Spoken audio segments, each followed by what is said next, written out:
right? Now we're at the grand finals. Crab with gun versus man with sword. Both of them one shot like God is too strong. Hydrogen bomb versus coughing baby is what it is. That was not like I don't think there's any universe where Garen can ever win that because Urgot is just too on top of his game. You know, it's quick cast into GG. There you have it. Turns out if you bring 8 5 costs to a fight, 3-star 5 costs to be precise to a fight, and one of them has a gun, the gun wins. Urgot takes it home in a pretty convincing manner. I feel like you got robbed there though, Rain, a little bit with your prediction. Yeah. Like, you know, I'm so sure that we're gonna go to one against like at least most of the other ones. But yeah, sad we never got to really see Viego fight. Yeah, I just went up versus the GOAT round 1. Unlucky. Yeah, sounds like you were the master at the 3-star 5 cost predictions though. Congrats on your victory.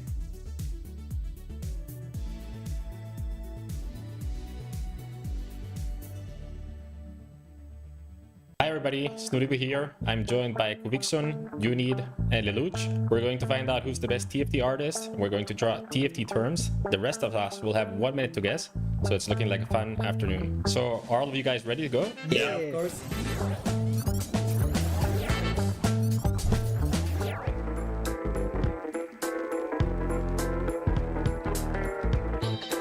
Nafiri. What? Nafiri. Oh, you're good, bro. Holy. Really? Yeah, that's the feeling, yeah. Nice. I just try to make a dog, you know. I just saw 4 legs and guess Nafiri on go. Yeah. Let's go.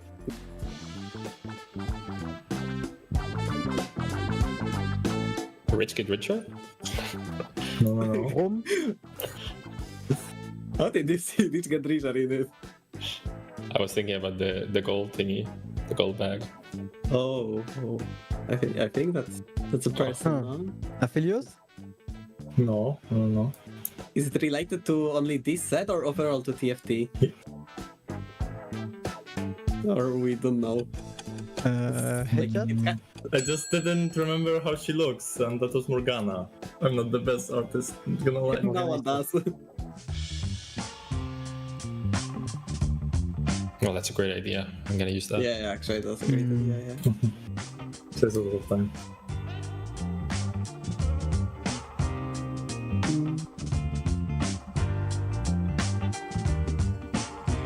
It's a shield with like thingy. What is this? Wow. Oh wow, yeah, that's actually. What can I do? I'm trying my best, but it's not good. Something from the forest? Yeah, I assume that like, not like. But what's forest in this set? There's no Ivern or something like that, and the shit I is cannot kind of do anything more. Ah, that's it. It was Nico. Oh. So I tried like the forest and to draw some leaves. Yeah, but I guess her skin doesn't like really resemblance her basic one at all in this set. Yeah. So that's why.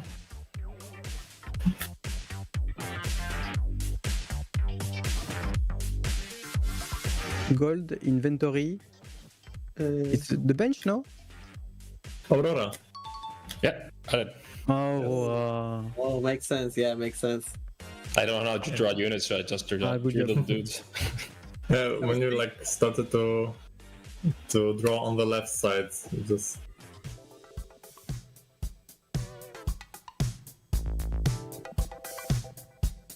Golden Ox? No. target dummy. No. Or be maybe more about this. Syndicate. No. Boombot? I don't know if I can speak during the to help them. Fiddlesticks. No. Nothing I can do more. I think Kogmo? it's a Dark Bill. Oh, Didn't even know something I don't like know this this. existed. No, I don't know.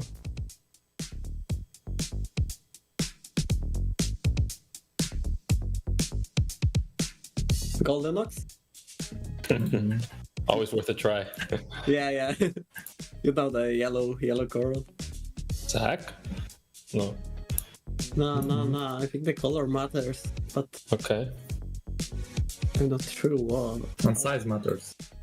Size matters. So... Star units, the unit, the level of the star units. What the?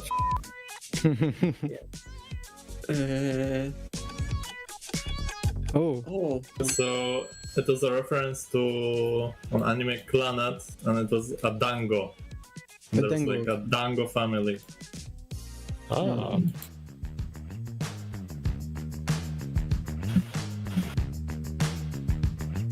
Kraggle.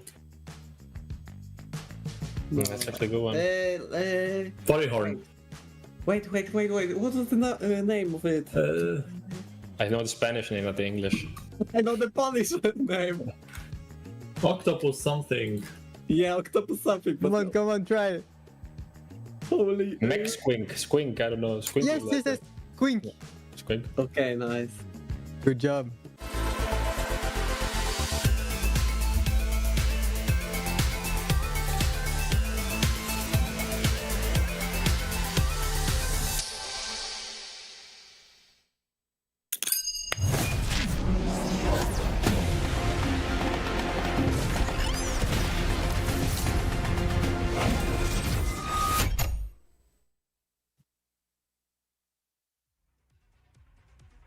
Hello everybody, long time no see. Welcome back to the official Teamfight Tactics channel for the conclusion of the America's Golden Spatula. We just saw Volta win in EMEA, and Dobz, CLE, it's about time we crown our America's champion, isn't it? Yes, exactly. I'm super excited to watch the Golden Spatula finals for Americas. Been looking for the EMEA as well, and let's see who can actually grab the trophy today. And not only do we hand out a beautiful Golden Spatula trophy, but we also get to hand out 5 additional slots to the Tactician's Crown, which we're excited to see who can fill those as well. It's going to be so exciting because we've got 6 games today to decide who will win the America's Golden Spatula, as well as who will advance on to the Tactician's Crown for Cyber City. This has been a 3-day event though. On day number 1, we started out with 32 of the best tacticians in the Americas. In day number 2, we already whittled down that competition into the top 24, and then we continued to make cuts till we got here today. Today, yes, definitely so exciting, as you can see on our format. Yes, I mean that's a lot of to play for. The Tactician Crown slots, the prize money, and of course you have to play for your pride, right? You're representing your region before you join the Americas as a whole during the Tactician Crown. It's so exciting to play such a high level the final day. So I want to see what the players got for us. Yeah, we have many of our players qualified already, but we see at the bottom of our day 3 graphic, top 4 plus the best AVP over this whole tournament will qualify the Tactician's Crown. So by the end of the day, we'll have everything sorted out when it comes to the Americas, and we'll know who the roster is we are setting the Tactician's Crown.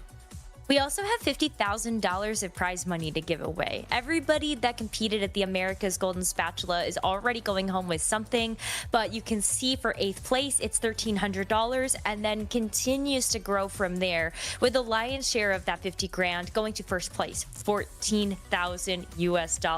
So much to play for in terms of the money, the pride, all those Tac Crown spots, as we've already been talking about. So let's go ahead and look back at some of the highlights from day 2 of our competition, because we got a chance to see a lot of different things, maybe some of the things we mostly expected to see continuing from our meta trends from day 1. But what else was exciting to both of you for what we saw yesterday?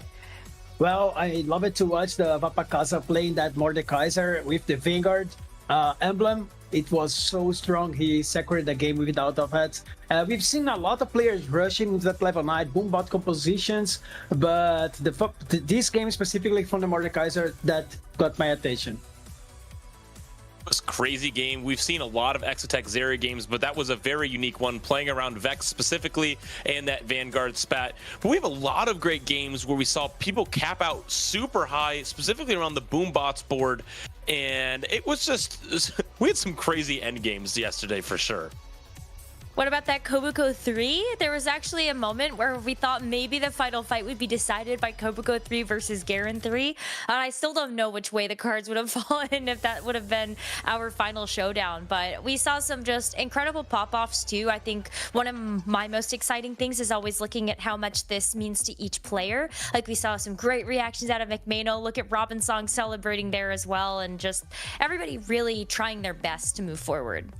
Yes, it's always nice to see the players' reactions, especially when they are actually putting too much effort during the season, and then actually those late days during the competition actually rewards them so much. So we see they actually super happy with the results that we saw yesterday. Satsuko really happy that he reached the final once again. So let's see today. I'm super excited to watch the final day. And it's going to be a great final day. We have so many players that deserve these slots, but sadly only 6 of the 8 in our final lobby will be making it to that Tactician's Crown. So stakes are high today, and so I'm expecting some crazy plays. Let's go ahead and take a look at those players then, shall we? Because yesterday, well, when looking at the cutoff from day 2 to day 1, usually we do see it around that 61 point benchmark. Sometimes it's very close. Even Kambuli, I think last set actually missed out on making it into the top 8 by just 1 point and finds himself finally in a final lobby. But it was actually 59 points in 9th place. So everybody here just really running away with things. Yes, exactly. We seen yesterday Vapakaza with such a high performance. He actually got just first and seconds, so that's really impressive. It stayed at 76 points, as well as Bobster, Robinson, and also Kambuli finalizing the top 4 of the tournament. But besides Vapakaza, everyone else is actually pretty close. And there is a point reset on the tournament, but still the best AVP across the board will get another spot into Tactician Crown. And one of my favorite things about this final lobby we have here at the America's Golden Spatula is the amount of possibility of first-time Tactician's Crown qualifiers that we have. With just Setsuko and Bobster qualifying once, and then Robinsong qualifying twice for the set championships. Now there's 5 others who have never made it before, so we have a chance to see lots of dreams come true today. And for a lot of these players, getting a top 8, even just at an Golden Spatula, is already such a big achievement. So think about how much further all of those players can also take it. I think today is going to be exciting for that reason, and as well as just who can actually add the title of regional champion. Robinsong has won twice. Can he be the first time ever 3 times regional winner that we have? Only himself and Wei Iverson have 2 regional wins. So that's another thing that I don't know, I'm not going to jinx it, but, you know, I'm kind of manifesting that we might be able to see some type of record get broken there. Yeah, lots of fun storylines. Surely. I think this final lobby is absolutely looking stacked, and we will be able to jump into those games shortly. But one player that we'd love to be able to bring on, talk to, and also celebrate is one of the players that is already qualified to the Tactician's Crown. We've got Tex Summers with us on the line. And Tex, first off, I just want to say hi. I hope you're doing well. Thank you so much for joining us. And how have you found... Oh my gosh, and who's that? Wait, who is this? It's my dog, Cookie. Cookie! He just walked onto my lap and he just like stays still. So as long as he behaves, stay here. Wait, so we've got Tex Summers and we've got Cookie. Wow, we got 2 special guests in one. Oh, but at least Cookie said hi. Tex, how are you, and how have you found competing in the Cyber City set? Hi, I'm doing fine, and the set's been pretty good for me. Like, I've actually enjoyed it a lot. It reminds me a lot of set 8 with the the Cyber City kind of thing, the thematic. And I don't know, it just clicked for me. Like, ever since the set started. So I've been doing pretty well. Like the meta's been pretty good overall. Not that bad. A lot of comps to play. So yeah, just a fun set overall. Yeah, this is the first time you're playing at the championship. Does it feel special this time because it is going to be played on Talas? And also, how does it feel to return at the championship level after some while? Oh, yeah, we're playing in Dallas, I think. It's going to be really special. Like, I've lived in Texas before, so it's really nice to actually go back there and actually play in TFT there. So that's gonna be fun. I might be a little bit nervous because playing in person is totally different from playing like at home. But I played in Macau. I played some like tourneys over here as well, and so I don't think I'll perform worse. I'll just have to like adjust to it. And what was the other question? It was like, how is it? How do you feel about returning to play at the championship level after a while?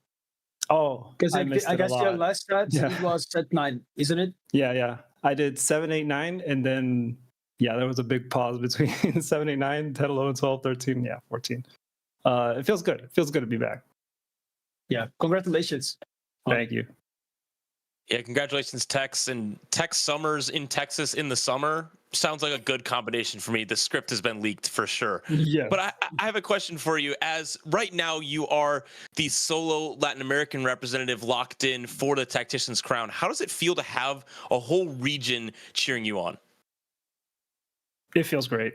Like, I wish we'd have more players representing the region, but I don't know. I always like being like the one that's hard carrying Argentina sometimes.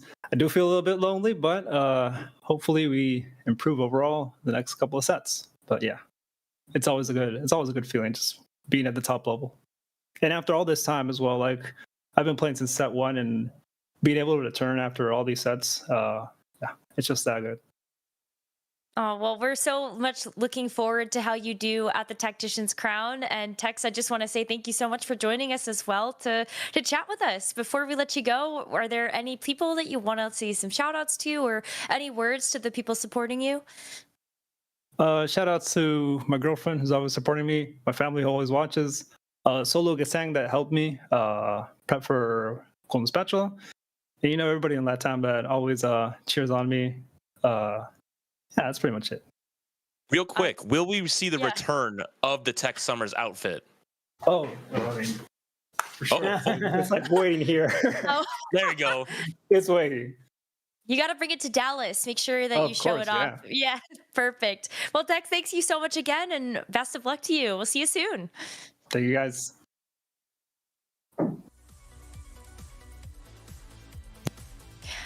While Tex may not be joining us for the final day of the for the Golden Spatula, we will see Tex at the Tactician's Crown alongside some of these other incredible players. We get a chance to see not only Tex, but Dish Soap come back to the Tactician's Crown. We also have a couple of other qualifiers through those qualifier points in Kurum X as well. So if we can pull up that graphic to show off our qualifier spots, we have a couple of other places we got to fill out here. Yes, I like the system that we use today because it rewards the consistency that the players bring into the regionals, and not just the regional itself, but the whole season. So we have Kurumax, as you said, Tex Summers for the Latam spot. Vapacasa already secured his spot from the Brazilian spot, and that actually will mean a lot for the final.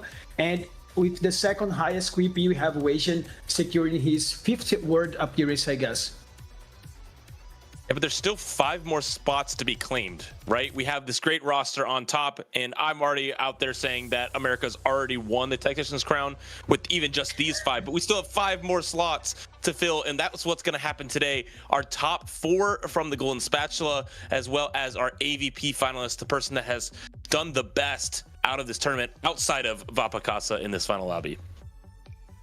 Only 5 more spots to go, and so 2 of our players in this final lobby are unfortunately going to leave empty-handed, but it's still going to be a hard-fought battle regardless, and I think Americans have a great shot to go back and win another Tactician's Crown. I love that it's TFT, where like North America is very good in Riot Games. I think we've needed this for a while, and it's been long overdue. Sad to say for League of Legends fans. But for this final day, it's going to be really important because I think we've noticed a couple different trends in player styles. First thing I think we should talk about is how easy it is, how resilient these players can be in bouncing back after getting a bottom 4. Who else has been there? You know, you get a bot 4.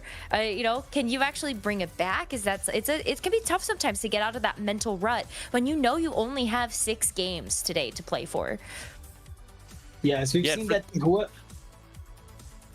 For these players specifically, we see that many of them are above that average line, except for Dehua, who I would like to talk about, as he has, at the beginning of this tournament, he was listed as one of the bottom 5 competitors in this list, and to even move himself up and clearly throughout this tournament have that bounce back performance, he has really proved this stat wrong, at least historically, for himself. So really good character development for himself, and now getting into this final lobby.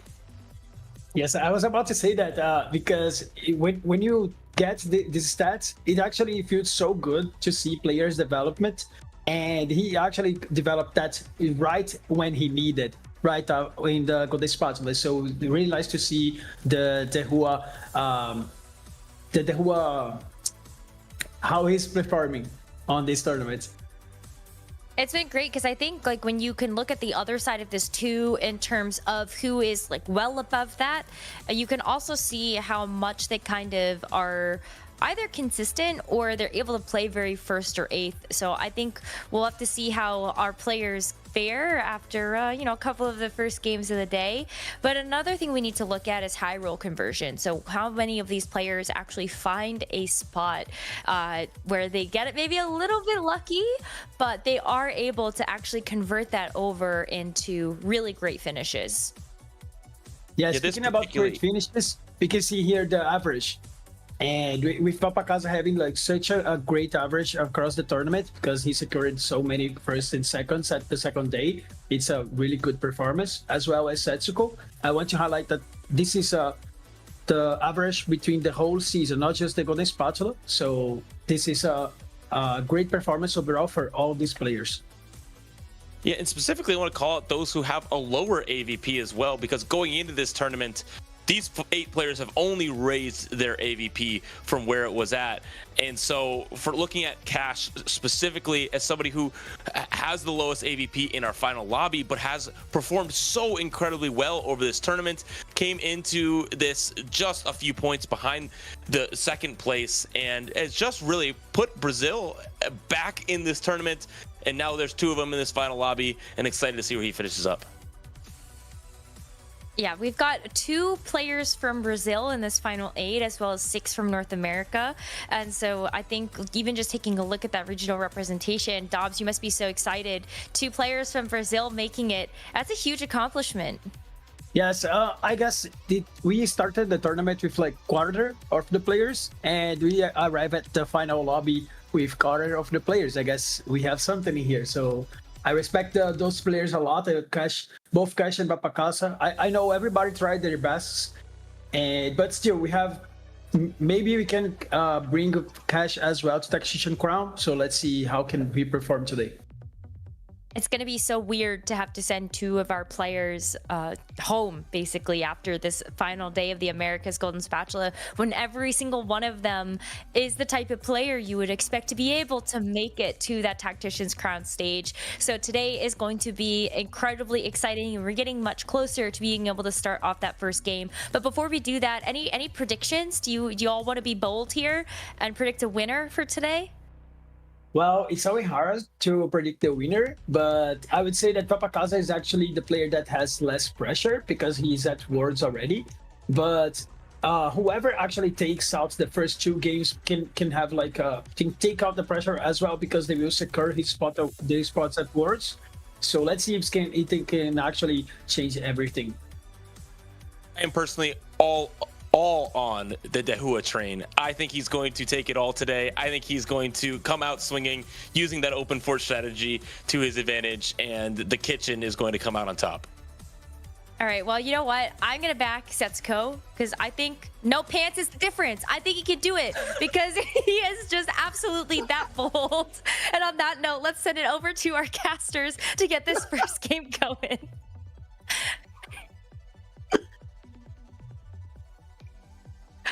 Thank you, Nekkra, and thank you to the analyst decks. And for sure, Gangly, pants are important here in the meta. No pants, no pivot.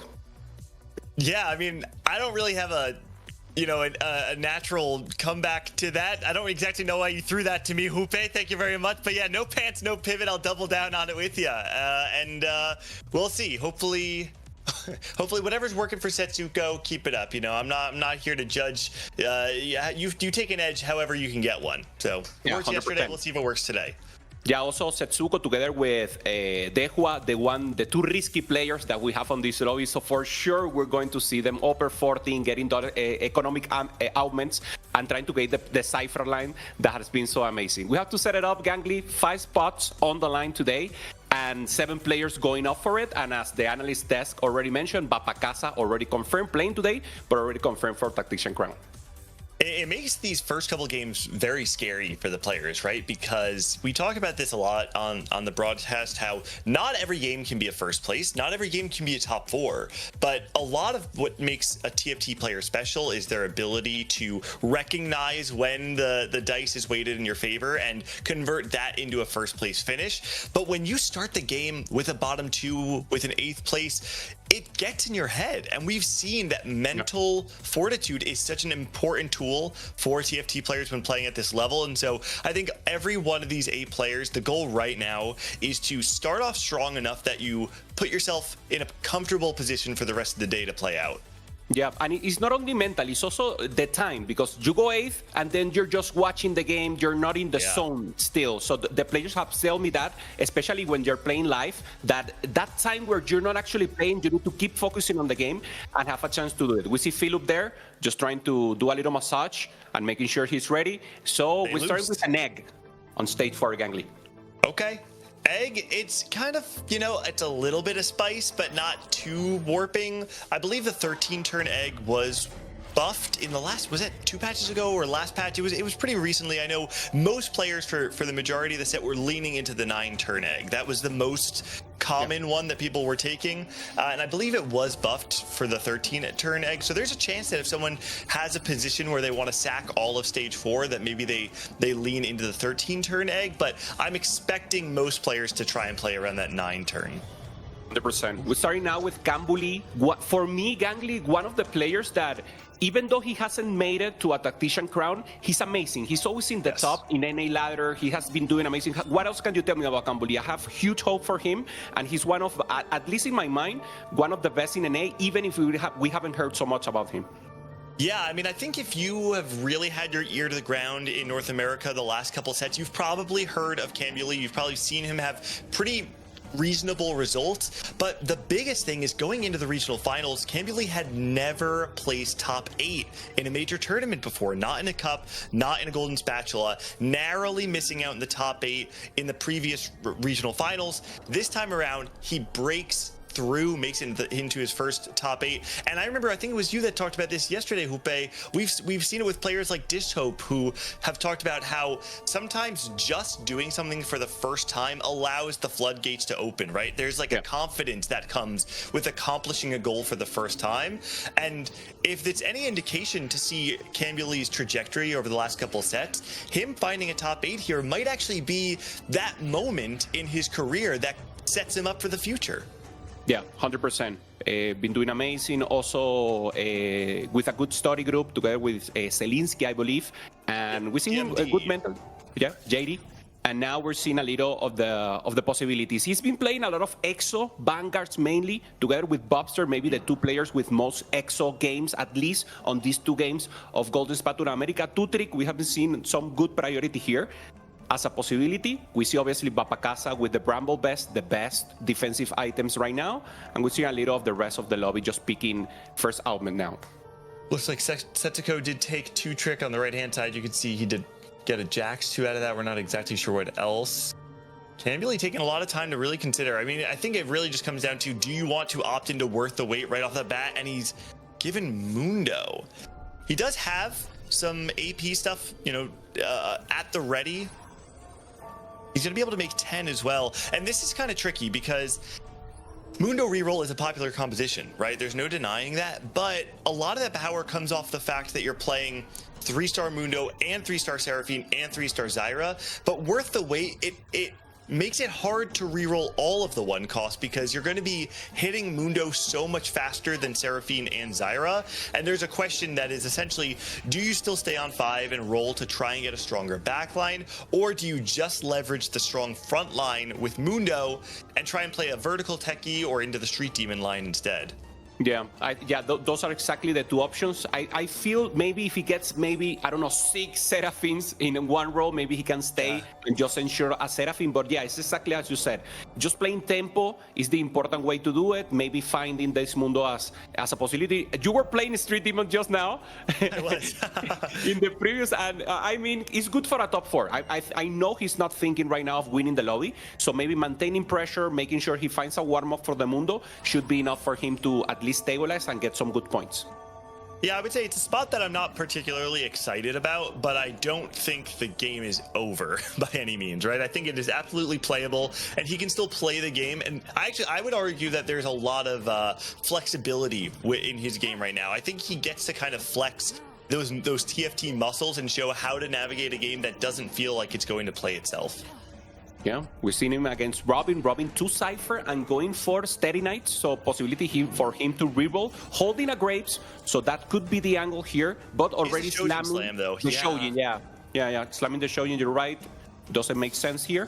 So for now, just starting a lose streak, and we see Mbapakasa with the win streak, good board, and already with the Kraken that give us obviously the possibilities that he can go Exo, he can go Vanguard, Marksman, and of course that Urgot that is the basic cap outcome that we've seen so far these 2 days. That's right. And we can see the 2 Brazilian players are the 2 players that are 100 speaking right now, Vapakaza and Cash. Cash taking the gold generating artifact. I don't know if we saw exactly which one he did end up taking, but both of those players trying to defend their streak. Vapakaza actually levels to 5 too, so we're hopping back on board with Robin, but Vapakaza, I think, almost certainly going to be able to extend that streak. And the question then becomes, do you are you actually fighting against Cash and taking the 4 streak away from him? Also, Robin has LeBlanc 2. I don't know if he had that in the last fight or if it was a LeBlanc 1. Do you remember? No, I'm not sure. Probably it was already the LeBlanc 2, but now feeling much stronger. And this is a difficult position, right? Because I mean, with this Lamb, he can play Amp, he can play Cypher with the LeBlanc reroll, but normally you want to lose streak. You want to get as much value as Cypher as possible. So maybe he has a sense of maybe winning a little here and then trying to cash out maybe a middle term Cypher. Could be interesting to see where he decides to pop off. Gotta call out Dehua, playing the game in the style that we've seen him and his study group approach this entire tournament. Open for it. He's got 1 unit on his board right now. It's just that LeBlanc. He's staking his claim in the game already and saying, listen, do not even bother contesting me on the loss streak. He's trying to confirm that he's going to be solo lose streaking the game. And actually, I think in a lobby of just 8 people, it's riskier for you to flip your game on contesting loss streak if you feel like it's really going to throw off your game. And because everyone else took augments that give them some sort of combat power immediately, Dehua is going to have a completely free loss streak through stage 2, assuming no one pivots into Cypher and tries to read from that way. But it's looking very free for Dehua, and I think that's exactly where he wants to be. That's allowing him to play the game from his comfort zone. Yeah, totally. That's the way he wants to play, and he will live or die by that game of play. We saw him doing it consistently, and now with the normally in Cops, actually he was only playing Amp. He was doing Cypher into Amp, and then he said, okay, no more Amp. Now I want to play the Urgot comp. Now I want to play the reroll Cypher. So he has more things in his arsenal, and that's obviously pretty good because he can adapt better to the Cypher cash out. I mean, it's one of the cool meta shifts that we've really just seen in the patch in general. Going into the Cup, people were highly indexing on Amp when loss streak and Exo when win streak, and sometimes Exo when loss streak too. Actually, many times Exo when loss streak as well. But this meta seems to have evolved quite a bit. As you're calling out, there's a lot of different win-out compositions that have been gaining favor. The Cypher reroll and the Boombot have seemed to overtaken the Amp as well. And so it does go to show, I think, more so than anything else, that the players who are aiming towards loss streak have had 4 weeks essentially to optimize how to lose and then win out. And we're seeing the effects of that with Dehua, his first ever regional finals, making it all the way to the top 8. I would say he's still an underdog, but the fact that he's allowed to play the game in the way that he wants to play the game on game 1 is a very good sign for his day. Yeah, totally agree. We're seeing a little more here about Cash, also with the Flux, so not super premium, but obviously he can play the EXO line.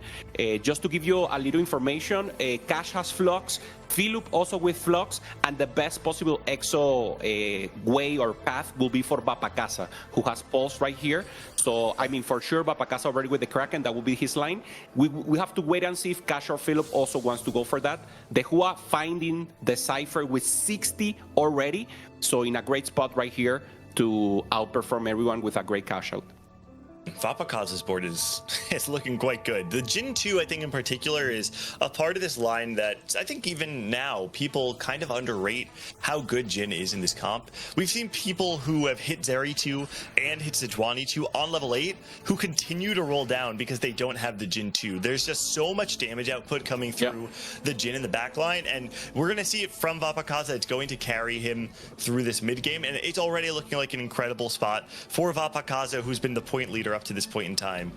Yeah, for Vapacasa, as you said, win streak and going for tempo, but also the Jin kills units, so it keeps you healthy, and that's exactly what you want in the mid game. Round 3, you don't know if you're going to win or not. It depends on high rolling some units, so just preserving HP is so important for him to be able to roll down for that Sejuani, for that Seri, and be able to cap out a little more the board. The Hua, 60 as we said, not slamming items so far, just making sure he gets as better comp as possible, but obviously maintaining the lose streak with 100% possibilities.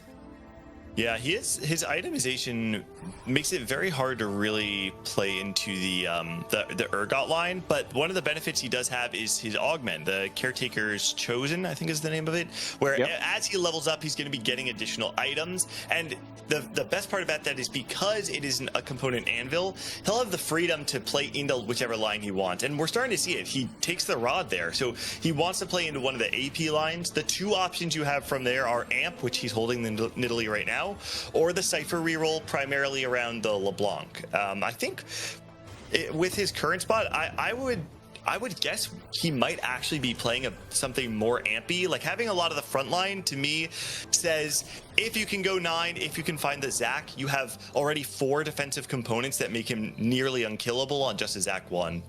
Yeah, I'm with you. I like the ampy line here for it's ampy. Yeah, makes total sense. Also a little more fun. Setsuko, fully closed today, making sure he's on spot. And Magic roll, 4 components. Wow. So it's 4 bows here for Setsi, and just trying to go for now. I'm trying to look for the out here. He has obviously double Ginso possibilities. Rolling here on level 6, so he's committed. Maybe he's going for the Kog'Maw reroll. This is very weird. I think he was trying to find the Cypher. There it is. Yeah, there it is. He's just rolling for the Cypher on level 6. I always do it as a joke because I feel you have to make it. And Setsuko knows in 3-2, if he manages to get Cypher here, he can get a good cash out, a decent cash out. Decides to commit for the Rage Blade. And now, I mean, using the gold here is not the best, but he needed to. I think I respect the decision. I think he just reforged into another bow, by the way. I'm pretty sure he had a bow already when he got the 4 components, and he just reforged something and got a 5th bow. Yeah, I mean, I don't know exactly what the line is from here. Like, there's a world where maybe you do feel like you have to play into this TF or something, because he has the Darius too, and the fact that he's rolling on 3-2 just means he's going to be significantly more poor than the rest of the lobby. I feel like Setsuko has a very difficult game ahead of him. But I will say, if there's a player who could dig himself out of a hole like that, Setsuko is one of the greatest players of all time, not just in North America, but globally considered to be one of the strongest players in TFT. This just feels like a very hard game to play, and I'm very curious to see what he does to dig himself out of this one. Yeah, 100%. We knew him and the Hua were the ones who were going to risk possibilities. The Hua with a better spot already with 148 in the intel, while Setsuko, as you said, very difficult spot, but he knows that. I mean, he will not try to go to level 9. He will just try to roll, get his out. Maybe the out will be to maintain level 7, trying to find only LeBlanc 3 stars, something like this. So let's see what happens. And if he gets the same comp as the Hua, that would be the worst case, because they should be able, one, to play the Cypher reroll, one to play the Amp, or maybe the Hua even with possibilities of going directly to Urgot. We have a hack carousel right here, so double components. Bonus component sounds quite good. And let's take a look to see. So Dehua, is he walking towards the Annie? Yeah, he's going to secure the Annie here. I imagine that has way more to do with just the fact that it's an Annie and less so on the components. But one thing I do want to call out is that double components coming in through stage 3 is going to benefit your Exotech players a little bit, right? Having one additional component may not sound like a lot, but when you're playing 7 Exotech, one additional component can mean an additional 300 HP on a unit that has no items on it, right? And so if you're Valpakaza, who's already steamrolling through the lobby, committed into this Exotech line, and now you have an additional item component, you have to imagine that it feels extremely hard for anyone to feel like they can knock him out of bottom 5 or top 5, maybe even just top 4. Of course, nothing's ever guaranteed, but this feels like a pretty fortunate game for Valpakaza. Yeah, for sure. Should be a top 3. The Hua, obviously, with the possibility of ramping up, should be the win-out player that who will be trying to go for the top 1. And we're seeing now Setsuko committing to, obviously, red buff with the infinite bows that he just received, getting the Winsos in, and we see that he's also holding the Exotech. So maybe an additional possibilities here for Setsuko, depending on the cash out. Maybe if it's full items, as you mentioned, so important in Exotech. So holding the Yumi. So I just think he's opening to possibilities. He knows the cash out will not be ideal on Wolf, and just open to whatever the game gives him. Whoa. I mean, that's a pretty good hit for Viego, or for Dehua. Finding the Viego on level 7. I imagine knowing Dehua, he's not buying this until after the fight starts, because he is... I'm not going to use the word insecure, but he will do everything it takes to guarantee a loss. Even going so far as we saw him for the majority of stage 3, was just playing 3 units on the board, even though no one else was even close to contesting him for a loss streak. Okay, does end up buying it, tries to get maybe 1 extra kill. Although bad news for him, I don't know if you're killing anything on this board. Yeah, I mean, he saw Setsuko, so that Setsuko already had some units in, so he decided just to push the Viego. Probably will buy also the Draven to have the possibilities, but I mean, he's just committed right now to playing Amp. Not even the Draven could be a chance. Getting also the Annie in. Very low Gangly, 17 HP. That's 2 life, obviously, on stage 4. But I mean, it's tough. You feel the pressure here. All right, let's see the cash out, though, because that's going to be the tell. Because I will say he's not particularly rich right now. I definitely want to go back to Dehua after this fight with Valpakaza, who does lose his streak. We can get ready for Dehua's cash out, though. And Setsuko on the left-hand side. A 4 cost and a duplicator gets the Cho'Gath, and then a little bit of gold, it looked like, coming in for Setsuko. Yeah. I think Setsuko got the remover, the infinite remover also. Maybe I'm really? mistaken. Oh. We'll check now. For 160? Is there a 150 cash out with remover? I think you're right. Okay. And on the right, just trying to hold up. So now level 7, both of them will go to level 8 and just try to roll fully. Setsuko finally gets in only the Jin. So I don't know. Let's just see the angle. Trying to hold up the rest of the unit, holding also Brown. So maybe the standard comp of marksman vanguards could be a possibility here for Setsuko also. I am feeling very concerned for Dehua, by the way. Which egg does he end up taking? He takes the 9-turn egg, but he's going to have a big turn here, and he can't really afford to lose anymore. Has the Annie, but he really wants a Yumi too. Wow, finds the Nico too, and the Zac early. Still needs to find Yumi too, though. His itemization is very strong for Yumi too. Setsuko.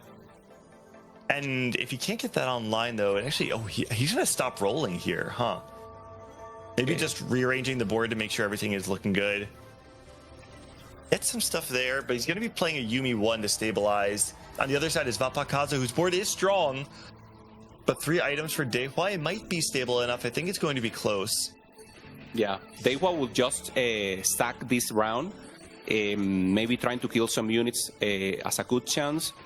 Nekku's pretty good. Nekku's holding up, and the damage of this Yumi one is a lot more than expected. We know it's a great unit, and making enough time only from Tubac, so Yumi's doing good work, and this should be a win right now for Dehua. So he managed to accomplish the important part. He rolled, he started winning, he avoided the blood loss, and now both him and Setsuko can keep rolling and just manage to advance in their comps.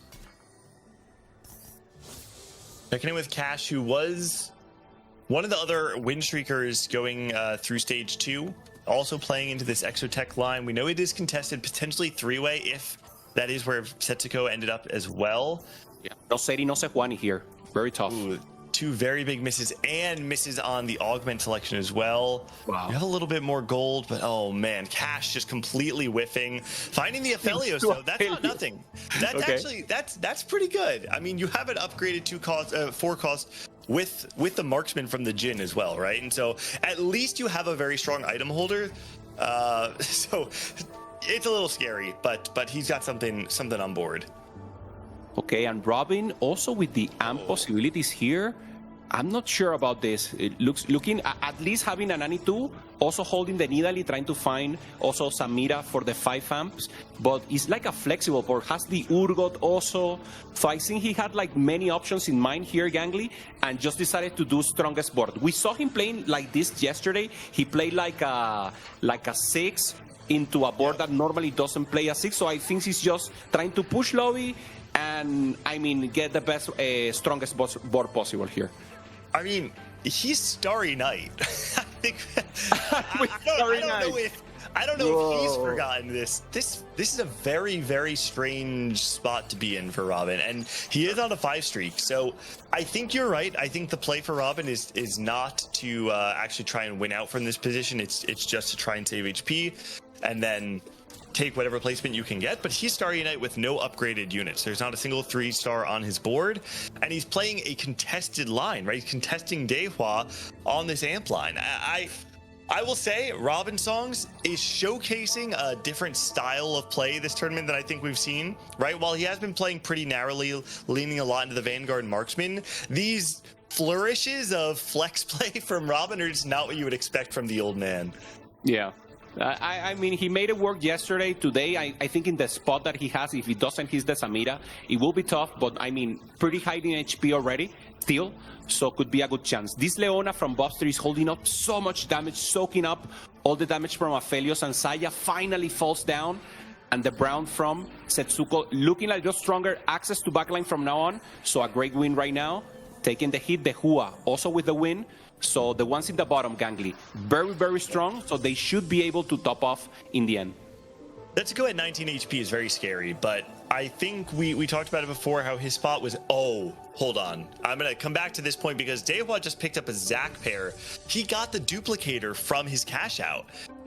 I don't know if he used that already, but I'm very confident he didn't, which would mean that he has the option of making a Zac 2. If we can go to Dehua after the carousel, I would love to be able to see if he's actually going to commit that, because having a Zac 2 this early on level 8, you have 3 tank items that are on your Nico right now. I think that puts him in a very strong spot to potentially just win out. Whoa. Philip has an Urgot 2 on 8. With the Exotech variation also here, the Divinicorp variation, this Urgot is just too strong. Having double execution, not sure about the Collector, because Urgot already executes Dozar execution, but I mean, has a little delay, so maybe it makes sense here. If Philip is using it, obviously has to be good in this place, and now just trying to surpass units and items in the best spot possibility. Normally, we only see the Boombot with legendaries. I love this variation with Divinicorp Gangly. I feel it gives you a lot of chance to also get additional stats to the Urgot thanks to Divinicorp. It is going to get Zephyred up against Cash, though, who doesn't have that many things actually upgraded. And that's kind of Philip's problem right now, too, right? He has all the core pieces there, but nothing is actually upgraded apart from this Urgot 2.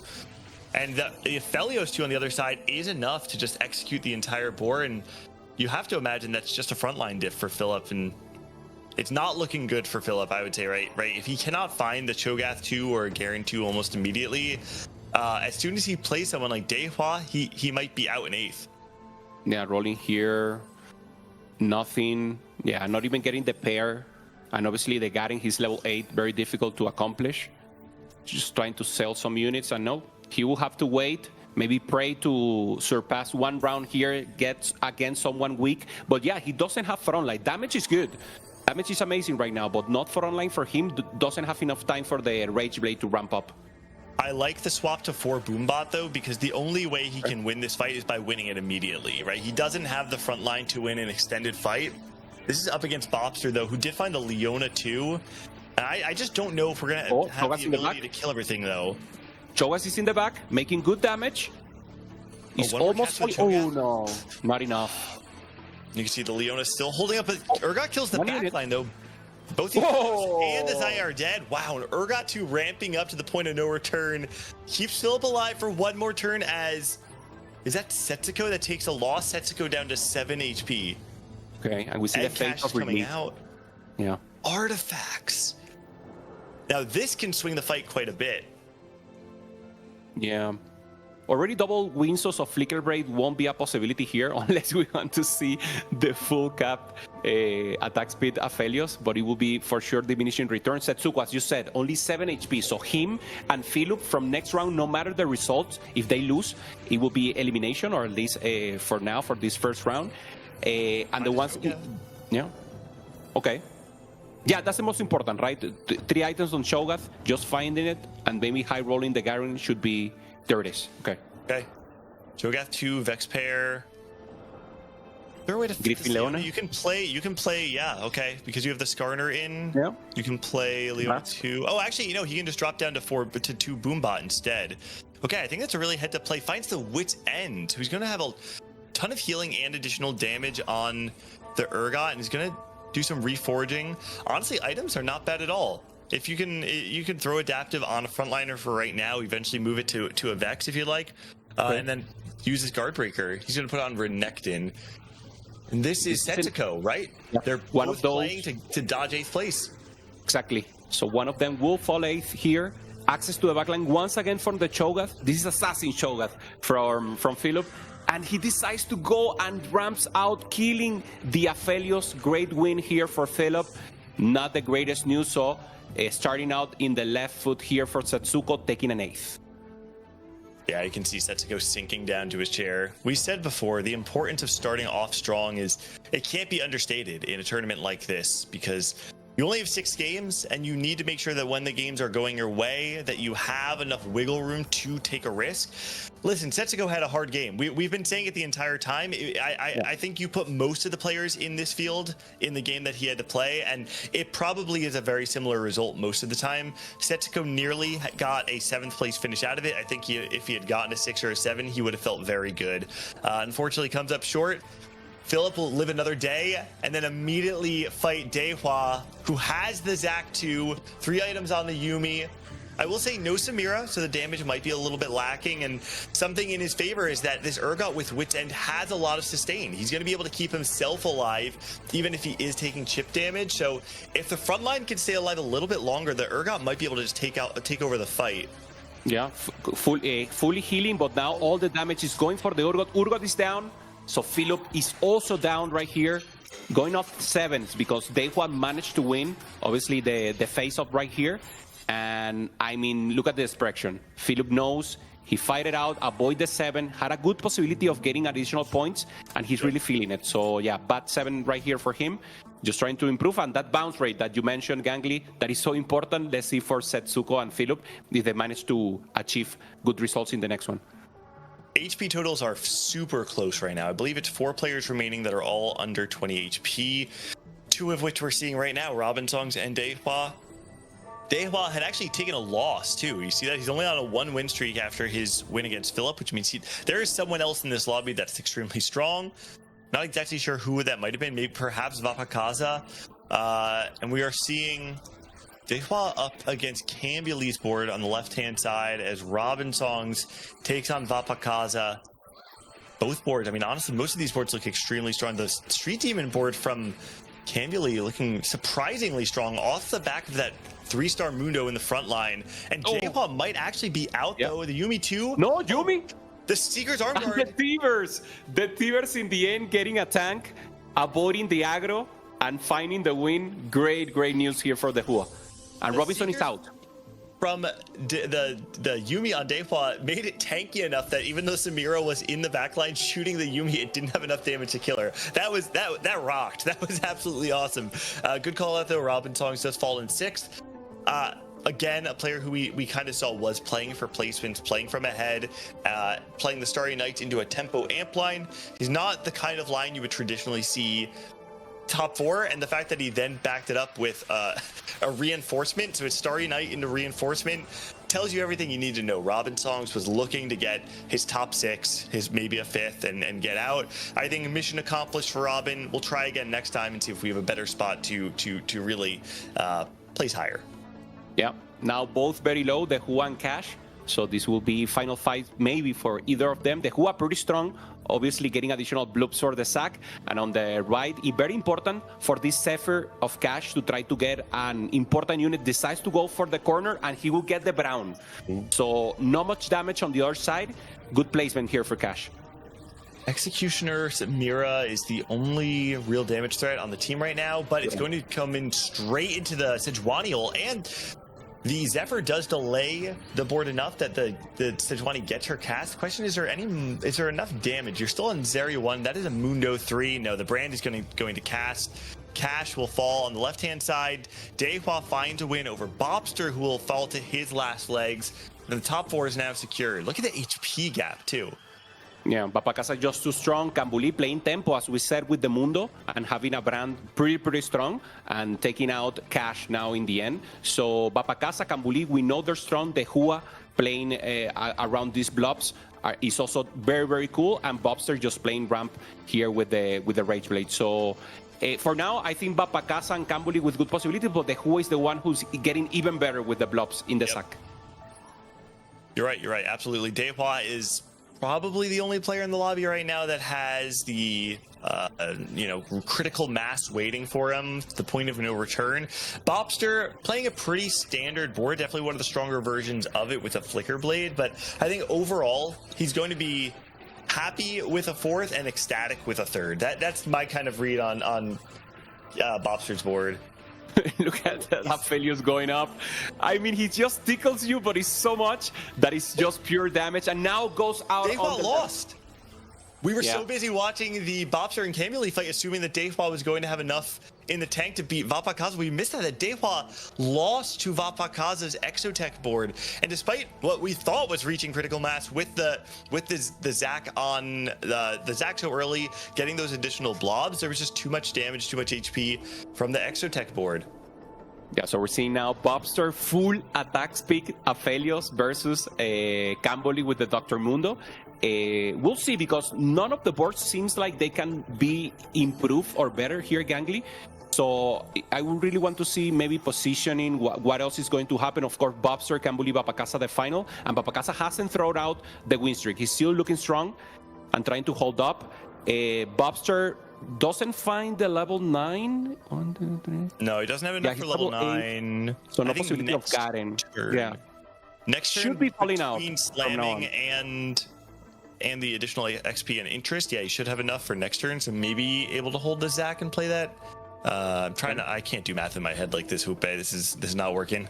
The simpler question is he going to be around next turn? Because this is a trait tracker Exotech board with a Renekton 2 on the other side of the board. And I think now we're really seeing what it was that killed Dehua's board. Like, look at this Renekton with it rapid fire and all the Exotech value on the rest of the board means your front line's really strong. But the Renekton not in front, not behind the back line doesn't mean that it falls early into the fight. This is Bobster's best chance of winning, I think. I know he's out, so Bobster taking a 3rd, good points equally, and obviously his board is a standard comp that exactly wants to accomplish what he did. He stood at level 8, and getting a 3rd in this spot is just amazing. We're seeing on the right Cambuli with his 3 demon board, already Samira 2 Executioner, having also a Mittens in the Little Kobuko. Oh yeah. Yeah, on the left, the rapid fire Renekton that we haven't seen him that much. It's not as strong as it was a few patches ago, but obviously a good acquisition, especially a legendary 2-star that gives you so much damage. Unfortunately, we are the Street Demon Hex. That is not particularly great when you're fighting against Sejuani. There is something you can do, and we're actually seeing it right now. Look, he moves the Echo last second to force the Sejuani to walk up and then turn, meaning that Brand is not getting stunned by the Sejuani ult, giving a little bit more time. The question is it going to be enough? The front line actually falls on the Exotech board, and this Mittens Kabuko has his turn and maybe deal some damage, but no, the Street Demon frontline is going to fall. Great effort from Cambuli. Honestly, I think if he was going to win a fight, that was going to be the one he was going to win. Kind of pulled out a little bit of cheese to make sure that the Sejuani ult did not hit his backliners, but in the end, just did not have the front line to hold up against the ramping damage of the Zeri and the rapid fire Renekton. Yeah, he did a good job actually taking down the Mordekaiser. This is the same Mordekaiser that Babakasa showed us yesterday with the Vanguard, with the corrupted chassis, just getting additional HP, being so strong. So you need to take him out before he gets the additional HP and gets healed by the Renekton. So possible final fight here if Babakasa takes it. You can see Cambuli's face. He's looking at the other board. I think he knows that he might be in a little bit of trouble for this one. Second place feels really great, but may not be a way to cap out higher, though. This fight is looking much different. The front line falls a lot earlier for Cambuli. The Renekton is ramping up, though, and I think it's going to go back into the favor of Cambuli. The Zeri and the Renekton are still on the board. Cambuli, strong second, barely coming up short. But Vapakaza, I mean, listen, this board, it is the absolute peak version of the Exotech board. Having the trait tracker online gives you so much additional HP. Fighting the Renekton with the Rapid Spire Spat on top. I think if you're in that lobby, you know you're not playing for first anymore, and you're probably very happy with a second. Yeah, 100%. I love the expression. Both Babakasa and Campbell in the end, like clapping, like saying, okay, good job. Yeah. We did it, man. Okay, let's drop some stress here. Let's just try to be calm. And yeah, this is exactly what you need. Right? Like, you got to hype yourself up when things go your way, because we've said it all weekend long. How much of this game is mental? More than most people give it credit for. If you're playing well, give yourself some credit. If you're not playing well on game one, find a way immediately to shake it off, because you got to bring it back for game number 2. Yeah, also Bobster did amazing here in the end with the double Winsus. And just getting confirmation, do we have the break ready? And Ginso 2, Flicker Blade, love to see it there, Gangly. Because normally people are not doing this. Maybe double Ginso, but obviously Flicker Blade is normally the way that you go and reduct the other one. So, I mean, break is ready, so let's go away. And with Gangly, Dobz, and Nekkra, they will analyze the game. So, see you next. Hi everybody, Snoodibu here. I'm joined by Jupeson, Unid, and Lelouch. We're going to find out who's the best TFT artist. We're going to draw TFT terms. The rest of us will have 1 minute to guess, so it's looking like a fun afternoon. So are all of you guys ready to go? Yeah, of course.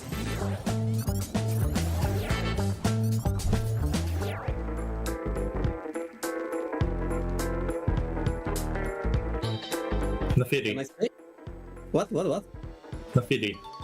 Oh, you're good, bro. Holy. Really? Yeah, that's the feeling, yeah. Nice. I just try to make a dog, you know. I just saw 4 legs and guess Nafiri on go.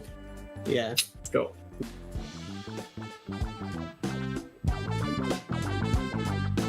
Rich Kid Richer? No. How did this get richer in it? I was thinking about the gold thingy, the gold bag. Oh. I think that's a person. Aphelios? No. Is it related to only this set or overall to TFT? Or we don't know. I just didn't remember how she looks, and that was Morgana. I'm not the best artist, I'm gonna lie. No one does. Well, that's a great idea. I'm gonna use that. Yeah, actually, that's a great idea. Yeah. Saves a lot of time.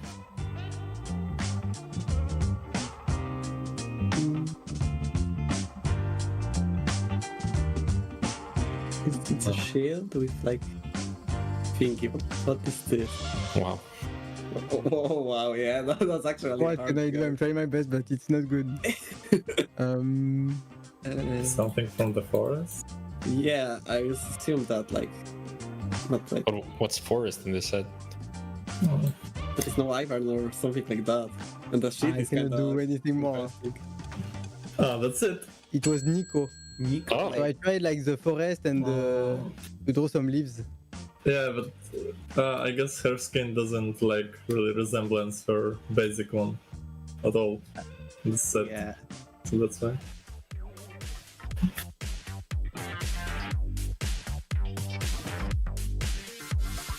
Gold inventory. It's the bench, no? Aurora. Yeah, I did. Oh, Oh, makes sense. Yeah, makes sense. I don't know how to draw units, so I just drew good three job. little dudes. Yeah, when you like started to draw on the left side, you just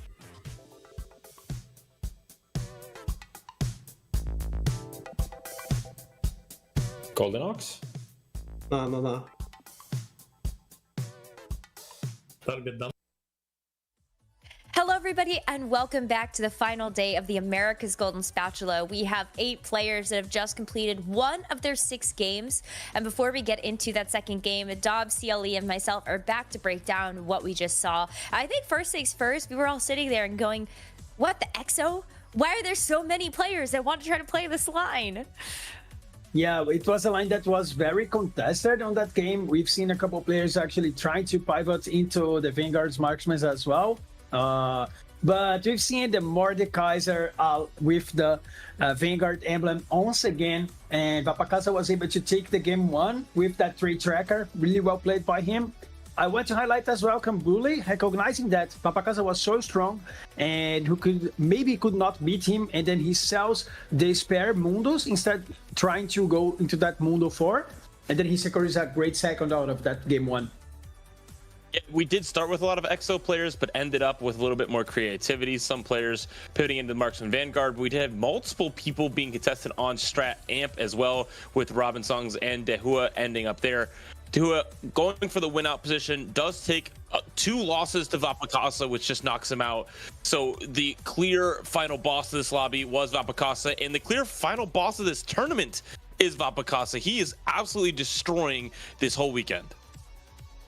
Yeah, he really is. It was so awesome to see Vapacasa drop the 76 points after finishing out day 2 with an AVP of 1.3 on the day, and now is able to start things off with the first place, just like what we saw yesterday. But I want to talk about Robin's spot for a second. We were looking at that first augment pick, the Starry Night, thought, okay, well, maybe there's a avenue here where you get a chance to go for the LeBlanc reroll. Ends up getting a really good 6th place out of that big pivot that he made too, out of LeBlanc going into just the general strategist, but I felt like never really got value out of that augment. Yes, I mean, looking at the augments for Robin, the 6 can actually be pretty good, because he was playing with Starry Night, but then didn't find any way into getting any 3-started units. And then he also got reinforcement in order to get some tempo out of it, and he find his way into a 5 streak or something on the stage 4, and that actually saved him a good placements. But still, top 6 finish is not the end of the world. He can still find his way back into the series. So somehow maybe you should evaluate that. Oh, I'm not having like a great spot in this game. Maybe I would try to save some placements. So that's how he can. How would make the approach in that game.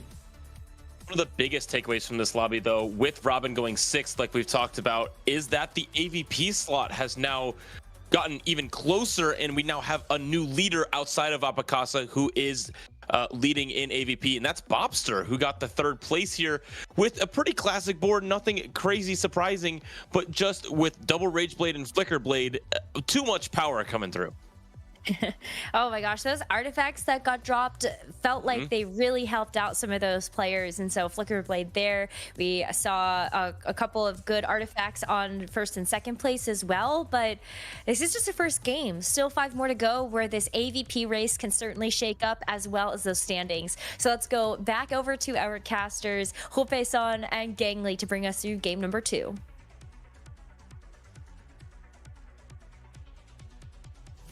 Thank you, guys. And yes, Gangly, this is the Vapacasa show. So dominant throughout these 2 days, and once again making it work 2nd time with the Vanguard chassis Super Mordekaiser. This time only 2-star, but made it work at the end. What's wild about Vapacasa is that when I look at the field of regionals competitors this set, and you see that Brazil had a lot of competitors, but one thing they didn't have was their stars, like the mainstays, right? Ego Illusions not here, with Eoso Lucas not here, Sobio not here. Who was here? Vapakaza, someone who showed up at the regionals last set and didn't really impress people. This set has a completely different showing, not just in this event, but all set long. Like you said, already locked his spot into the World Championship, into the Tactician's Crown via the qualifier point. So it shows it's not just today, it's not just yesterday or the day before, it's been all set. And so it's the starting point, I think, of a beautiful story in Vapakaza, that we're seeing him rise to the occasion of, though the other Brazilian stars are not here, he steps into their place and is putting the region on his back and is continuing to do so today. Yeah, 100% agree. We have an encounter of Annie, so one of the lower variants one, so full gold augments. So this should be a great game, at least for players to show, obviously, expression of ability with less variants than we normally have been seen so far. I think another thing about the all gold augments is that it can open up certain reroll lines that are otherwise not normally played. The ones that come to mind are usually the lines that are kind of gated behind artifacts, right? You can get portable forge on 2-1. Let's say you hit Blading Jewel. Okay, well now I can play something like Morgana or Fiddlesticks, right? Like there's a lot of these lines that you never really get the highest version of it, the highest cap version of it, unless you can find that artifact. So that's something I'm going to be personally looking for on 2-1. Yeah, the Hua is obviously looking for Cypher. That's his angle, and that's what he loves to do. We're seeing some possibilities here. Bobster also with the buy, the Hua with the LeBlanc that we just said, and good possibility here. Vapakaza once again with possibilities of going EXO with a Jax and here a Morgana that you just mentioned. Morgana, we haven't seen it that much in Americas, but it was very played, a lot played in EMEA. So, of course, you want the angle that you just mentioned. You want that Blading Jewel, you want the Bastion emblem, something like that. And, of course, if you get the spot, even the play rate, because it's very low, the win rate can be very high. Vapakaza, once again, here, just going for good front line right now. To Bastion, Jax 2. Jax 2, nice way to start off the game. I do want to pay attention on the right-hand side to see if Dehua ends up picking up the Skarner that was in his shop. He was holding the 2 Kog'Maws, and I think it actually would be notable to see Dehua playing a real board of the Kog'Maw plus the Skarner in the early game, because it would be a very, very strong way to play Stage 2. Augment's coming through, though. Let's see. Any snap picks? Nobody picking anything in the first 10 seconds, at least. Sometimes you get one of those. Dehua taking the Bramble Vest augment. I think it tells you a little bit that we might not be seeing the Dehua of last game, but this time maybe playing a little bit more tempo. We also are seeing Cash holding the units that he has used to essentially get to the top 8, right? He's played a ton of Graves. Yep. Has it now on Stage 2, but I didn't see which item he actually got off of Replication. Okay, I think it was Bo, but we will check later. Just to know, Philip has buy as his worth the wait. So we've seen that normally player has been doing just economy with it buy, not prioritizing, bringing it to 3-star. Let's see what is Philip's angle here. I think there's a good possibility he's already committed to go for this Vanguard line. Maybe getting an early buy 3-star could be good. Yeah, I was going to say, or going to ask if we were going to see the Sterex slam come through. When the Sterex item came through, right, one of the hot commodities on the patch was everyone is playing Sterex on Vi. It has been nerfed since then, but still a very, very strong item on her, especially because she gets both the value of the AD and having the shielding to proc her Vanguard durability. So even though, like you're saying, most of the time you don't actually see the Vi 4 ever, and sometimes people don't even make the Vi 3, and you just kind of treat it as if you're playing Raining Gold and getting +1 gold per turn, I would expect to see Philip lean a bit more heavily into the Vi. We have the Sterex, maybe we'll see something like a Titans come through. Yeah, makes sense. Makes total sense. I really miss also the Vi hero. It was so good in the last patch, but obviously it's not being a priority right now in this level. They just want to go for the win. Cash for now, going for Rageblade plus Last Whisper. So normally, I think just for tempo here is not the ideal items on the Graves, but then it can be transferred to Aphelios. And I think he will stay on this spot. He loves, as you said, he played so many Graves game in these last 2 days, and just having a chance to get the economy in, get the 50 gold that he needs, and then start ramping up the Ox tree. I love what we're seeing on the other side of the board. Dehua, who has the Bramble Vest augment with the Skarner. Skarner's ability scales just off of armor, and so the best in slot that you can actually have on your Skarner is as many Bramble Vests as he can fit. Right now, Dehua, despite only being level 4, he did not pump any XP into leveling up. Won the first 2 fights over players who were level 4, and it would not surprise me in the slightest to see Dehua, even on just the Skarner 1, be able to full streak. If he does lose this fight too, the benefit is that you have another opportunity or a better opportunity to find a bow and get the Kraken Slayer on your Kog'Maw. So I think this feels like a very nice position for Dehua to be in. Yeah, totally agree. Win-win situation. If he managed to maintain the win streak, then trying to find the Skarner 2 will be the priority. But yeah, getting the bow is the most important right here. He will need 2, one for the Kraken and then for the Rage Blade. So yeah, that will be, and for sure, so many people trying to go for that line. Obviously, Cash, for example, already got like 4 bows, so he will need an additional one. But yeah, for sure, it will be a priority here. First Carousel, Gangly. Let's see what 3 costs we have, and if there's a fight for one of the components. Okay, Setsuko is looking for Cypher. There's Galio, good call out, yeah. Okay, we'll see. Setsuko sprinting towards it's on his side, so Setsuko able to confirm the 3 Cypher in the back half of stage 2, and with a shop glitch too. So this is very likely going to be the Cypher reroll, a very nice augment to have, and even better when you are able to get Cypher online early. Okay. Rest of the units already committed. Kambuli just getting the armor in the end. And we will see now the rest of the players. Setsuko 83, getting the 3 loss, and now being able to ramp up the Cypher is a great position right now. Obviously, not necessarily here to slam item. Comfort zone. Before he was a Grift, we saw that he tried to play Cypher, but he lost against the Who, I think so, in the face-up, and he didn't manage to get a good cash out, so he went 8th. So very difficult possibilities right now. He wants to ramp up and get a chance. Remember, only of these players, only 5 additional to Wapakasa will be able to qualify for the Tactician Crown. Don't forget Setsuko currently playing in his 10th regional finals. Okay. One of the mainstays of North America in general, and despite that, he's only been to the Global Championship, the Set Championship, 1 time. When he did, though, he made top 8, was one of the top point earners over the first 2 days of competition. But when you look at players like Dishsoap and Weijin Iverson, who are in this conversation with Setsuko for being, the greatest of all time, especially from North America, they both have multiple World appearances, multiple Set Championship appearances, and Setsuko is still chasing after those numbers. Weijin Iverson finding his 5th. Dish Soap is going to be returning again to the Set Championship stage after winning 2 of the last 3. So I think it means a lot for Setsuko to actually not just make it to the top 8 of today, but make it back to the Set Championship at the Tactician's Crown and really fight for a crown of his own. Yeah. Yeah, 100%. Love to see Setsuko once again getting an additional opportunity to take the crown. And now Philip and the Hua are the ones on the top, Gangly, looking for the possibility of win streak. He's going up against Cash, so should be a free win here for Philip.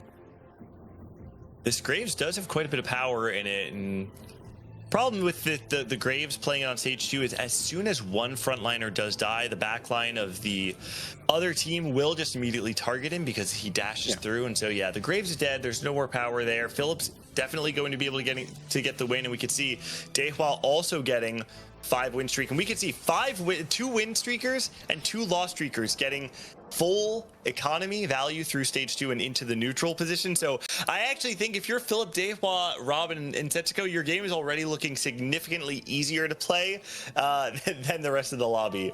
Yeah, for sure. You're doing the semaphore. How do you say semaphore? Like traffic lights? We call it the traffic light streak. Oh, like the win-lose? Like, is that what you mean? Yeah. The win-lose is like the traffic light streak. Do you have that term? No, we don't. Semáforo, is that what you said? Semáforo, yeah. In Spanish, semáforo. Oh, I love it. I love it. There's not one word. Well, what would be in Italian, semáforo? Oh, man, I don't know. No? I gotta we'll get check back to my later, flashcards. I'll add it to my flashcards. Don't worry. Okay. We can say semáforo for now. Semáforo streak.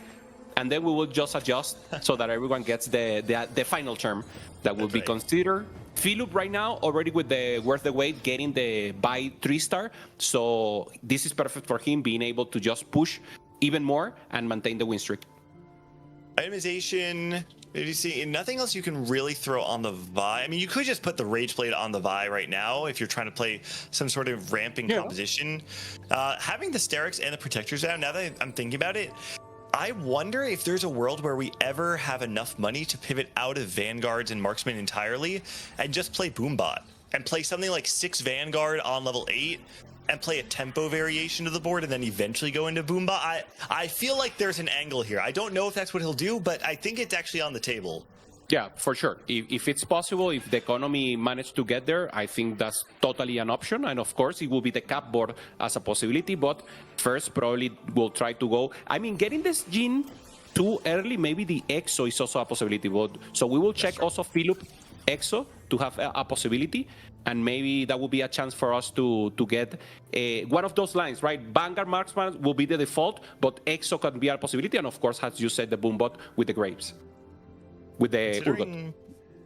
A couple of different options there. Had the Clockwork Accelerator or the Piercing Lotus. I'll have to just take Piercing Lotus. Give a little bit more oomph to the board, you know? I kind of liked it, though. You have this Vi 3, maybe even the Vi 4 angle, and giving the Vi a little bit of a chance to crit on her ultimate, on her cats especially. You have the open tier, and now you have an option to maybe play into the Hand of Justice. Give a bit more crit chance to your Vi. Yep. I think there's a lot of power to be had from the Piercing Lotus pickup, and you don't have to worry about Shred anymore. I think that's a big part. Exactly. It's a very big part.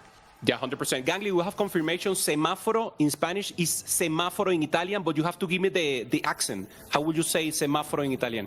Give me something, man. How would it be? Il semaforo. No, I think it would be semaforo. Yeah. Semáforo, but give me more. Give me semáforo, no? Oh, you want me to do the... A little, yeah. You're asking for the second generation immigrant to New Jersey Italian accent right here. That's what this is. Nice try, Jupe. You're not going to get it from me. Okay. I tried. It's fine. Okay, but Bacasa right now for Bastion, maybe going at least for tempo here with the Morgana, and now the Hua, maybe also trying to go for the reroll. We haven't seen the reroll. We saw it on Cops. Average placement was not amazing, Gangly, but of course you have this out, and as you said, Brambo is so good on the Skarner. Regretfully, only Skarner 1 still, even though he's level 6.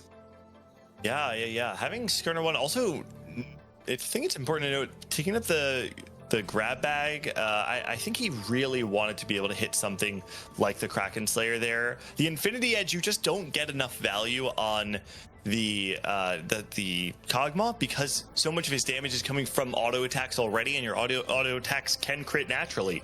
So I don't know if this really feels like the best spot if you're trying to lean more into the reroll. I wonder at this point in time if you just try and commit into playing at tempo. We're seeing he is up against Phillips, so the 200 streakers. It's a question of whether or not you can take out this Vi before the front line crumbles. The front line is dead now. We're close, but no, one more cast is going to do it.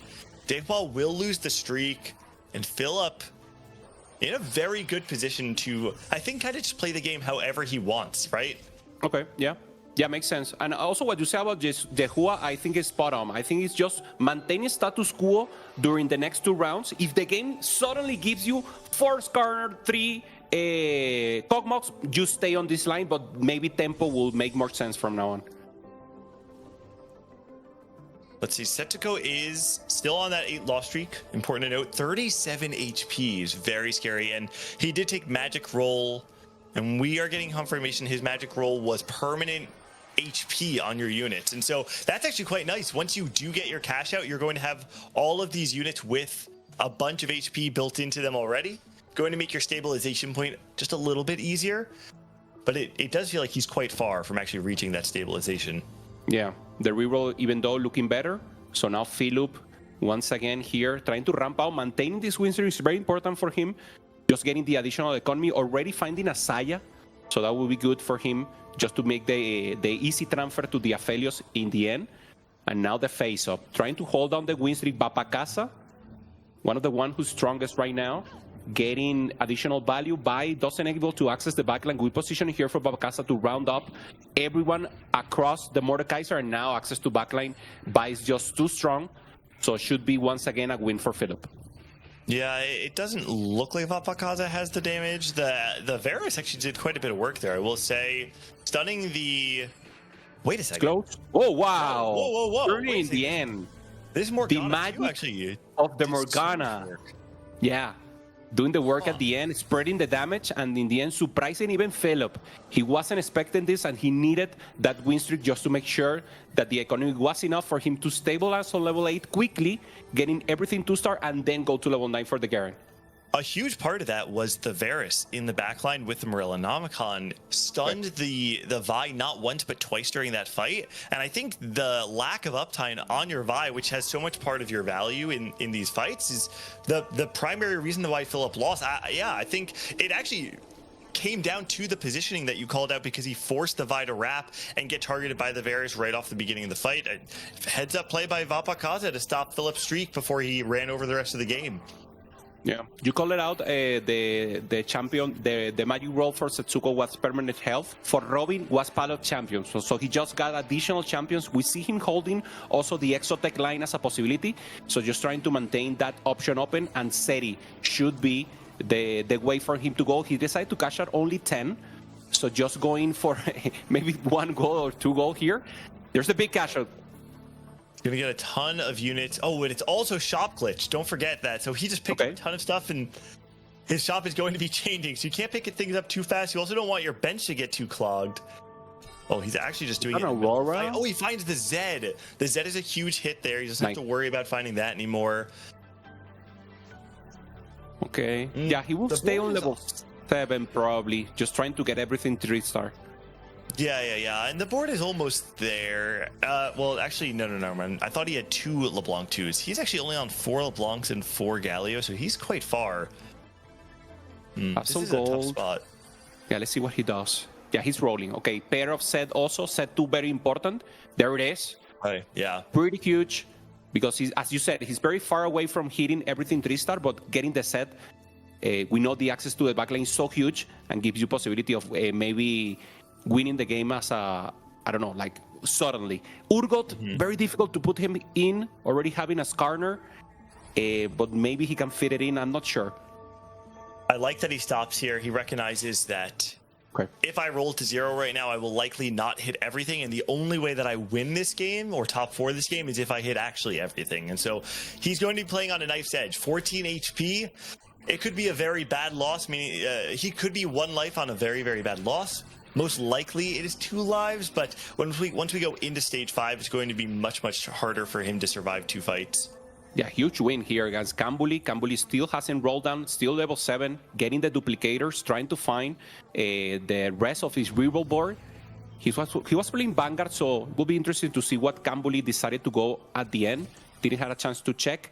And now we have a hack augment on the left with 8 additional gold. So very important if someone is able to find a good prismatic here. Okay, Setsuko rolling past. I mean, implant sounds pretty. Implants would be a lot better if you had gotten some sort of item cash out. Right now, it actually is not giving that much value. Crown Jewel and Moonlight, I mean, it does give you a Vi 3 and an additional rod. Oh, yeah, it doesn't really feel that good. But if you roll that, oh, that is not what you want to see. You can see his facial reaction. Yep. Setsuko is not happy at all. Yeah, it's tough. He has to get it. He decides to go for it, just getting a little combat power. Finds the Galio, finds a LeBlanc. So 2 LeBlancs away, rolling a little more here, but again, not hitting. Oh, he's very upset about this. And how can you blame him? It's a really tough hit. I will say, bad luck protection, while it's not giving you any value on your LeBlanc, who doesn't need to worry about auto-attacking all too much, your Draven 3 and your Zed, they already have a lot of stats. Eventually, you're going to be putting more items on them. There's a world in which you get a reasonable amount of value, but I think it's just going to take too long to actually get there. We can see right now, Vapakaza, still with a Morgana 2, is actually going to beat Setsuko in this fight. And is that going to eliminate him? No, it should be okay. Wow. The Zed up against the Mordekaiser. Setsuko will lose 1 more fight down to 5 HP, and he's at risk of going 8-8 in the first 2 games of day 3. Yeah, so tough. Gets an additional set here. Obviously very far from set 3. Just trying to hit here. Draven. 1 Draven away, 2 LeBlancs away. And nothing. Doesn't hit. Wow. Bapacasa, as you said, holding the Morgana, trying to go for the X of X. Still hasn't found a Vex, but Morgana doing the work, winning against this huge board from Setsuko. We see the expression. He's not only not happy, he's mad. He knows that it's not the spot, and getting an 8th in the first place, now not being able to bounce will be terrible for Mental. And this is not the matchup you want to. Cash has the Graves 3 online, 3 items as well. I don't know if we're going to have the front line to withstand the power of this Graves. No, the Galio is already going to fall. Nothing on the front line has fallen for Cash, and Setsuko is going to take a second 8th place finish in game number 2 of today. Wow, so tough. 350 cash out, getting the worst. That's one of the reasons people maybe sometimes maintains on 290. You're sure you're getting a Radiant. You're sure you're getting a masterpiece just to transform something to a Radiant. And Setsuko, no, he knows there's some good cash outs only in 330, and he can manage it. But in the end, what he got? He got additional gold, if you must, because it was just some units and not many Gatherns, not many Dravens or LeBlancs to accompany him. Right. I mean, he got a bunch of gold from his cash out, and then he didn't hit. So effectively, he got nothing out of his cash out, right? It's basically like you're just playing the game at 14 HP. So tough game for Setsuko. It's going to be a question of whether or not he can bounce back, because he has a mountain to climb if he wants to make it to the Tactician's Crown. On the other hand, there's actually a big gap in HP between Setsuko and the rest of the field. 32 being the lowest for Robin Song, still a handful of lives remaining, and I know he's one of the players that's trying to stabilize on 8 with Exotech. And speaking of Exotech, Cambuly also playing the line and fully upgraded. He's kind of hit everything. Yeah, looking good, trying to find the Rage Break here, lacking a rod for the Seri, just trying to put the third item, making sure he gets full value on the Exotech stats, the synergy. And now going up against Bapacasa. So it's Exovex versus Exovertical. See the front line of both holding up quite well. Cambuly is actually falling a little bit faster here, but we're starting to reach the point where we're ramping up. And like you said, not having the Rage Blade does mean that your ramp is going to be a lot weaker. But no, the front line does fall for Bapacasa first, and it's a close fight. Bapacasa is still on that Vex 1, but Cambuly is going to stay alive for another day, and Robin Song is going to take a hit to Cash. Yeah, Cash is just too strong right here. Not good possibilities for Cash to get the additional 3-star. Very far away from Senna, very far away from also Jarvan. But Graves is just doing too much work right here. Robin in a difficult position right now. 21 HP. Also going for the vertical Exo. Great items here on the Seri. The problem, only pair of Seri. Doesn't still have Seri 2, so lacking a little damage. And he went 6th in game 1, right? And just 3 points on the board. It's very possible that both Robin Songs and Setsuko go bot 2. And that would mean that 2 of the 3 players who have made it to the Tactician's Crown previously are sitting at the bottom of the standings after 2 games of day 2. It would be very surprising to, I think, many viewers at home to see Robin Songs and Setsuko both go out bottom 2 right now. Yeah, we're seeing Philip on the top. He didn't find even one Aphelios, so he needs to maintain to use the Jing as his secondary carry here. Yeah. Going level 9, yeah. Yeah, I think he's actually saying like, hey, listen, if I play Aphelios or if I roll for Aphelios right now, I have a top 4 composition, but if I take advantage of the fact that there's 3 Exotech players all rolling to 0 every single turn to hit the Zeri 2 to contest each other, he might be able to cap out much higher, even just playing the Vanguard marksman board. Yeah. So 0 goal or low goal here for Robin. Probably will be rolling only for the Seri, just trying to rush as much points as possible. I would really like to see maybe Philip, right, for the next round. Just make sure we see the roll down. And let's see if he managed to go to level 9, finds the Garen, and then just try to ramp up from there.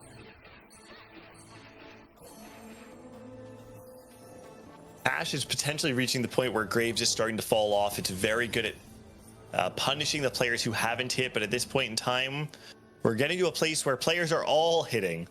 It's going to be Titans, maybe? Okay, just the Stone Plate. Going for a real tank build, not the Titans would be the fun decision, but Philip's not here to have fun. Also, important to note, not going for 4-star Vi, right? We are absolutely just staying on 3-star Vi. We're selling Vi each round in order to go fast 9. And you can see this board is not upgraded.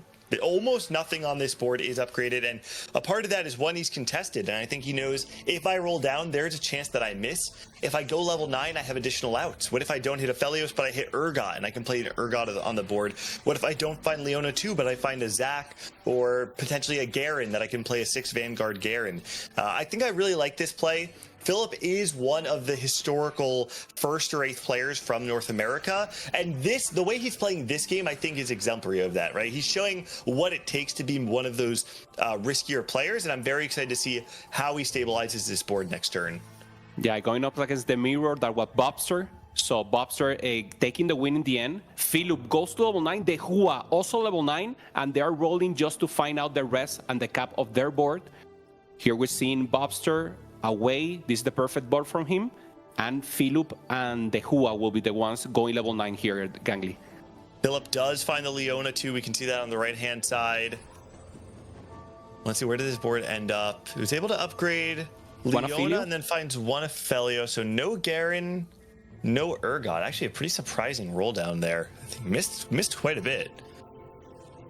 Yeah, gets a ghost, so a little chance here just to take a breather on the other end. Yeah. Also finding the Garen. Oh, so he did find Garen. Okay. Yeah, there it is. And Vanguard Garen it holds up quite well. If you can find a Garen 2 on this board, your front line becomes extremely powerful. And I will say, you get something like a Sterax on a Garen 2 with Vanguard, and you will see it is a night and day difference between this Vi 3 versus a Garen 2 with Vanguard mod on it. One Cash taking the win here, so important, low in HP. Also Robin, so the ones in the low HP phase taking huge wins here. And once again, Cash is very far away from improving. He just wants to ramp out 30 gold, just trying to make sure he gets an additional window here, maybe one more Senna, and I'm sure he will send it to 0 just to get that additional carry.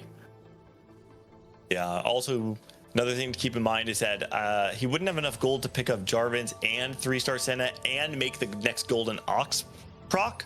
And so I think that's part of why he's waiting this turn too, which is scary. I mean, 15 HP, but I think he recognizes that at this point in the game, the only way he's going to go into the top 4 is by reaching critical mass, finding the Senna 3 and the Jarvan 3. So whether or not you win or lose this one, you have to play it the way he is. He actually might be able to find a win though, because Graves has made it onto the Zeri. The Zeri, is barely able to get out of the way. Wait, can the Senna finish it? No! Okay, one life for Cash. Amazing play by first the Graves accessing to the backline, ganking the backline. Yeah, and right. But it was Uzi on Zeri. Yeah. Doing the peel at the end. Yeah, that was good. Okay, anything that Cash wants to pick up here? He already has itemized Graves and itemized Jarvan. Yeah, maybe you just take a 5 cost, get a tank item. Makes sense there. The Philip doesn't have a 5 cost remaining on here. That really makes sense. Also, just itemization in general is kind of weird. The Anima squad would allow him to drop the Silas if he does want to play, and I believe he should still be able to fit 6 Vanguard. Wait, can you fit 6? Yeah. How many? I've actually forgotten how many Vanguards are there. Do you need 6 Vanguard? Do you need Silas on the board to hit 6 Vanguard? You should, yeah. Okay. Okay. Now we see Kambuli. Yeah, also helps you with the 3 anima, like naturally. That gives you a good damage additional for the Saya if that's the chance. Kambuli right here, pretty strong, just trying to ramp up also the Garen. No mods for now, so maybe next round we'll see the first mod. And obviously they're trying to go for the Exo Garen, pretty good if you manage to give items to him. Okay, we did see the roll down. We found no Jarvan 3. We're 1 off of the Senna for Cash, but he did reach the next Golden Ox break point, so a little bit more damage might be enough to break through. On the other side, though, this is Bobster, who's playing the Vanguard Marksman. Graves is now in the back line. There's still a lot of more stuff he would have to hit first. The Zaya is able to take it out. No, okay, that's going to be the end of the road for Cash. Philip also takes a hit here, though. I would love to see if Philip's able to bring it back, because I think he has a Vanguard or a Garen mod coming in. Did he take the...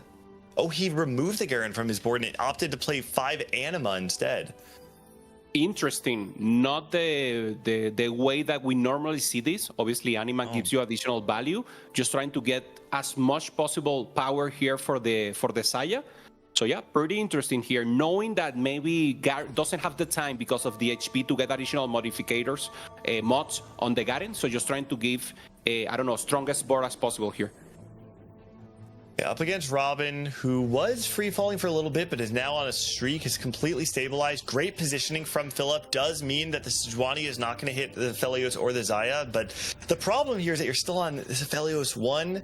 Do you have enough damage to not only break through the Sejuani, but also the Mordekaiser? But it doesn't matter, actually. The Vi finds herself into the backline. Is she going to kill the Zeri? Oh, Zeri's down. Or auto, it does. That's it. Okay. Philip stays alive, gives himself one more chance. Robin goes down to 9 HP. Philip really needs to find this Aphelios ASAP, though. Yeah. It's so tough. Aphelios was so timid for him this game, using a Jhin throughout all states, level 8, and now just with the pair. Remember, Bobster is the one who had the Aphelios and had already everything online. So he's the one who's, soft griefing him is normally what you have to do in this spot. Maybe holding one additional Aphelios, we'll have to see. And now final time. So final time here, Gangly, just to get additional items. And of course, we want to itemize Leona. That will be our secondary tank together with the buy. Yeah, it feels like a pretty rough game for Philip. Not going exactly the way he wanted it to play out. And I don't exactly know what bails him out here. I mean, Aphelios is the minimum, but even then, I don't know if that's quite enough. Question is, are you even going to hit it, though? He's still not finding it on his roll down. Wow. Oh, he found it. Okay, there it is. There it is. That's Aphelios 2. A little late, but finally finds it. And Robinson on the right, just trying to put items on the best spot possible, trying to make a change. Has Pity Visage here for the Leona. There it is, yeah. So additional tank value, just to make sure that the Rage Blade and the Kraken has time to ramp up. Does he dodge the Sejuani here? Let's see. The Aphelios might barely dodge. No, I think the Aphelios is going to get hit. The Xayah will completely dodge that, though. Yeah, we'll see. The Aphelios is there. Okay, Sadie ramping up. Good access to the backline, as you said. The Sejuani hitting Bobster. Very huge here. And then finding an out here to get the win. And it should be enough here, Gangly. Vexotech able to take out Philip on the right-hand side, and Robin will follow the Bobster on the left-hand side. That's a top 4 secured for Bobster. Can't believe Apakaza and Dehua finding himself in the top 4 of this game. Bobster once again playing just standard Vanguard marksman. We saw Philip try and play for a very high cap. Went 9 early to try and find Garen. Completely whiffed on his roll down. Bobster instead rolled a 0 on 8. He tried to build a board as strong as he could, as early as he could, leverage the HP he had early game, and in doing so, secured himself back into the top 4. Wait, is this actually... This is the same top 4 as the last game, isn't it? It's exactly the same. A little difference in the position in the bottom, but yeah, the same 4 players are in the bottom, and now on the top, Bobster trying to get a good cash out here, a good possibility of tempo. Dehua pretty strong with the Urgot too. Trying to access here, good execution. The Golem is down. Leona holding up strong, but Dehua is just too strong here. Bobster will take a loss. 19 HP, not enough to that. No! Whoa. Oh my God, they totally turned it around. The power of the Kraken and the Rage Blade in the end. I'm not gonna lie, I turned my brain off for a minute because I just assumed the fight was over. But wow, yeah, I mean, the Aphelios in the end, the ramping damage, able to take it over the Urgot. That is shocking to me, but man, what a fight. And now Dehua in danger of actually getting eliminated. Bobster has the HP lead over him. Dehua might find himself back in 4th place. Okay. Yeah, good spot here.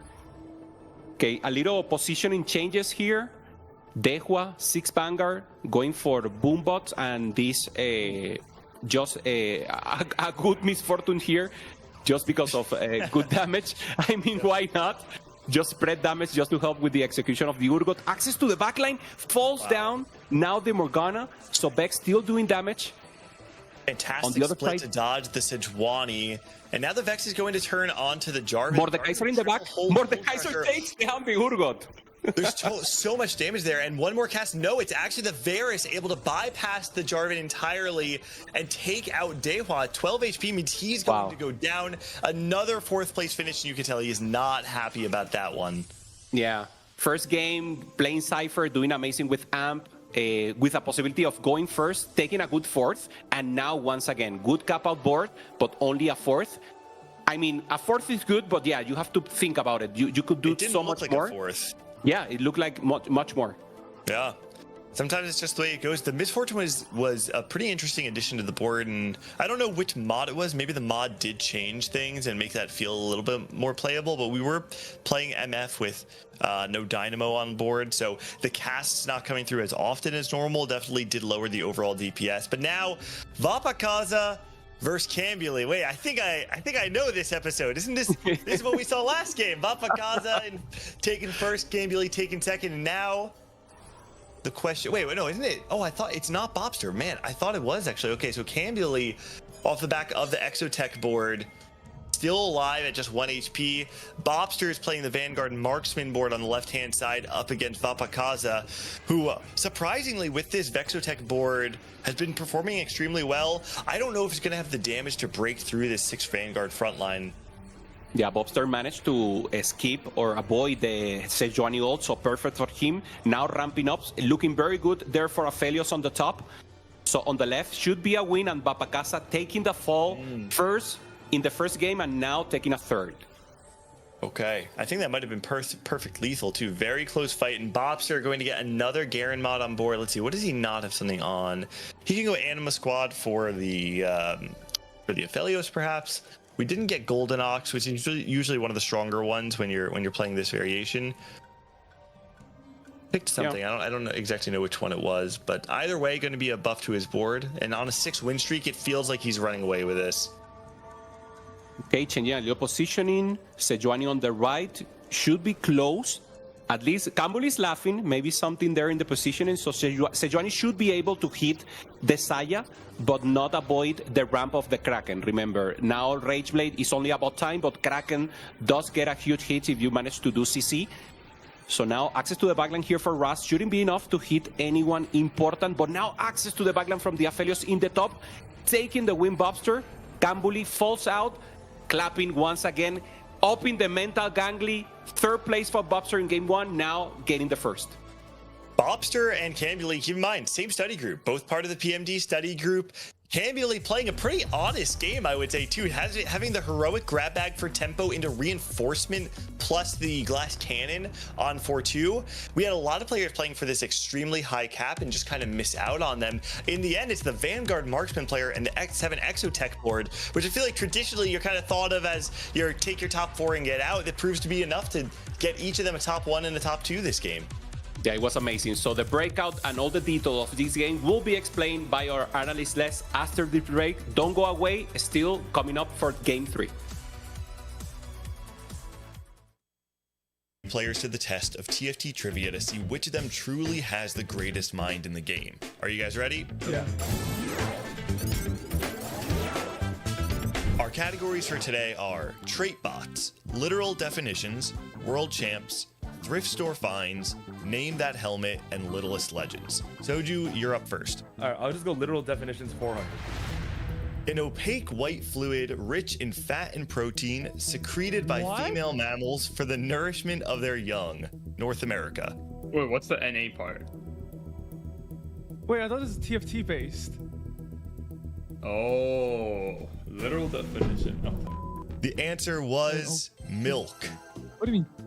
Wait, Bro, what? No, okay, wait. Okay, hold on. I thought this was TFT related. Milk is in the call right now. That makes sense. That makes sense. Oh, that makes sense.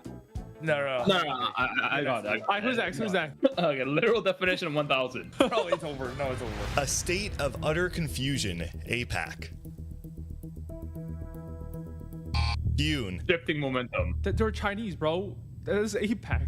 Oh. You are incorrect. The answer was chaos. Wait, why is that APAC? Bro, it's Pajouts. Oh, no, it's over. Oh. Wait, how many points does Keelan lose for this? 1,000. 1,000. 0. Milk, you're up. All right, literal definitions 800. An Italian professional footballer who played as a striker for Serie A club Genoa. EMEA. I'm not guessing. I'm not guessing either. The answer was Balotelli. Oh. All right, literal definitions 200. A liquid detergent used for cleaning dishes, cookware, and utensils by removing residue and grease. 1.22 seconds, buddy. Dish soap, GG. It was dish soap. Soju for 200 points. All right. Literal definition 600. A member of a family or group who is regarded as a disgrace to it. LATAM. The answer was black sheep. We are back to Soju. The thrift store finds 1,000. That one, bow plus glove.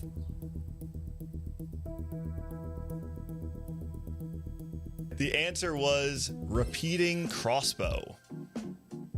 Oh, is it the one that I don't even remember that makes the unit like from a 2-star to 1-star? No, that was Curse Blade. That was Bow Cloak. Oh, you're right. I'm gonna do Literalist Legend 600. Soju. Wait. Okay, I chimed in, but it's the Fua. But I don't know. Like, I don't have to give the exact name. You have to give the full name. You do not. You just have to give the littlest version of it, which is the Fua. 600 to Soju. Hello everybody and welcome back. 2 games down on the day means we only have 4 more to go before we crown the next America's Golden Spatula winner here for Cyber City. My name is Nekkra and I'm joined by Dobz and CLE to break down what just happened in that second game. And I think honestly the big picture of it is that the way that this game ended, we had all 4 of our bottom 4 from game 1 get another bottom 4 and the top 4 stayed on top here. Yes, exactly. It's so rough when you have such a start, just like Setsuko is having, because he went 8 at the first game, and the second game, it feels like he could do nothing to change that around, because his rolls from the shop was so bad that his augment wasn't great. He didn't manage to hit to put the composition online, but still there are plenty of games to go, so he can actually find his way back into the top standings. And for our top 4, Vapakasa, Bobster, and Camberley specifically, all trading their 1, 2, 3 spots, all tied at 14 points for day number 3. They are absolutely crushing and showing that they understand this patch and are showing up again here on our final day. And that is certainly going to make things more interesting when we mathematically look at which player is going to have the highest average placement, because these games will count alongside the 12 games that our players have already completed for days 1 and 2. And so as we start to get closer and closer to that final game, I feel like the door is swinging wide open for somebody to take those spots. Exactly. This is actually the moment that you have to step up, because in order to you to come back, you have to build around it. So for Setsuko and maybe Cash, and you need to get to come back as soon as you can, because the time is actually running out for you. So hopefully they can perform well in the next game. So let's see. It is going to be very interesting. We're going to take a look at our standings here to see where our players are currently and see what they need to play for, because only 4 games are left. And this is exactly what you called out, CLE. Vapakasa, Bobster, Kambuli all tied with 14 points apiece. But like when the winners stay winning and the lower bottom 4 continue to get these bottom 4s, you have this weird points dichotomy where anything could still kind of happen in terms of 4th to 5th. Yes, I mean we have like 2 groups in here, right? The top 4, it's like they're so far ahead, but in one game you can actually turn things around. So this third game would mean a lot, because if that happens again, that will have like a huge difference between those players. So this game 3 could be the key for the series. And one thing is that Vapakasa is on top still. And that is a huge part, because already qualified for the Tactician's Crown through the BR qualifier spot. And so because of that, we have the top 4 and then the AVP slot still open. And so the players in the bottom are still within reach. Even Setsuko, who has gone 8-8 in this lobby, he has the opportunity to still get back in it. Absolutely. We're going to find out what will happen in our 3rd game after we take the short break, so don't go anywhere. Hey everybody, Spicy Yappies here with Raimplosion, and today we're going to find out what the strongest 3-star 5 cost in set 14 Cyber City is. Yeah, I'm just excited to get right into it. All right, now that we're gonna have a bracket to just figure out which one of these 3-star 5 costs is actually the strongest, Rain, what do you think?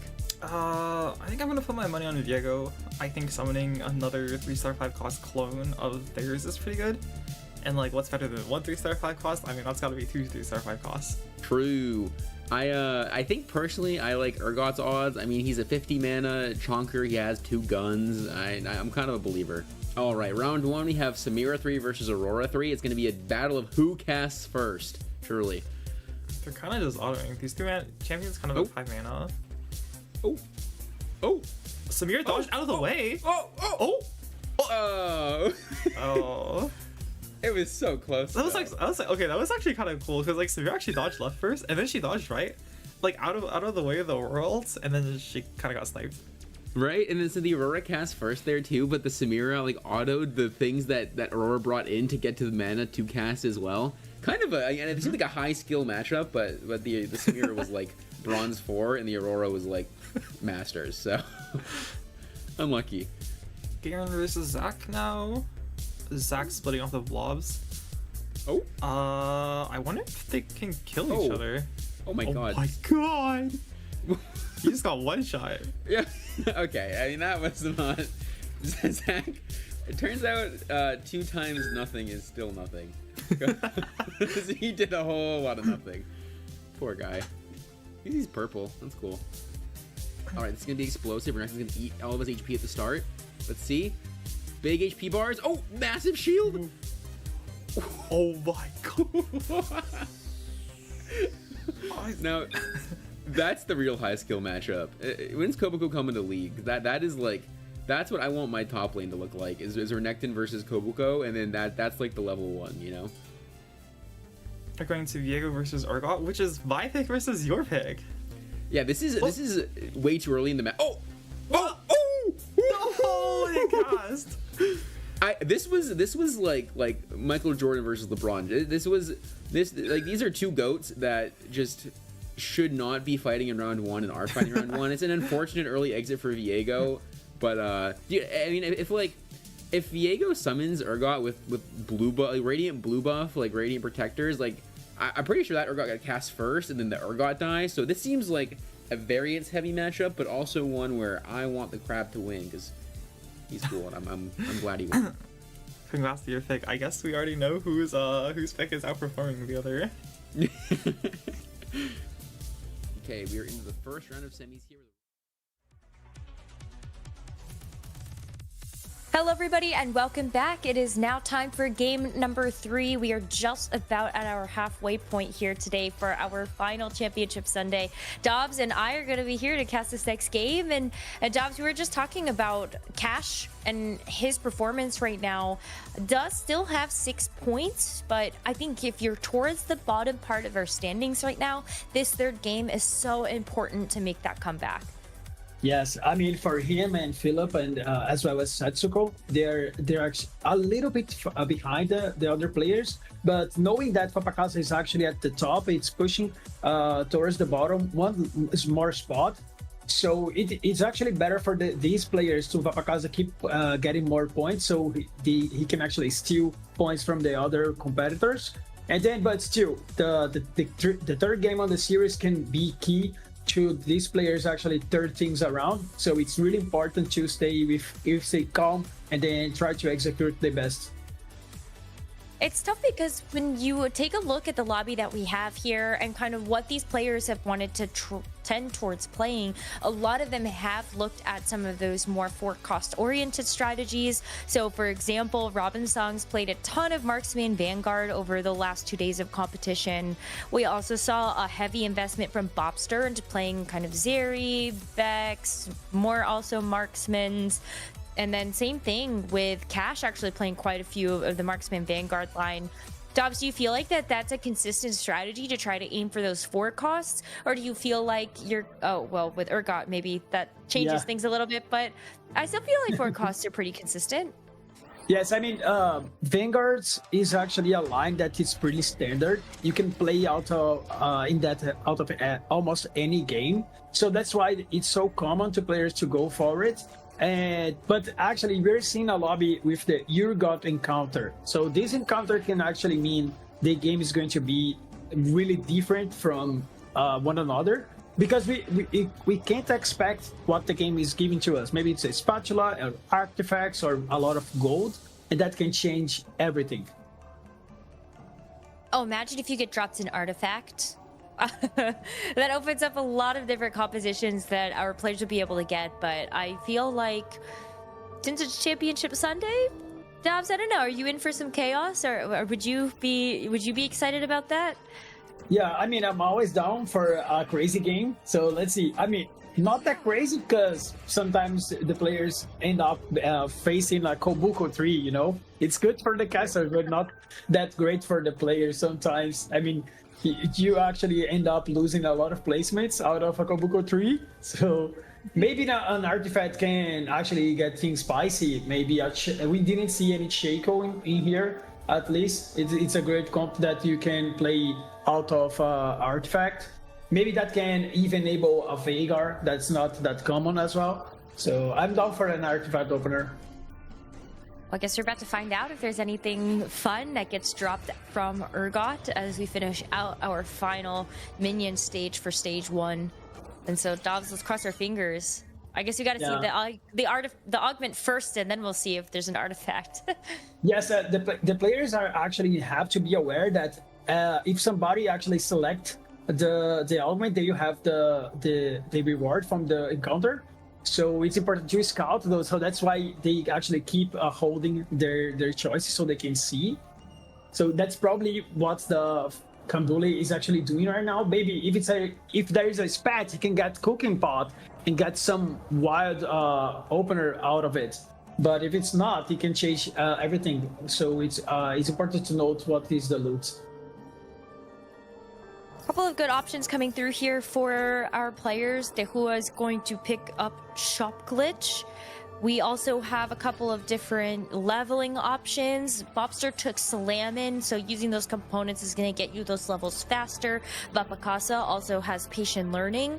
What do you... I feel like everybody is just kind of angling to make sure that they have enough gold.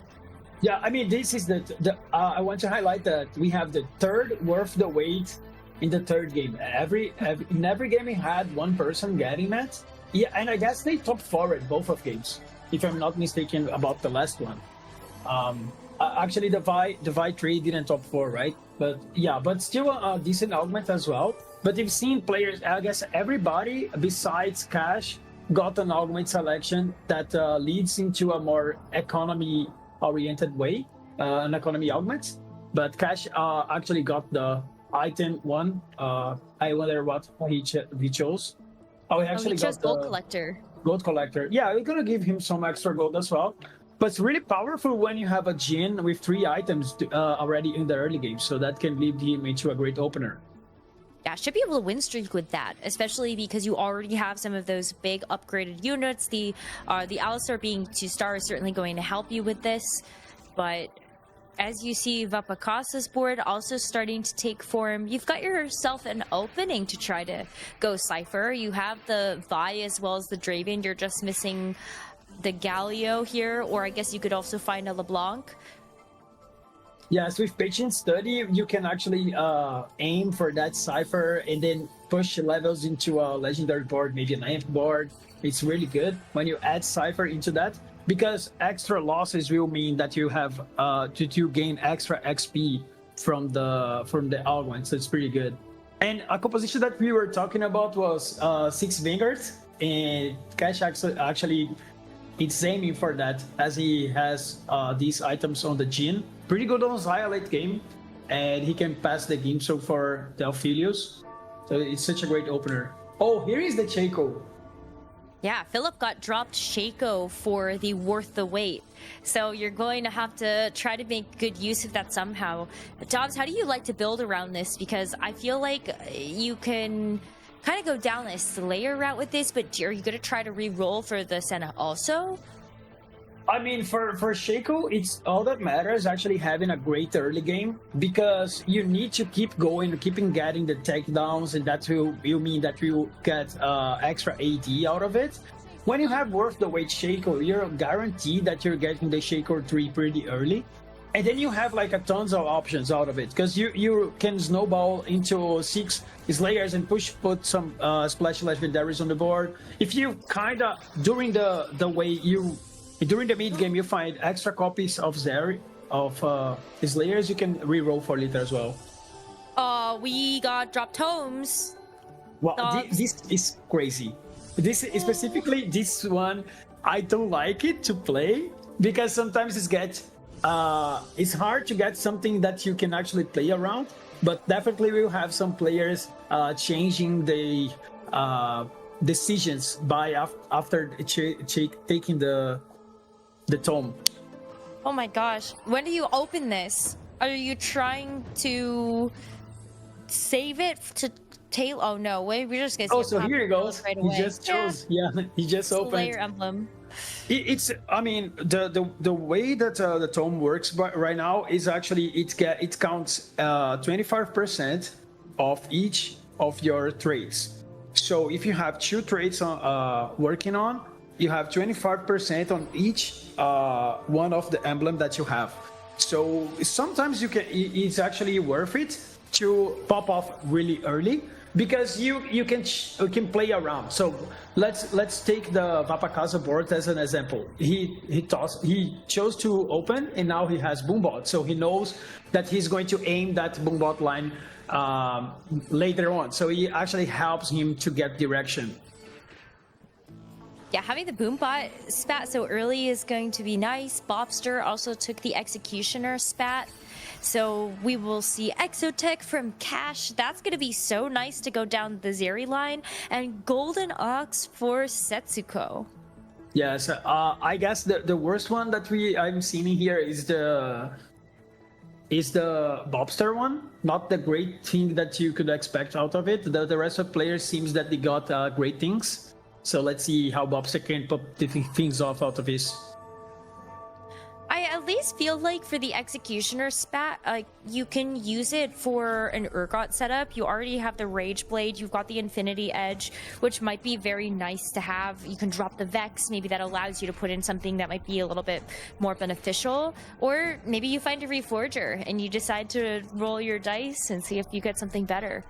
Mm-hmm. He probably is playing Graves. That can mean that he can drop the Vex out of the board.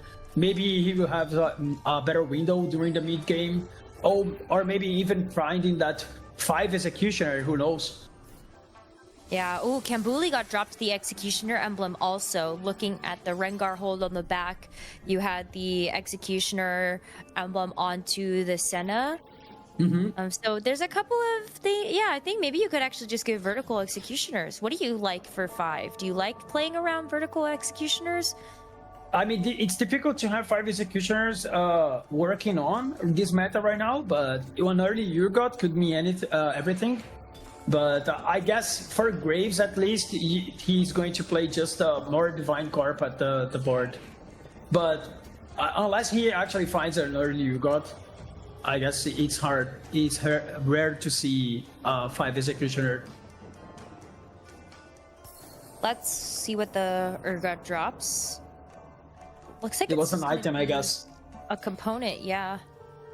Yeah, so nothing crazy in there. I mean, the tome did all the crazy work by now, right? True. The Heck Carousel is so wild. But I feel like Kambuli actually got dropped a lot of really great items to make this work. Rage Blade onto the Senna. You've got your 3rd item onto the Graves. You're going to start to build out a little bit more. You're just kind of hoping for those unit upgrades at this point. Maybe looking to roll after you see the augment choice on the next one. Robin Songs gets a strategy emblem, though. Yeah, strategy emblem so good. And by seeing his augments that he took for the first one, he probably is playing LeBlanc. So let's see if he's going to keep up this composition right now. And on the other hand, we have Bobster with the Saya, 3 items already. The Executioner also gives extra reduction to the frontline armor. So it might be good for this time in the game. Saw maybe Robin Songs might be contested a little bit. Duhua also has a strategy emblem. So if you even wanted to try to make the pivot from Cypher, which Robin has, to the strategist line, then that might be a little bit harder. As to who also is going to take high IQ. Wow, I haven't this is seen an that in a element long that it's time. risky, isn't it? Because it's hard to pop off because you have to guess if you're winning more or losing more. It's of course it's a little bit easier to guess that you're losing because you can sack the whole stage, but you're gonna lose a lot of HP out of it, and maybe during the late game he can push into winning streak after getting a cash out. But Robin actually got the duplicator, so he is in a better positioning to actually read the units. Will definitely make it easier to find the LeBlanc or even the Yumi if you wanted to try to reroll that. But look at this artifact pickup here for Philip. Got the Prowler's Claw for the Shaco. Isn't going to quite win this fight, but I'm surprised that he lost to LeBlanc 1. It's so tricky how the Prowler works. I mean, I remember looking into the data and seeing that Prowler was good on Shaco, but sometimes he just messed things up. And that round was really weird because Robin didn't seem that strong, but still win the fight. Yeah, absolutely. I feel like Prowler's Claw never works for me, but the data always suggests that it's supposed to be a good item, so... He's decent on Shaco, yes. He can move to Zed later, though. That would be a nice... We're trying to lose in here. Yes. And here, Vapakaza as well, with the 2 economy augments pushing into that Urgot line. And he puts Cypher on the board as well. Let's see what cash out he can get out of it. It's not going to be a great thing because he's actually winning this one. The who has sacked him. At least you're still getting something, though. I feel like if you don't feel like you have anything else better to do on this stage, then try to get an item or just something. Maybe you get some gold out of the Cypher cash out, and then you can make the pivot from there. But as we get into the next carousel, we can kind of start to take a little bit of a better look at what people are playing. Yes, exactly. I don't think there is not mandatory here, like too important for everybody. Maybe some key items, but there is no Zed for the Cypher players. There is no Spat as well, because that will mean a lot for the players. So let's see. After this round, we can see the setups and maybe somebody actually got great things out of it. See a couple of open components, but I feel like Kambuli is really starting to put a good board together. Oh, is that a Cho 2? That is a Cho 2. That's a Jarvan 2 now as well. But the Cho 2 so early on 6 is crazy. Yeah, I was like, what? I wasn't sure that was a Cho 2, so that's why I asked it. It's so crazy to have it that early on the game. The odds of that are just so low, and I feel like this is going to be just a great piece to have to help tank a lot of that damage for the Graves, give it time to actually do some work there, allow this to ramp from the Senate as well with the Rage Blade. I mean, this might just be another loss for Philip if never mind. If the Shaco doesn't get stuck on the Cho'Gath, but yeah, I mean, Shaco is so unpredictable, and with Prowler's Crawl, it's even more. And here's take another win. I wonder if he's actually planning to keep the Shakos and get the Shaco for a start. Because we've seen in the other 2 lobbies today, players are actually selling the spare units. So they're not searching into that late game final for a started unit. They're actually using that for getting more gold. So let's see how he's going to decide to play. who is actually going to make the Yumi 2. I already had 2 minis. What did he pick for the IQ? I would assume it's that he would lose. I assume it's losing. Yeah, he's sacking. So for sure he's losing. At least he continues. For his own sake, I hope that he loses this next fight. Yeah, I mean it's easy because he already lost the 3 fights. So even though he win 2 in here, he would already get the result because you have to guess for the next 5 rounds, you need to lose more than win. So if you secure 3 losses, you already have the cash out. So it's okay. Oh, it's a couple extra gold for Vapakasa.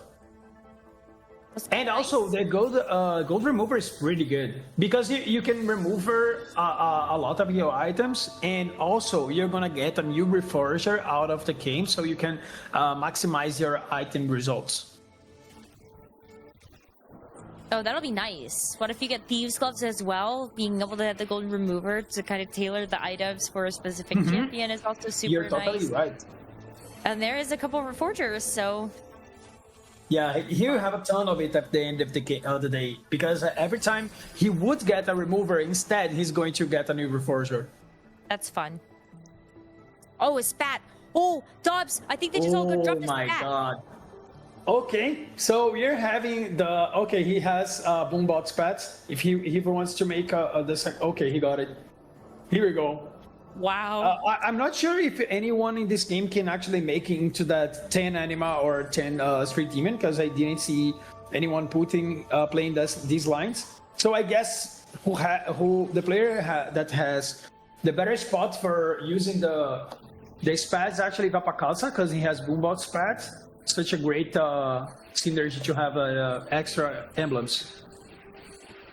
As long as he's actually able to make it there, this is going to be a huge loss to take versus that Shaco.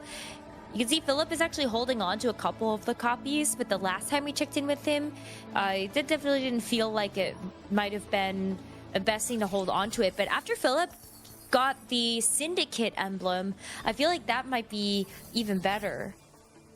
Yes, exactly. Let's see the roll down here for the Hua. He's showing that he likes this kind of play, sack the whole game and then come back. The open further. Got the Nico too. Yet. Super nice. There's a Ziggs if he wants it. Still missing a couple copies of the Yumi though, and so decides to make a couple of pivots to at least get the Golden Oxen. Oh, gets a Viego. So the Viego can go in instead of that Alistair. Amazing. Yeah, it's still missing the Samira. I mean, when you're playing Amp, having the Samira is the key to be actually really strong. So I wonder if he keep rolling. He actually is stopping here. He has like no gold left, almost. He's at least he has 5 strategies. It's pretty good for the board. And with an opportunity to make another emblem too, still has the open spatula, but waiting for the right component for it or a reforger. Ooh, but versus the Shaco, oh the Annie, the Annie, the big cast there for the Tibbers. It was a close fight actually, and I didn't see if the Shaco was still going to the Shaco 4. Here is Vapakasa rolling on 9. He's pretty rich. And to Zach. Come to Zach. Okay, Cho 2. Cho is pretty important. Know your god. Okay, gets the Kobuko though. He actually anticipated 1 round from the usual level 9 when you rush it, because usually you go on a 4-5. But he wanted to roll because he's at 20 HP. His fight is gonna be hard though against the extra attack. Oh, just missing out on the Urgot would give you the 6 Boombot. Or even just having a Kog'Maw, but it's hard to kind of figure out what you would want to put in instead. As Cash's board looks very strong, and Nazeri is doing all that she can, but Vapakasa now just on 1 life. Yeah, I mean, Vapakasa losing this game would mean that the stand is going to go crazy. So we have to keep an eye on him. Let's see, he can still come back because its Boombot is really OP. He finds a Kobuko. I wonder if he's not a Kobuko too. Well, because if he locked the shop, then he does have a pair of Kobuko. Because there's the one on the board and then 1 in the shop. And so picking up this should make a Kobuko too if he locked it. Yeah, if he didn't, it's still 5 gold, so he can roll more in order to get his Urgot. I guess Urgot 1 could save him like for 2 rounds, and then okay, he got the Kobuko 2. Okay, nice. Get a couple bloblets as well here for the Zac, but you're still missing out on the ability That's to crazy. make the Boombot 6. 2 Boombot spats and not even the 6 Boombot on the board. Well, I'd say Kog'Maw or the Urgot. Either one would be able to give you that 6 Boombot, and you just can't find it.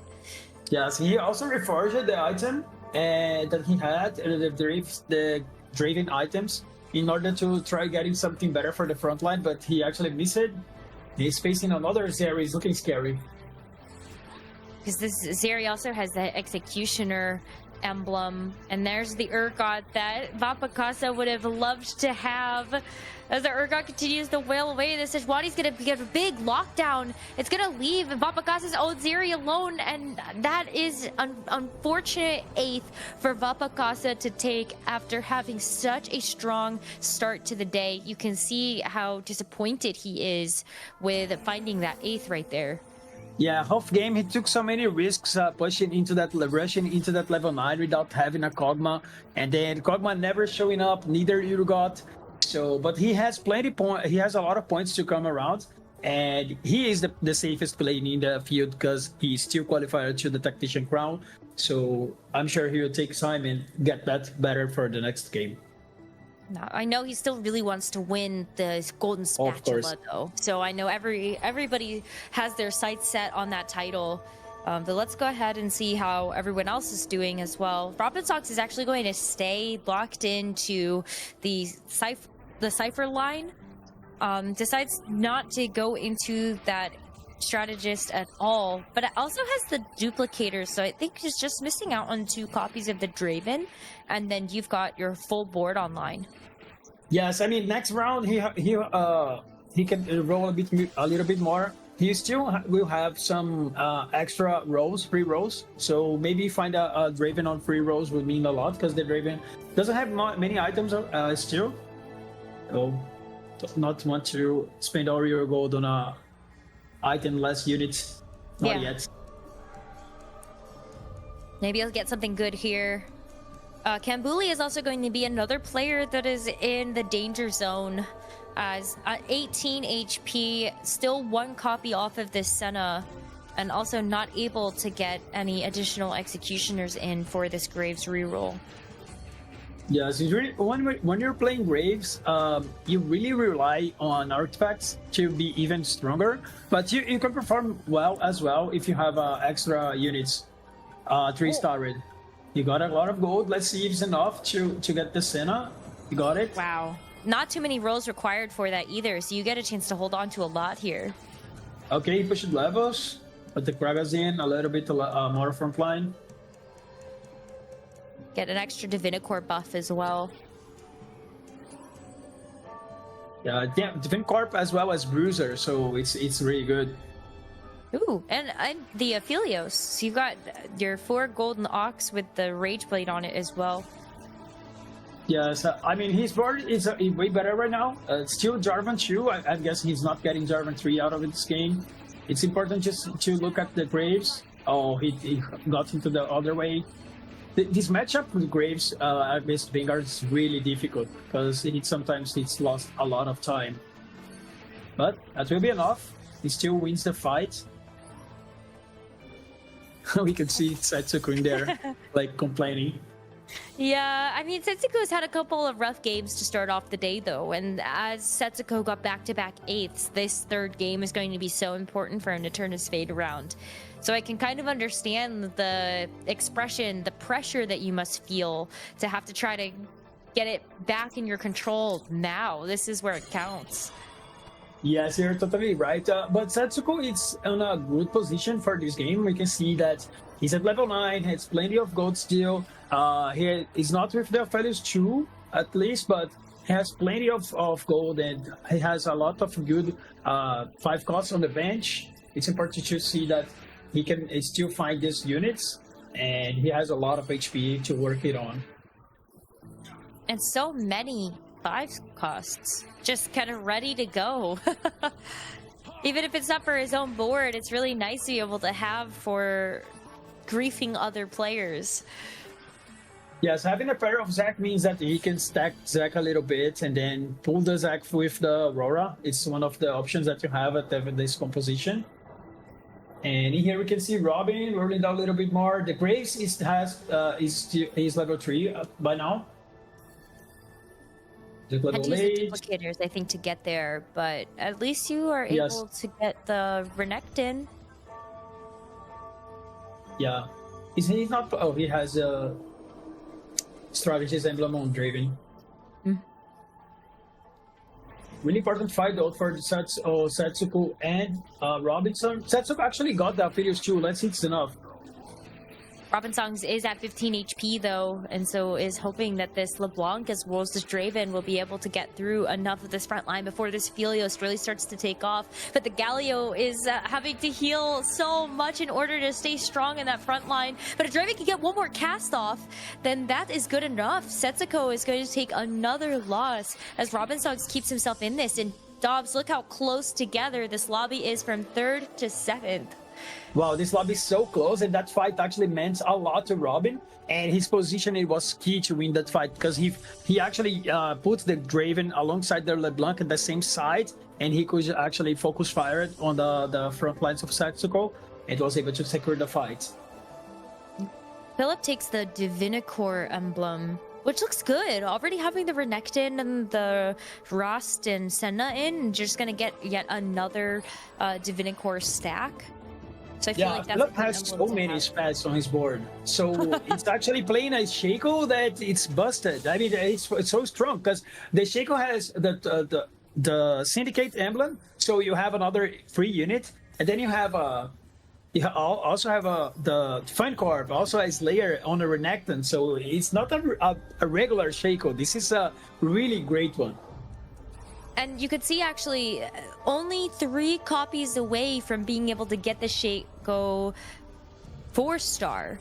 So might actually have enough HP to get there. As long as Philip doesn't take another big loss, then maybe we will be able to see that Shaco 4. But for Kambuli, it is last life. Bobster has the chance to end Kambuli's game here. But I think with the Golden Ox is really starting to pay off. But the Senna...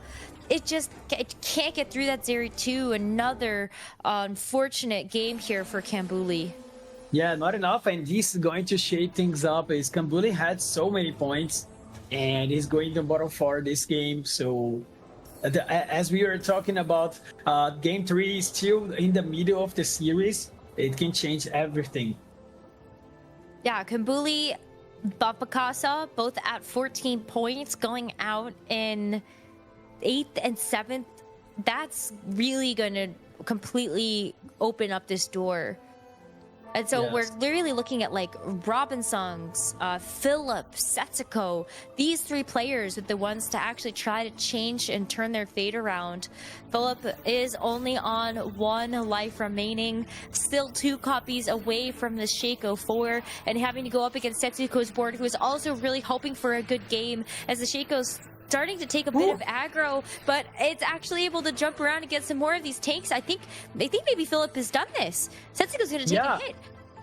I mean, this round was like all about Shaco pulling, actually getting to the Aphelios really early, and then he's actually going to be able to get the Shaco 4-star. Wow. It's gonna happen next round. And Philip gets a pretty big spike from that, doesn't he?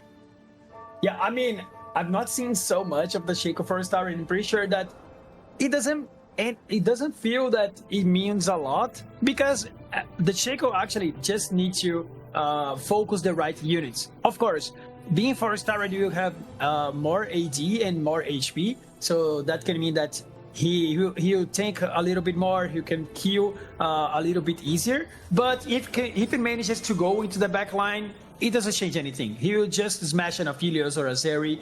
But let's see if it's enough to him to actually secure a better placement on this game. Whoa, 2-star 5 cost just got dropped out of the Urgot Orbs, Dobz. That was a Koboko 2 for Philip, and we're also going to see what did Setsuko get? Did Setsuko get Zac?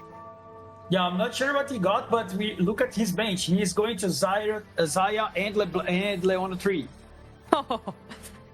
Someone's got to stop this. Yeah, he has so many gold. He has still so many gold left and some lives to working on. This fight it's a lot important for him as well, because if he drops into that last life, he needs to all in. Let's see, it's pretty close. His carry is getting focused. He lost this fight. But he's probably on his last life, so we need to keep an eye on him. Oh, there's a Zaya. One Zaya to go. Someone holding it? Leona? Surely.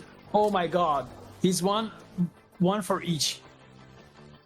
He's just gonna keep rolling here. He's actually selling his board to try to get this. At least there's a couple more bloblets that can go in, but I think you just need to keep selling. Tetsuko knows this is kind of a big opportunity, but he cannot find it before he starts to run out of time. So Zaya, oh my god, he was close. He was close. Let's see if he can still win a fight in here. Against a full amp board, it's not seem that he's going to be able to win.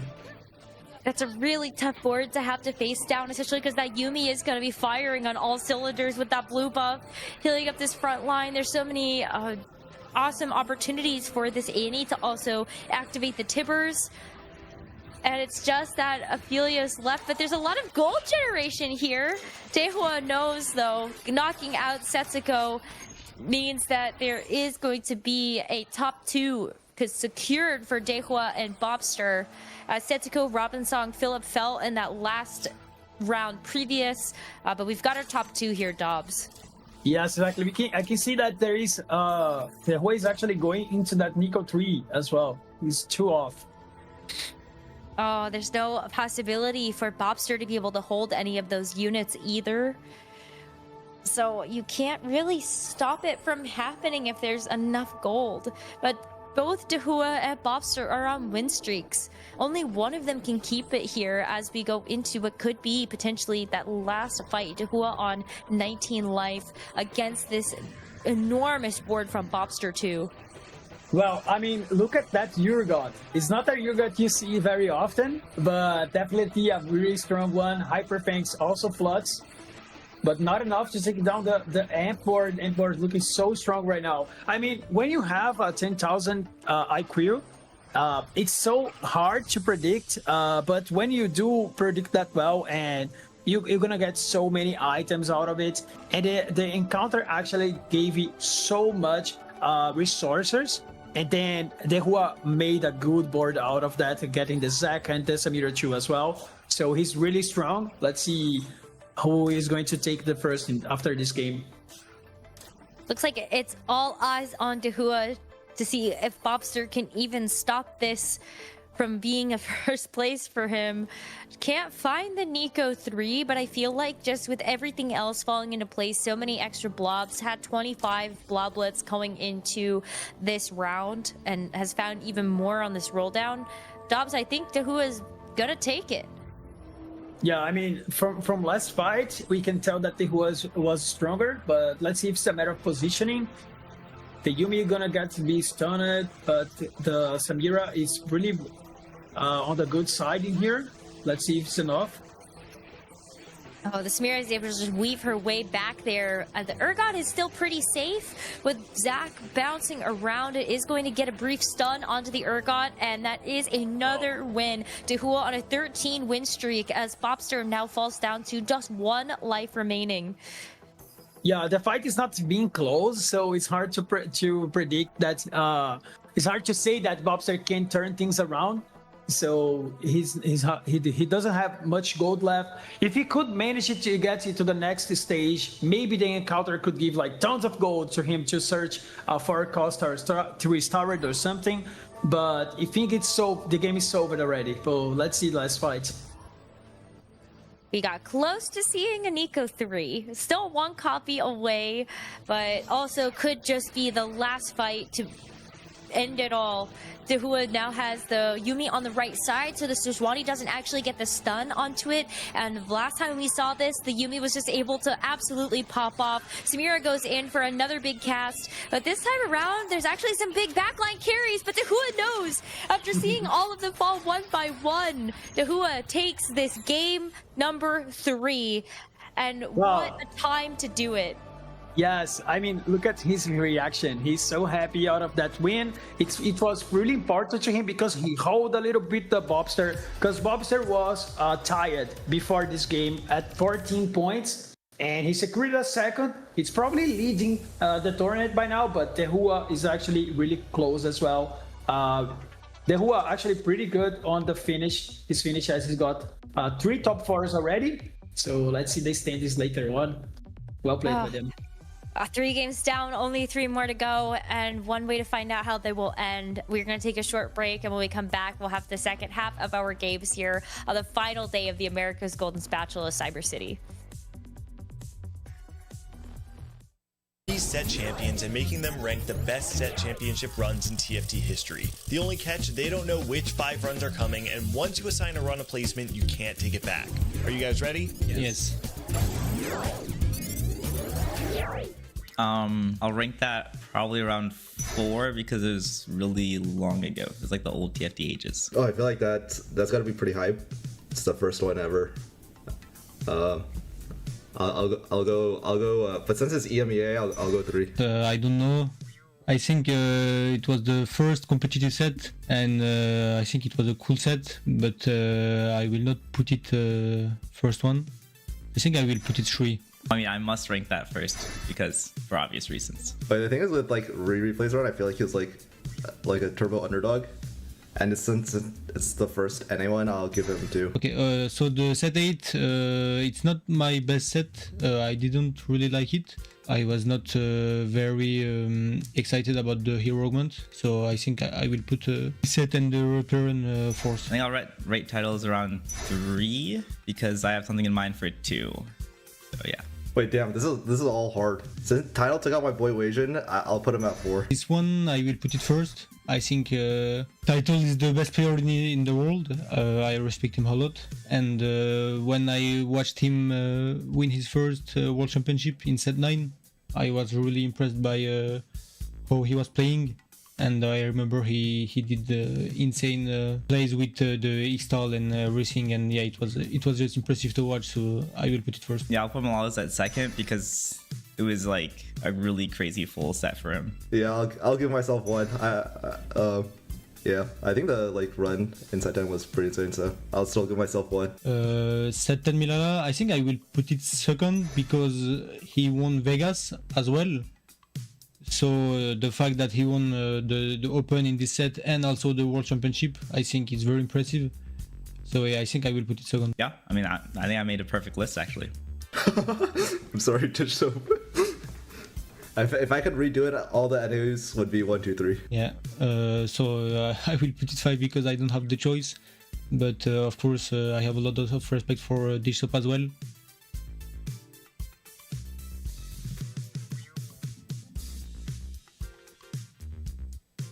Okay, everyone ranked this up the last one, but I think maybe this is unlucky because I think this shop run was pretty good.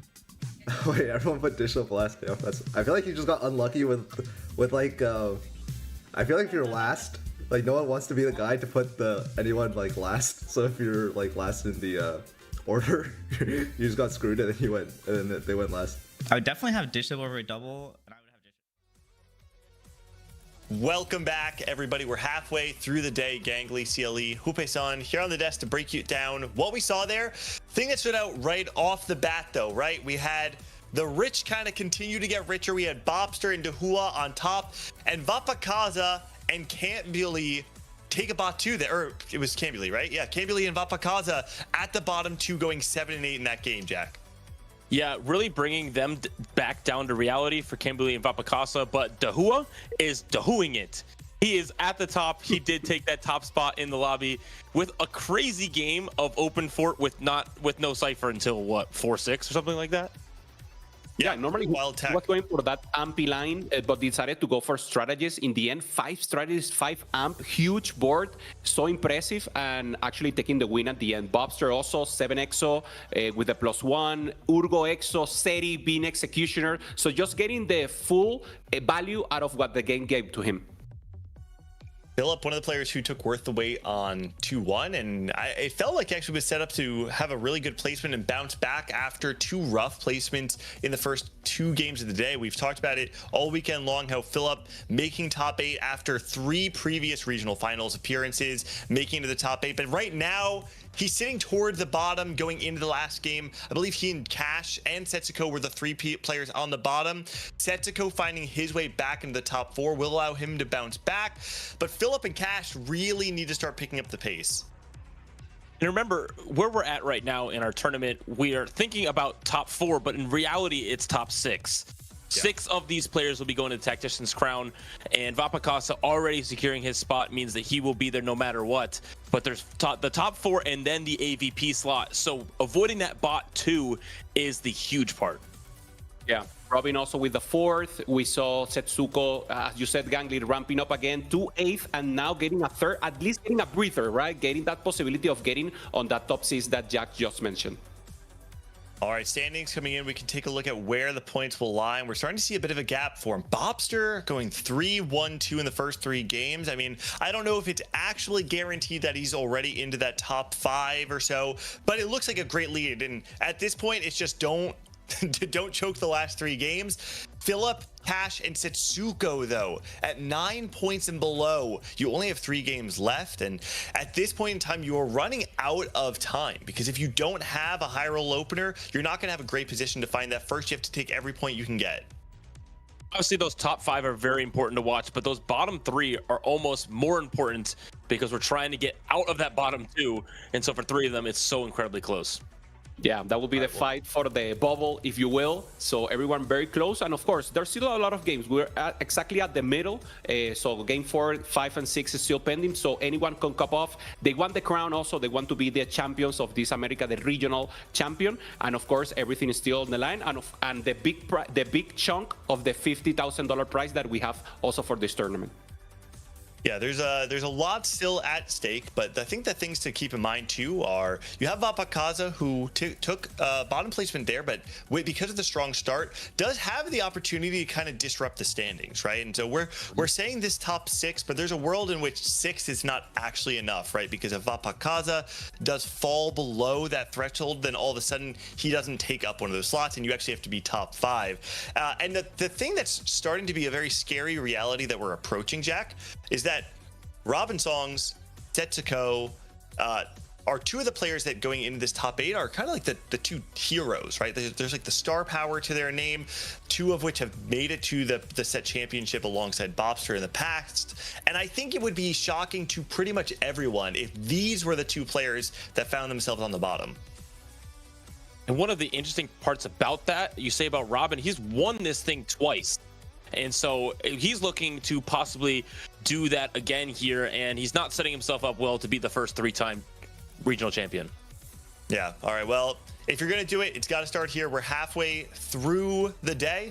And at this point on, the last 3 games are all that you have to get yourself into that top 6, find your spot into the set championship. But game is ready. The casters are ready. I'm going to hand it off to Nekkra and Dobz to take you through game number 4. Vamos. Wamo, indeed. Dobz, excited to be back with you for this 4th game. And as we got a chance to take a look at the standings, it really is going to be so important. You know, Robin Song's looking at that 3rd regional championship title. He's going to want to try to make a big comeback here. For Philip, Cash, and Setsuko, they can feel their dream of making it to the TAC round sort of slipping out of their fingers. So this is also going to be another really important game for them to turn it around.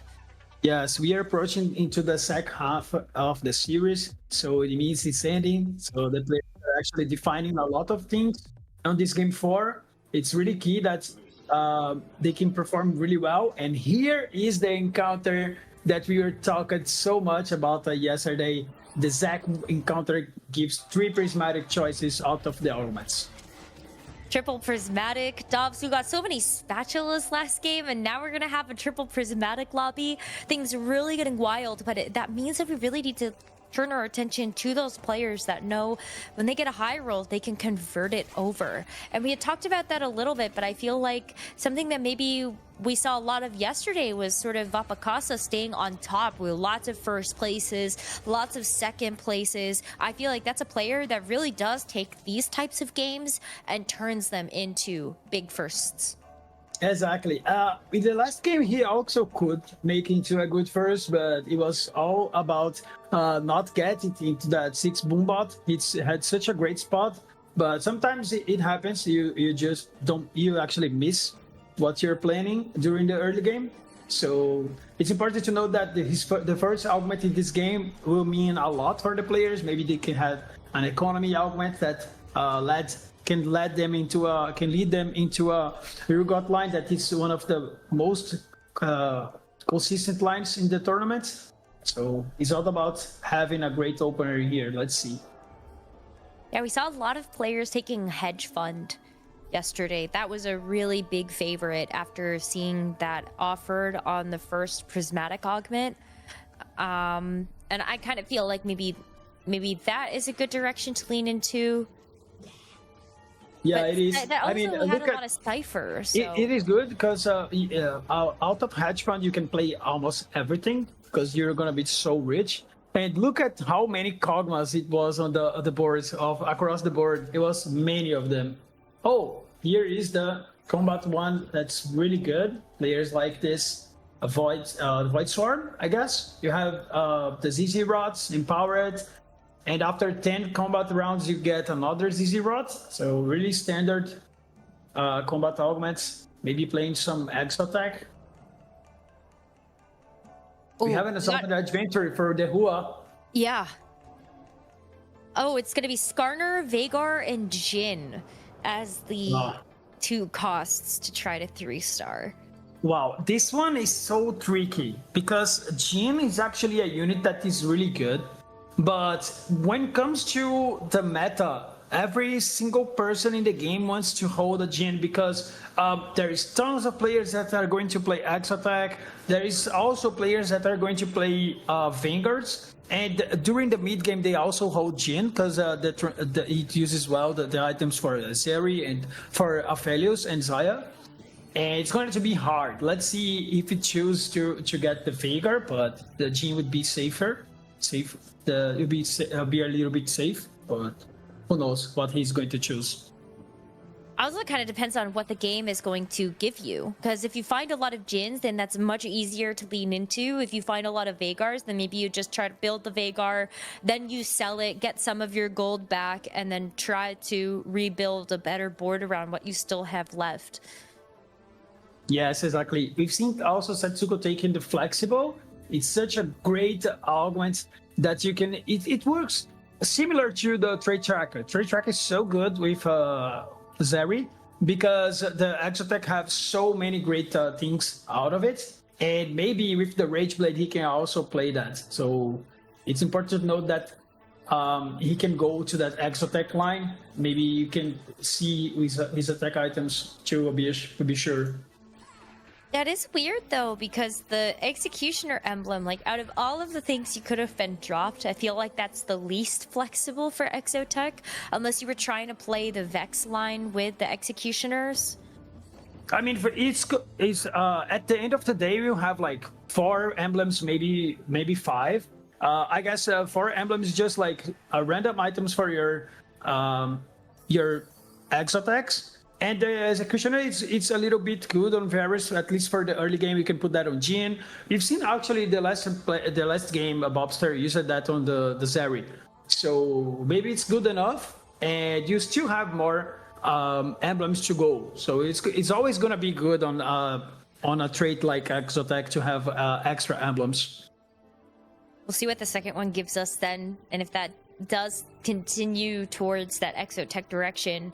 But for Vapakasa, starting out with a Graves with really good Urgot items. That's what I'm seeing right now. Yeah, it can be Urgot items, can be Vanguard Marksman augments items as well. We can spare each of the Aphelios and Xayah.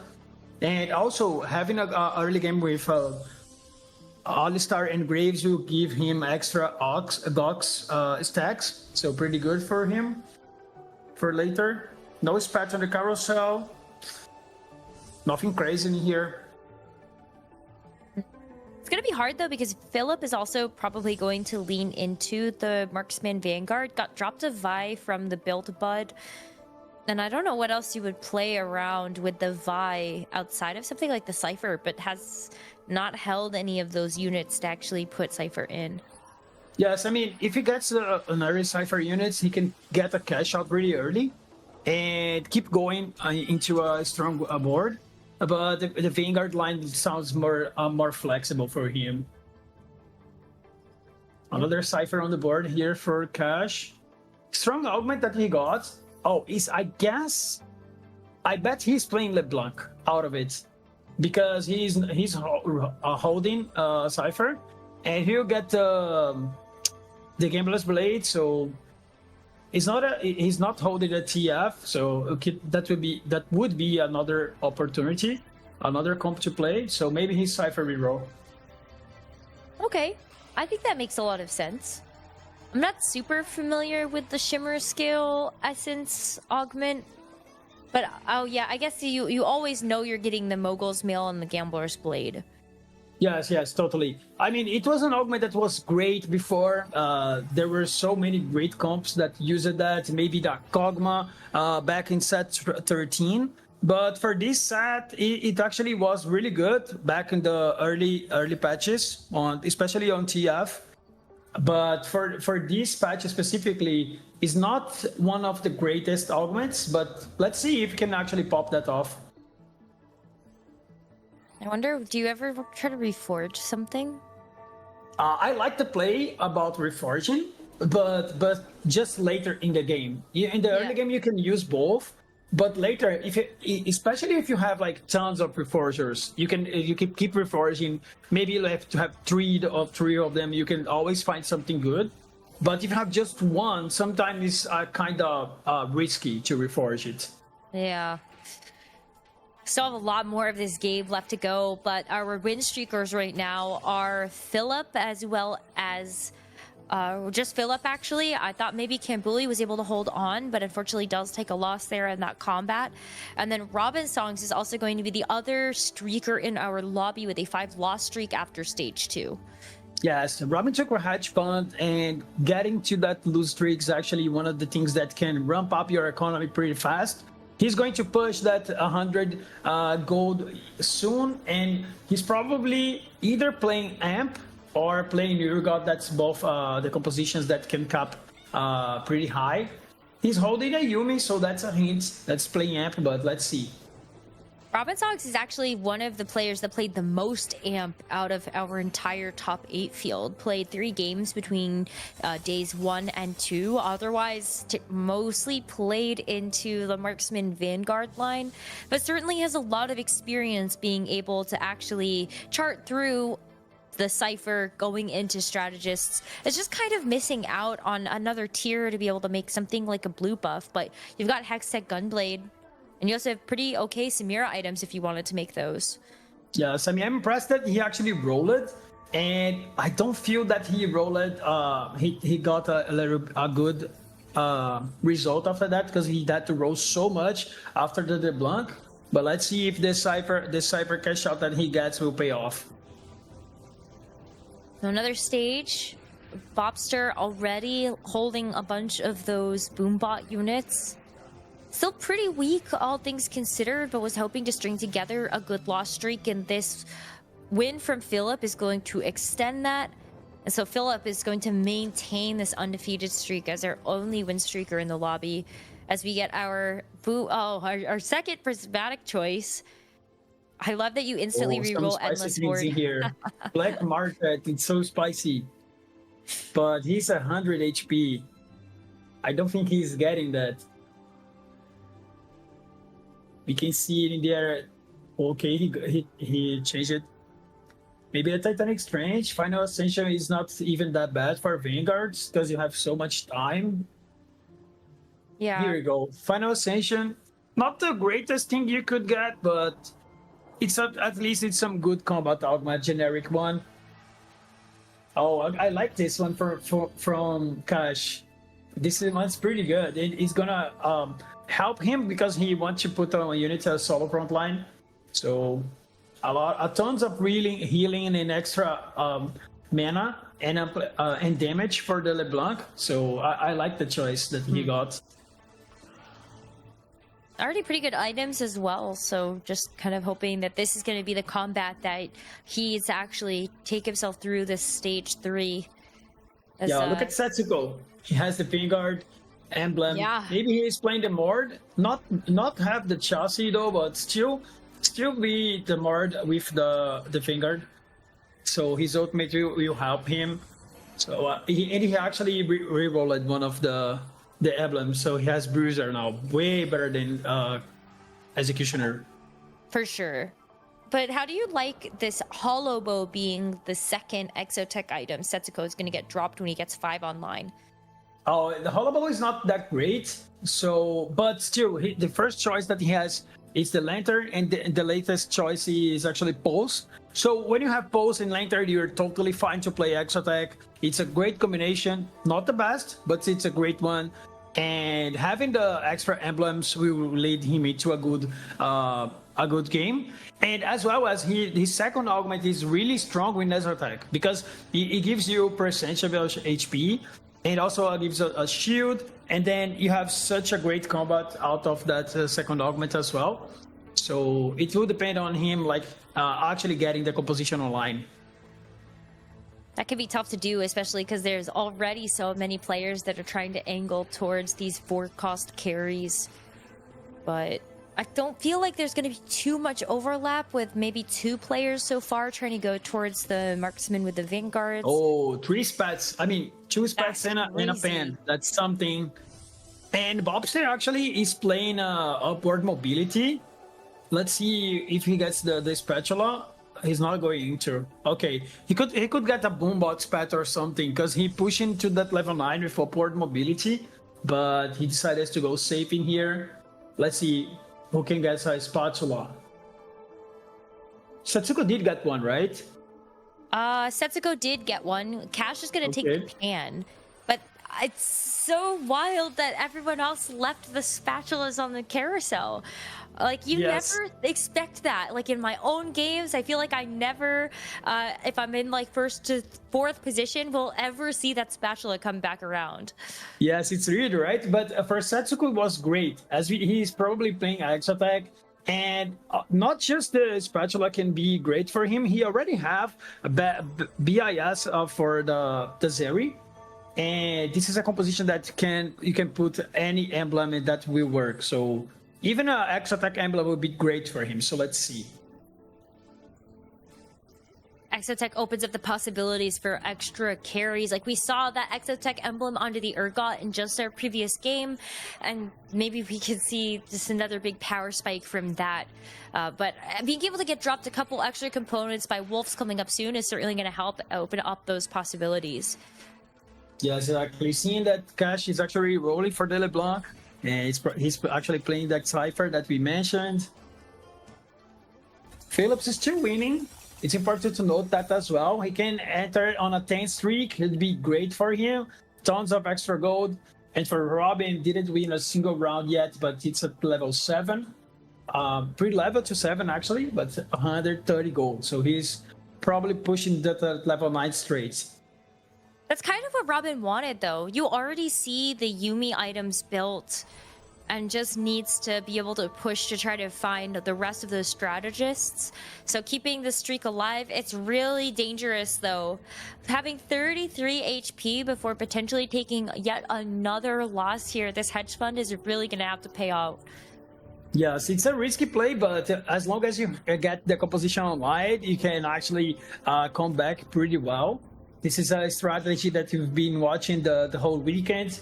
And in the other hand, we have the Hua playing the Jin, and he has just 3 Jins, so it's getting scary for him because he needs to get the Jin 3 started in order to get the Exalted Adventure. Robin got some extra items, pretty good, really good cash out.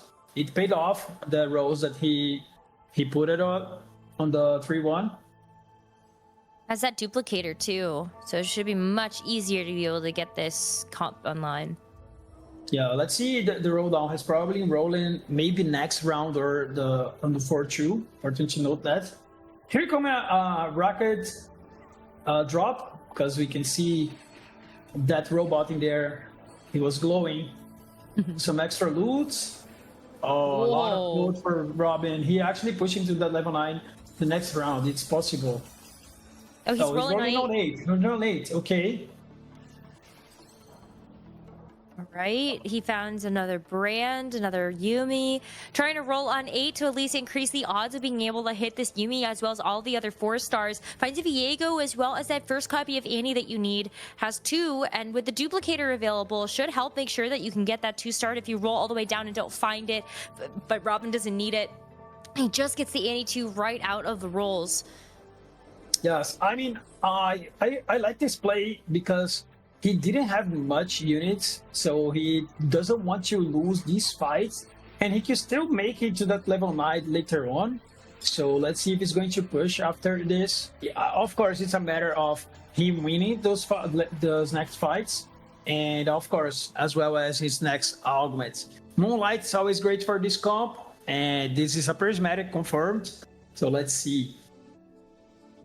That would be fun. Everybody gets to see their final augment power spike. And for Robin songs, you've got Lucky Gloves, which is actually not a super bad option given that you've got the 2 spare gloves. He has 2 spare gloves, yes, as you said. He goes for it, okay. Really good. Yeah, this is actually a composition that is great to have tons of items. Because you have the Samira to build around, you have the Zac later on, of course. He doesn't have now, but he will have. And like you still have the Annie and Yumi and the front line. So the more items you have is actually the better. So it's a great augment that he chose. It actually reforged the cloak. Yeah, maybe he would find another glove, right? He probably reforged that again, I guess. Or maybe you can play safe and then go to a tank item on the Nico. I think either way, the having the vest is a little bit better than the cloak in this case. Yeah, Bobster though is playing the Vanguards. Didn't go for level 9, I guess, but I'm not sure. And he got Book Buddies. He was not playing around Book Buddies. I actually forgot that. Let's see if the next round he will be able to play that, to remember his augments. It's hard sometimes when you've got these massive roll downs. It could be difficult to keep in mind. That I mean, Toddy actually have done that in Brazil. We say that he Toddy's old because Toddy actually forgot that on Macau Open.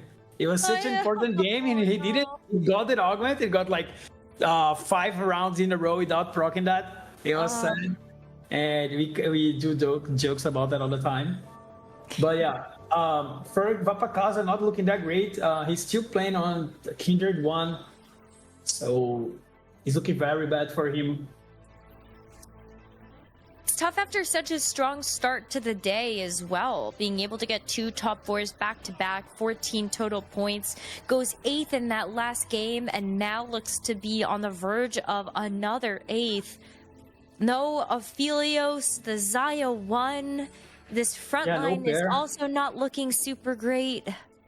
I mean, his augments are really great because he has tons of items, and then in the top of that, he has bulky cybernetic bulk and also cybernetic implants. So tons of items for tons of HP for the units, but not having the main carries is not what you need. So he's probably doomed into that top 8. Yeah, there's no option here to even get a pair. Like no Zayas, no Aphelios. That's not going to help out Vapakasa, but you do at least take an Urgot. Yeah, Urgot would be better than the Kindred, probably. Yeah. So that could be maybe that if you mean a round or 2 can save some placements. Let's see. Oh, that's so tough. Because I mean, Dahua is also on a 4 loss streak right now, and yeah, also didn't proc he didn't proc the augment, I guess. He's out the adventure. Yeah, he never hit it. This lobby, despite this lobby is a triple prismatic, some players are actually low rolling.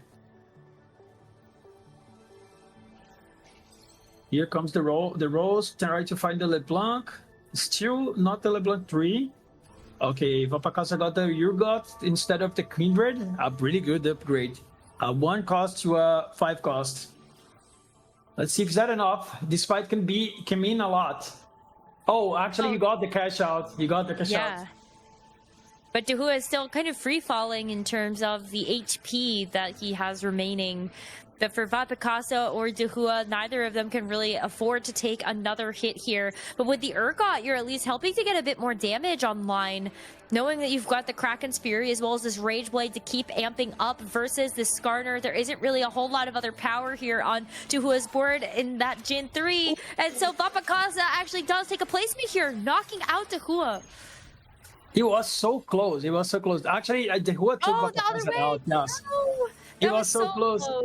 Yeah, I mean, it was unfortunate to Vapakasa because he went to a back-to-back 8s. Pretty sure that he's not so happy because of it, because he, of course, is aiming for that title of the Golden Spatula, but still have some window to come out in those 2 last games. And on the other hand, we have Dahua in here, got his cash out, and actually played Morgana 3 as well. I mean, if you hit it in the roll down process, why not? I guess. But with the you're kind of still on that elimination station, but versus Bobster, who does actually have this marksman upgraded in the Philios as well as the Zaya. I feel like you're still kind of looking at a very similar situation to what we just saw. A very close call here between Dahua and Bobster.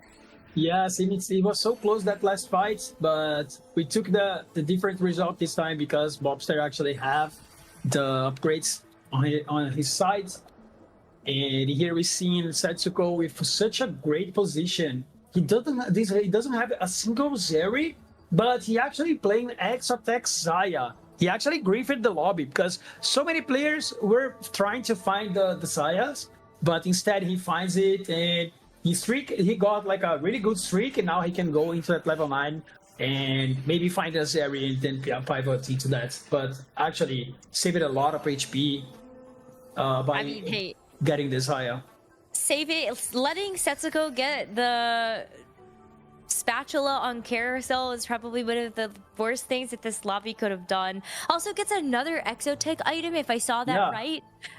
Yes, you saw that right. It's really strong when you have 1 Exotech emblem. 2, you have even more room to go because you can place another legendary unit. So Setsuko might end up be in a great position to have top finish in this game. Wow.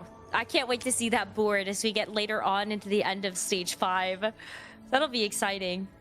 Yes, look at Cash. He actually reforged one of the artifacts. Yeah, he got rid of the Gambler's Blade, and it's a Prowler's Claw now. That might actually be quite a good item to put on something like the Zed. It's already gotten in Triforce as well as the Bloodthirster, but right now, I mean, why he didn't put in during the combat round? Yeah, I don't. He forgot it. There you go. There it goes. Oh, there you go. That might be the difference of this fight. Oh, the Skarner keeps kind of missing these Boombot targets. Good thing Cash actually put the Prowler's Claw on it, because I really thought that Zed wasn't going to make it through. Yes, well, it's so close, and that could mean extra life. And extra lives at the end of the day, it's really important to have. Wow, now we've got Dahua, Bobster, still both in danger of being eliminated here. Robin Song's lower HP total, but on a 6-win streak alongside Kambuli. So one of them, maybe they're playing into each other. Cash, I think, finally gets a Zeri 2. Robin got a Zac 2 as well, so it's a huge hit by him. Didn't miss a single round before the pivot at the 4-1. Important to note that as well. So Cash is looking good in here. It is a ghost. It can make a difference for Bobster. The ghost board's usually going to be a little bit less powerful than the real thing, but I feel like we're still not skipping a beat here in terms of damage output from this Draven. And Bobster is not going to be able to beat the ghost. Dehua and Bobster both fall. Yes, I mean, the Hua didn't have the greatest Exalted Adventure, so by the early game, we could tell that was gonna be a hard game for him. But on the other hand, we have here Robin with such a great performance by now, and he's in a great shape in this game because he has Zach 2 already, Samira 1-star and Garen 2 as well. Tons of windows to go. Oh, but he lost the last round, so yeah, it was good to know that as well. Didn't realize that. Despite getting the Zac 2, he actually did end up losing, and I wonder if it was versus Kambuli. But Setsuko has this extra Exotech emblem, is starting to put together a very strong board. But Robin Songs too, like, really needs to win this one in order to actually stay alive and in the game. This Yuumi, despite it not being a Yuumi 3, is trying its best. And Annie, one more Tibbers cast, can't do it. Oh my god. I mean, it was Robin going into that bottom four with such a great board. Couldn't handle Setsuko board. I mean, it was so close. If any could manage to get a single more cast, it would make a huge difference. But sadly, Robin go fifth. I'm sorry, guys. It was my bad. Power of the cast or jinxing it all. At least it's a couple more points. You know, it's not an 8th, it's not a 7th. I think those are really the places that you want to avoid right now if you want to try to make it into that Tactician's Crown. Ooh, an Aurora 2 here for Setsuko. Yeah, that's huge. How do you take out? Maybe the Zaya. I guess Aurora would be better. Take out the Zaya. Yeah, I guess so. That feels bad though too. I feel like the Zaya. He's not getting the Zaya out though. He decided to not upgrade his Aurora. It's impressive because he doesn't have the Zeri 2, so he probably thinking that the pulse should be in the Zaya, and that's actually carried him into here. So he might know something. His Zaya is working. He's popping off. He's facing the catch board with the Zed. Probably Scroll have done some work in here. It's getting close, but Catch might get this win.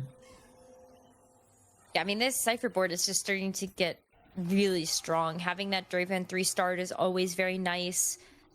Setsuko does upgrade the Aurora, and now is just still hunting for a couple extra copies of that Zeri to make her powerful. Yes, he decided to go to sell the Zeri. The Zaya. Rolling putting the Zac on the board. He has many cops of Varus, but still do not have Varus 3. Neither does Harry 2. That will make a huge difference. And it's an important fight in here. Versus Kambuli. Kambuli actually did take a hit a little bit ago, but is still at 53 HP, so I feel like just so much wiggle room to work with for the next stage. And it's certainly not going to get eliminated even with a loss here versus Setsuko. But this Renekton got stuck. That is a huge catch from this Sejuani. But the Aurora being alive is going to at least get a decoy up for the rest of Setsuko's units to take. As Setsuko wins versus Kambuli, he keeps himself in this. What a big turnaround for him. It was a big turnaround. I mean, both players are still with Zeri 1. So it's really... the game is arriving at the stage 6 and they still have their main carries once towered. And let's see if it's enough to take down Cash that is in a 5-win streak.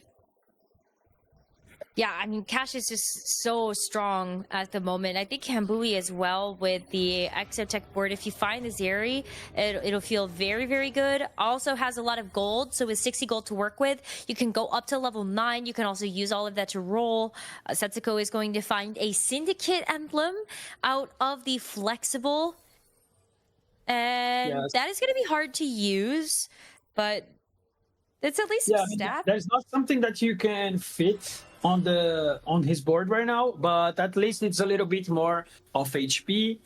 The more emblems that you have, the more HP you get from the Flexible. It's still not that bad. Put on Jin because you have like more HP from the Exotech. Yeah, absolutely. So this Renekton should be such a beast, as it does get a little bit stuck there on the Leona as well as the Vi.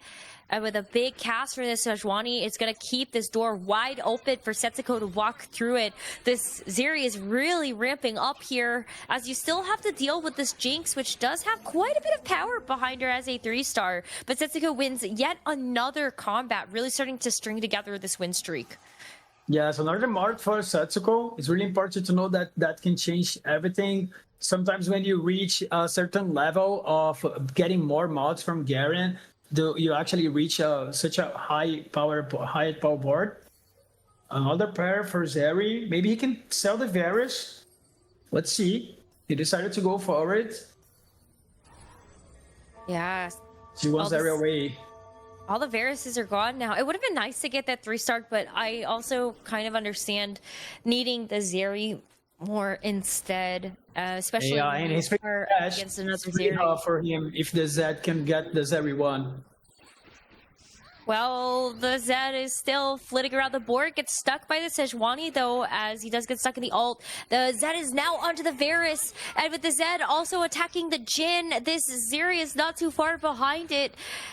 Zed is doing so much here in this fight. Has to deal with just the Aurora left, but it's plenty. And it's tough when you go up against those melee carries, because despite how much speed this Zeri gets with each cast, the Zed's gonna hunt her down. Yes, I mean, Zed with the Prowler Crow actually paying so much. That Reforger led him into that build, so it's important to know that as well. Philip go fourth, though not the best result that he actually was aiming for in here. Setsuko still alive. Not the Zeri 2 yet, so that can mean that he's not going to be able to find it if he dies in this round. Let's see. But he finds the ghost at least. Yeah, but I mean, look, with Philip actually taking that 4th place, Dobz, the standings are getting flipped again. They're getting closer and closer. We in the bottom 4 with Setsuko in 8th place right now is already looking at a 3rd or better in this game. And same thing with Cash, who is still on a 7-win streak. This lobby right now for Game 4 is very close, and the overall standings are going to be even closer. Yes, the overall standings are actually getting really started off. I mean, Cash is actually on the top right now. He's at the bottom on the standings, as well as Setsuko. These last fights will mean a lot by the end of the game. Oh, and Setsuko takes another Dynamo emblem. So Aurora 2, you've got the Dynamo also coming in from the Jhin. You have a Dynamo emblem, and now you also have a second Dynamo emblem to put into your Exotech board. You got a Guarantee as well. That can make a huge difference. Wow, Setsuko and Cash, this is really the 2 players that are giving Kambuli a run for his money. Yeah, and, I mean, it's still 2 players fighting with everyone. Come on. This is stage 6-5 with tons of loots from the triple prismatic, but still the 2 players with the Zeri. Yeah, no Zeris for anybody.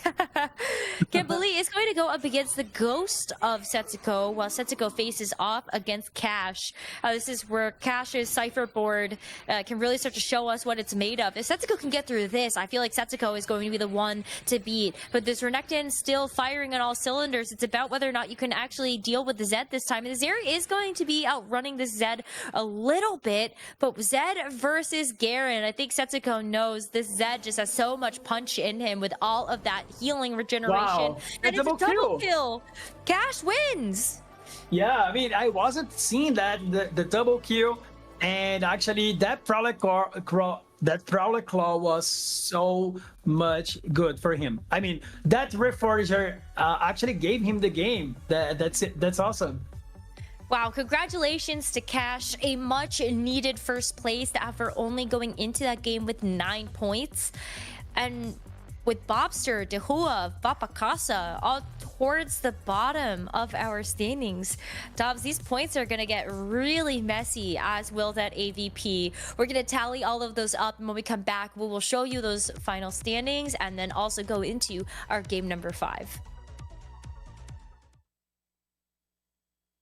We're putting 3 TFT players to the test of TFT trivia to see which of them truly has the greatest mind in the game. Are you guys ready? Yeah. Our categories for today are trait bots, literal definitions, world champs, thrift store finds, name that helmet, and littlest legends. Soju, you're up first. All right, I'll just go literal definitions 400. An opaque white fluid rich in fat and protein secreted by female mammals for the nourishment of their young.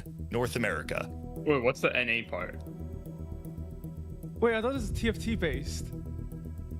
Oh, literal definition. Oh. The answer was milk. What do you mean? Wait, what? No, okay, wait. Okay, hold on. I thought this was TFT related. Milk is in the call right now. That makes sense. That makes sense. Oh, that makes sense. No. I got that. Who's next? Who's next? Okay, literal definition 1000. Bro, it's over. No, it's over. A state of utter confusion. APAC.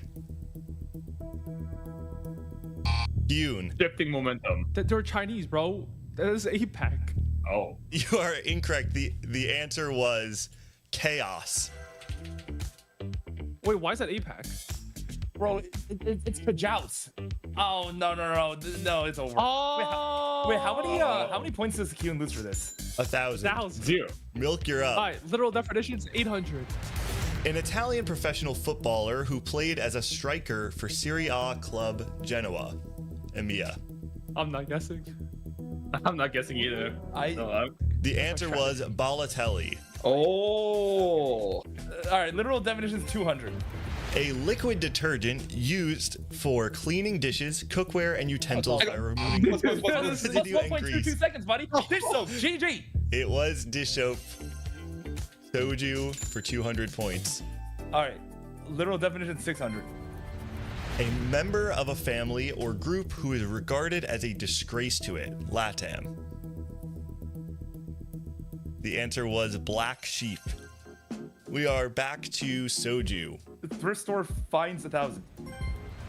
Set 1, bow plus glove.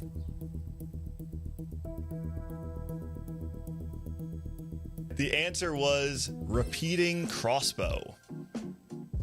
Oh, is it the one that I don't even remember that item. makes the unit like from like 2 star to 1 star? No, that was Curse Blade. That was Bow Cloak. Oh, you're right. I'm gonna do Littlest Legend 600. Soju. Wait. Okay, I chimed in, but it's the Fua. But I don't know. Like, I don't have to give the exact name. No. Welcome back, everybody. We are officially in the back half of day 3 of the Americas Regional Finals. The scores are starting to close, and we are very close to finding out who is going to be representing our region at the Tactician's Crown. With game number 4, I think it's worth it to reflect on the fact that we just had a Prismatic Party game, and what stood out to me the most, Jack, is that we actually saw a similar game yesterday where half the lobby was open forwarding, everyone taking econ augment and trying to play for a max cap. That's not exactly what we saw this time around. Yeah, one of the only players we saw doing that was Robin Songs, who has the hedge fund, but did end up getting to that higher level, hitting the board, but just not quite finding the matchups that they're looking for, while Cash in that Cypher reroll just ran over everyone in the lobby. Yeah, so amazing for Cash. Not only getting everything 3-star, but having a chance to go to level 10 after everything is already 3-star. So really camping, getting the full cap in the lobby and taking the win against Setsuko that also played amazing. Huge amount of emblem, just trying to ramp up the stats in his EXO line. There were 2 things in particular that really stood out. First is the way that Cash played the Cypher game. You know, Jupe, he was playing the Semaforo Cypher, right? He played in stage 2 and 3, but he played it slow. He won a lot of rounds, he'd lose some, and he didn't actually cash out until 4-7. This allowed him to have a huge cash out and still maintain a decent amount of HP. And something that really stood out about the way Setsuko played the game, Jack, was that he was playing Xayah the entirety of the game until he actually got level 9. To me, it really showcased his ability to kind of ladder his way to level 9. But I know what everyone's waiting for. It's the standings, and they are ready. We're going to be taking a look after game 4. Who is it that is currently in that threshold? And wow, with Jack, okay. It's so In close. that last game, the bottom 4 and the top 4 essentially flip-flopped, right? And while we had a huge gap between the bottom and the top going into it, we're coming out of it with the scores extremely close to each other. And especially around that bot 2 is what we're looking for specifically. That 16-point threshold right there. Setsuko is now right behind after starting the day 8-8. And Philip with a bunch of not great placements, but not too bad. Still, everyone is still in this thing, and there's 2 games left to go, and anyone can make it to the Tactician's Crown, and anyone can still win the Golden Spatula. Yeah, mathematically, even, I don't want to say it, but the Hua double 8th would be a worse possibility here, but we're thinking about the bottom, right? Philip, Setsuko, Robin, Bapakasa, Cash, those are the one fighting for the final 3 spots, and obviously 2 of them will be very sad at the end and will not be able to advance to a Tactician Crown. The good news for all the old people in chat is that Robin Songs does have an AVP advantage in this bottom section. And so with the good placements over the past couple days, it'll be good for him knowing that he's a little bit more safe when it comes to AVP. Bobster, the one player that might be sitting pretty, but even like you're saying, Jupe, no one is truly safe. We still have 2 more games, and we're going to get started with those games in just a minute. So don't go anywhere. When we come back, we'll be ready with game number 5, day 3 of the America's Golden Spatula.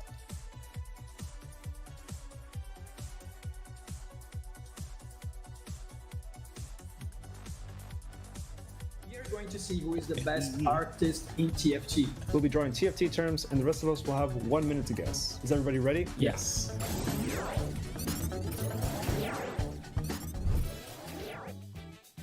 Okay, red, yellow, green.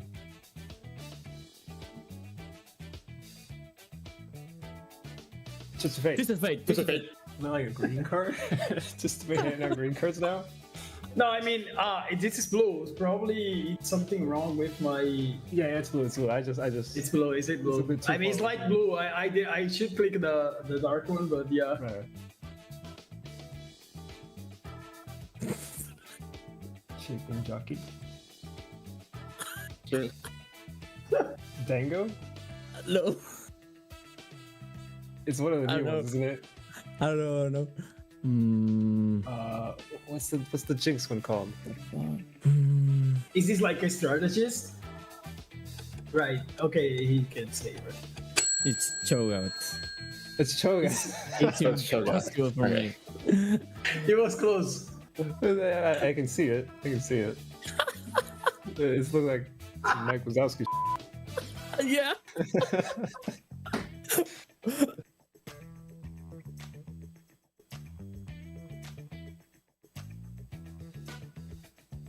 Blue.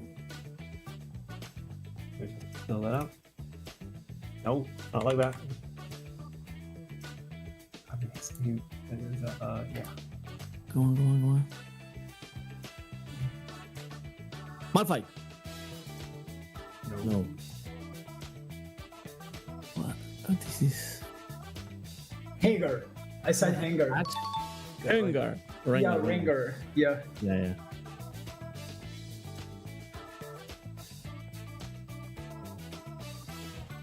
Google. Varys.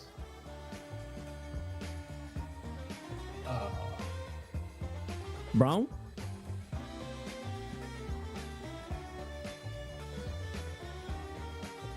Loris. Sonic. What the? Got eyes.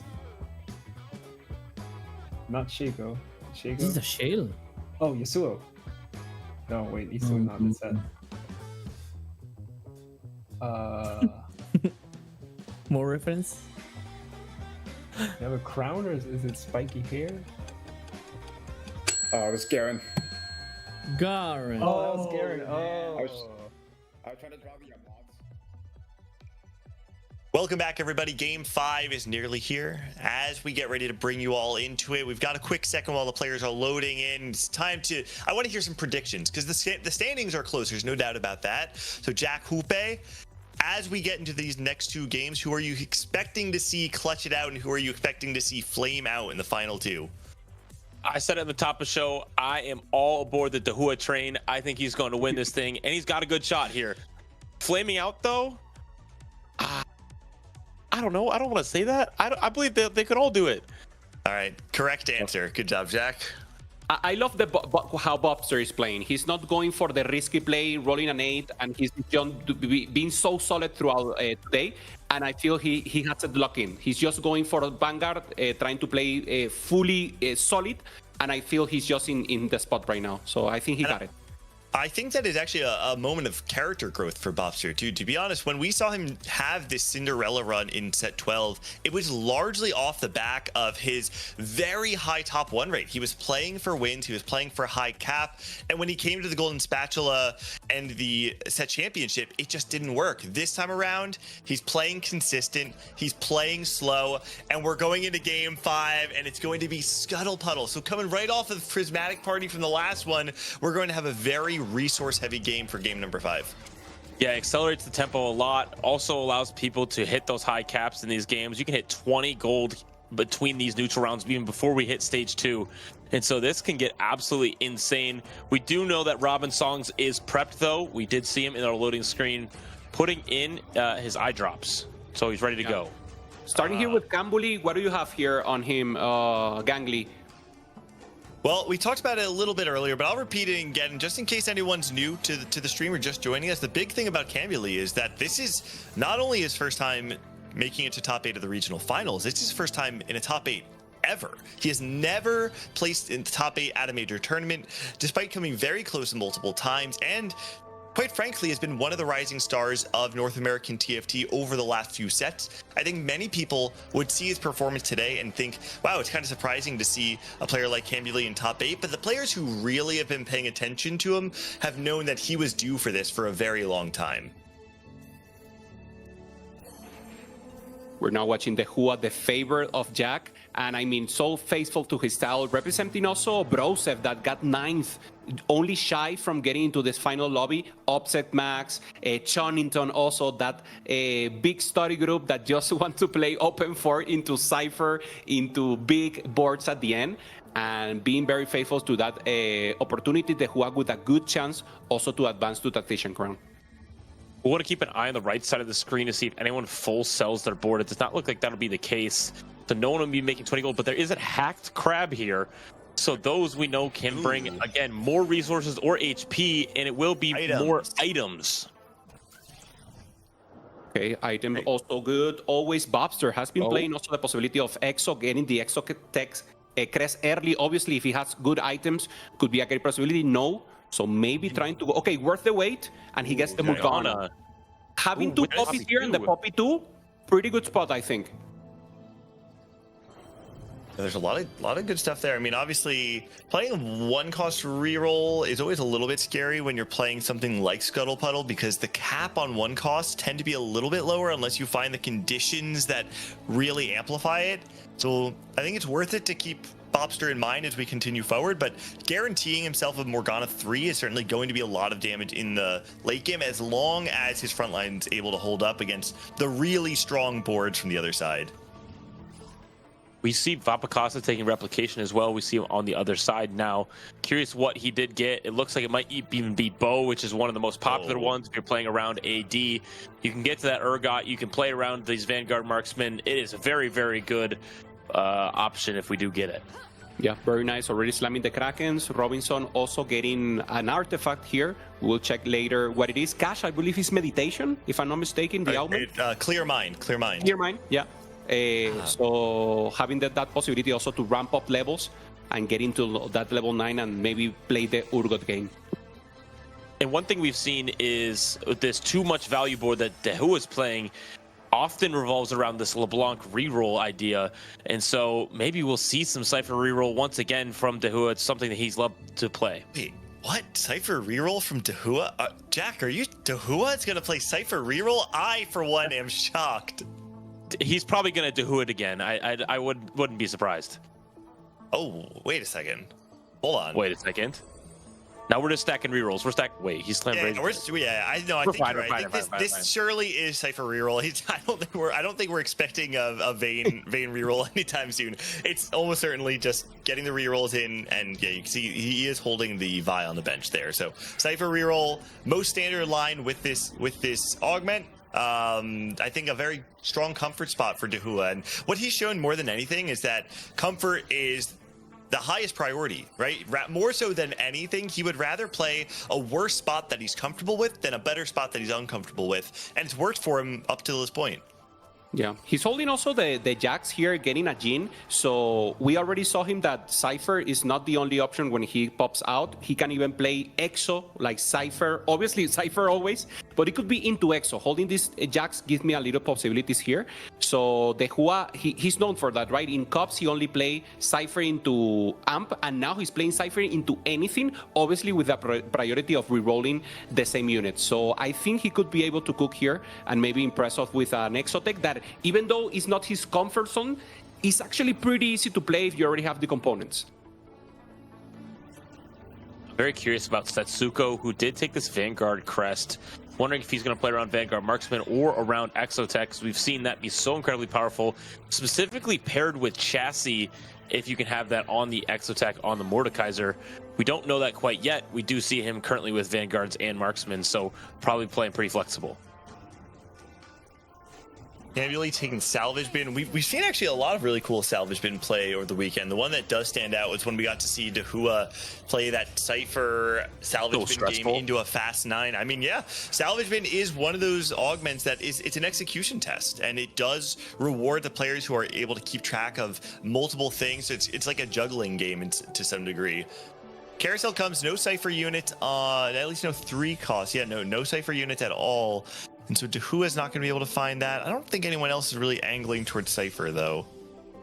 Doesn't look like it. Vapakasa can confirm that that was a bow on replication, because we now have 3 bow items slammed, and I believe he'll pick up another item here. He got the Rage Blade alongside Kraken and Last Whisper, so very strong board from him. Doesn't have an upgraded frontline, though, so we won't have too much time to stall. Ambully gets dropped in early Annie, and that is kind of the benefit of Salvage Bin, is that it does give you the opportunity to be a bit more flexible based on the high rolls of your shop. But Gunblade, that one's hard to even break apart and still build something more flexibly for the Annie, so I don't expect him to pick that up.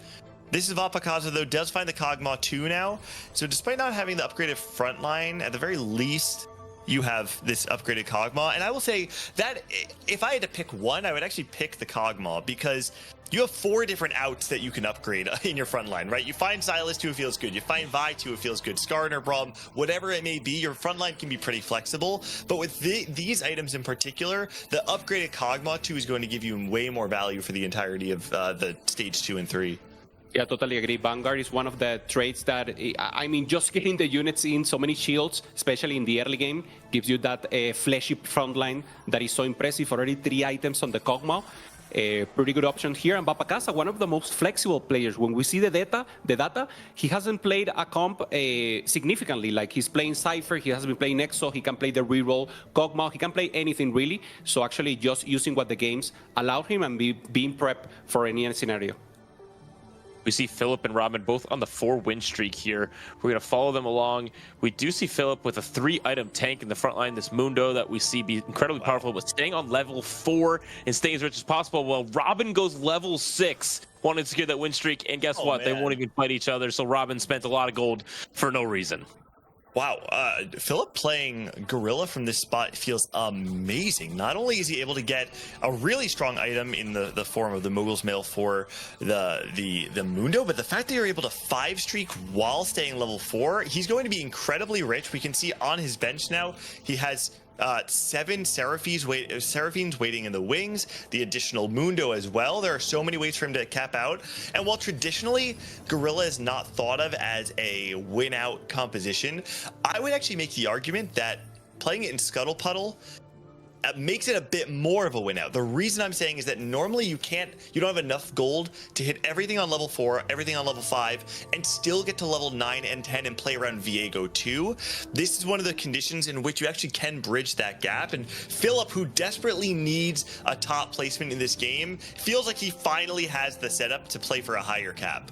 Yeah, totally agree. The resources are the name of the game in Gorilla. You have so many carries, right? You can carry Seraphine 3, you can carry Zaira, you can carry the Viego 2 that you mentioned. Normally the brand is the one doing the damage also in the mid-late game. And having that goal to actually achieve that and then the items to fulfill everyone should be the higher possibility. Trying to roll deep here, very close to the Mundo, 2 away. We have lots of gold to spend. Having to roll past the Alistars, which is a little tough, but we will hit our first upgrade and roll probably down to 30-ish. Maybe even set it even more because we're so close. Yeah, one Mundo, one Zaira. We're right there for Mundo. I think at this point you might as well. If you can confirm your streak all the way through stage 3, man, this really does hurt. There it is. Barely. And he has a jeweled gauntlet waiting to be slammed. I wonder if he's going to reforge this vest. There's an argument that if you can find another component before carousel, then having 2 different outs on your carousel pick is huge. But it looks like he's just sitting there. He'll wait till 3-2 to see what his augment options are.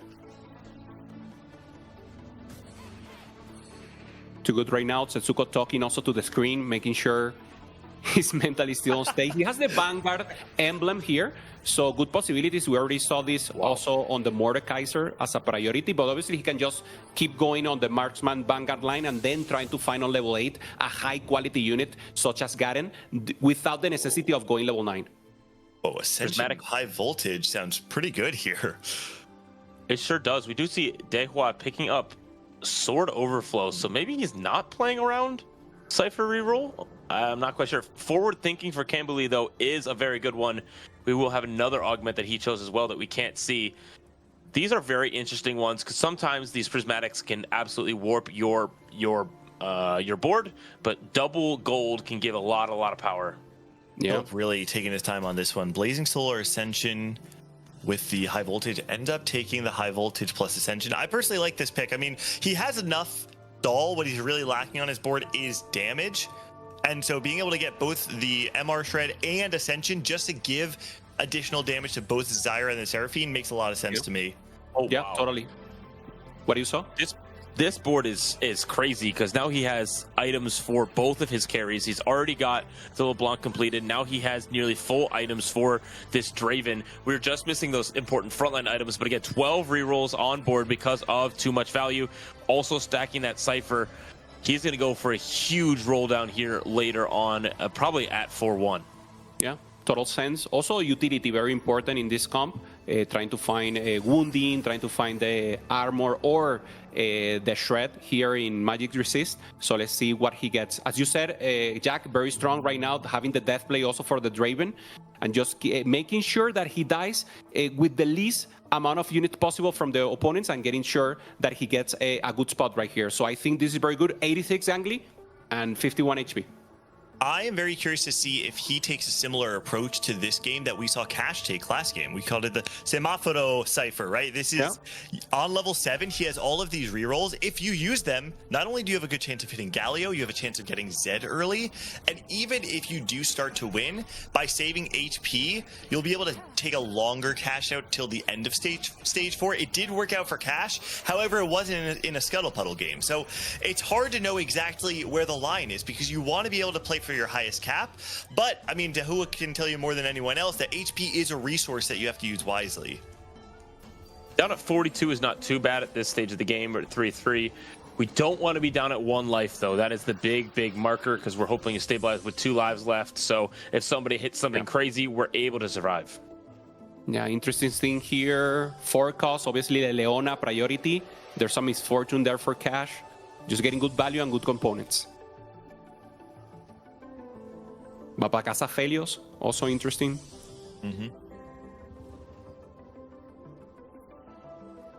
See, Philip does actually have the option to pick up a tier here, and we can actually see Philip, it looks like, reforged that vest into a bow that's sitting on the Seraphine, and I think that means he has an open sword, which would mean that he picks up the Spear of Shojin for that Seraphine. And we saw last game Philip take a very long win streak into a top 4, potentially looking for it again. And Dehua making the decision to not use his rolls on 7 right now.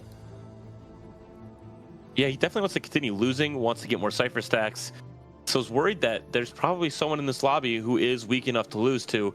We do see Cash is level 8 on the right side of our screen, which is crazy because he's still at 40 gold, at a 6 loss streak. So very interested to see where he's at.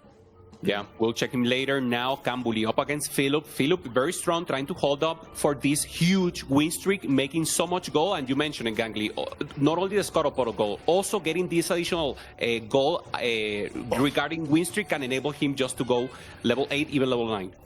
That Mundo is going around town. It scared me a little bit. Taking the scenic route to the enemy board. But yeah, he eventually got there. And Philip holds on to his streak, potentially streaking all the way through stage 3. Cash, though, does win here to break that loss streak. We are level 8 already. We have Exotech in our sights. It does look like we have good items between the chassis.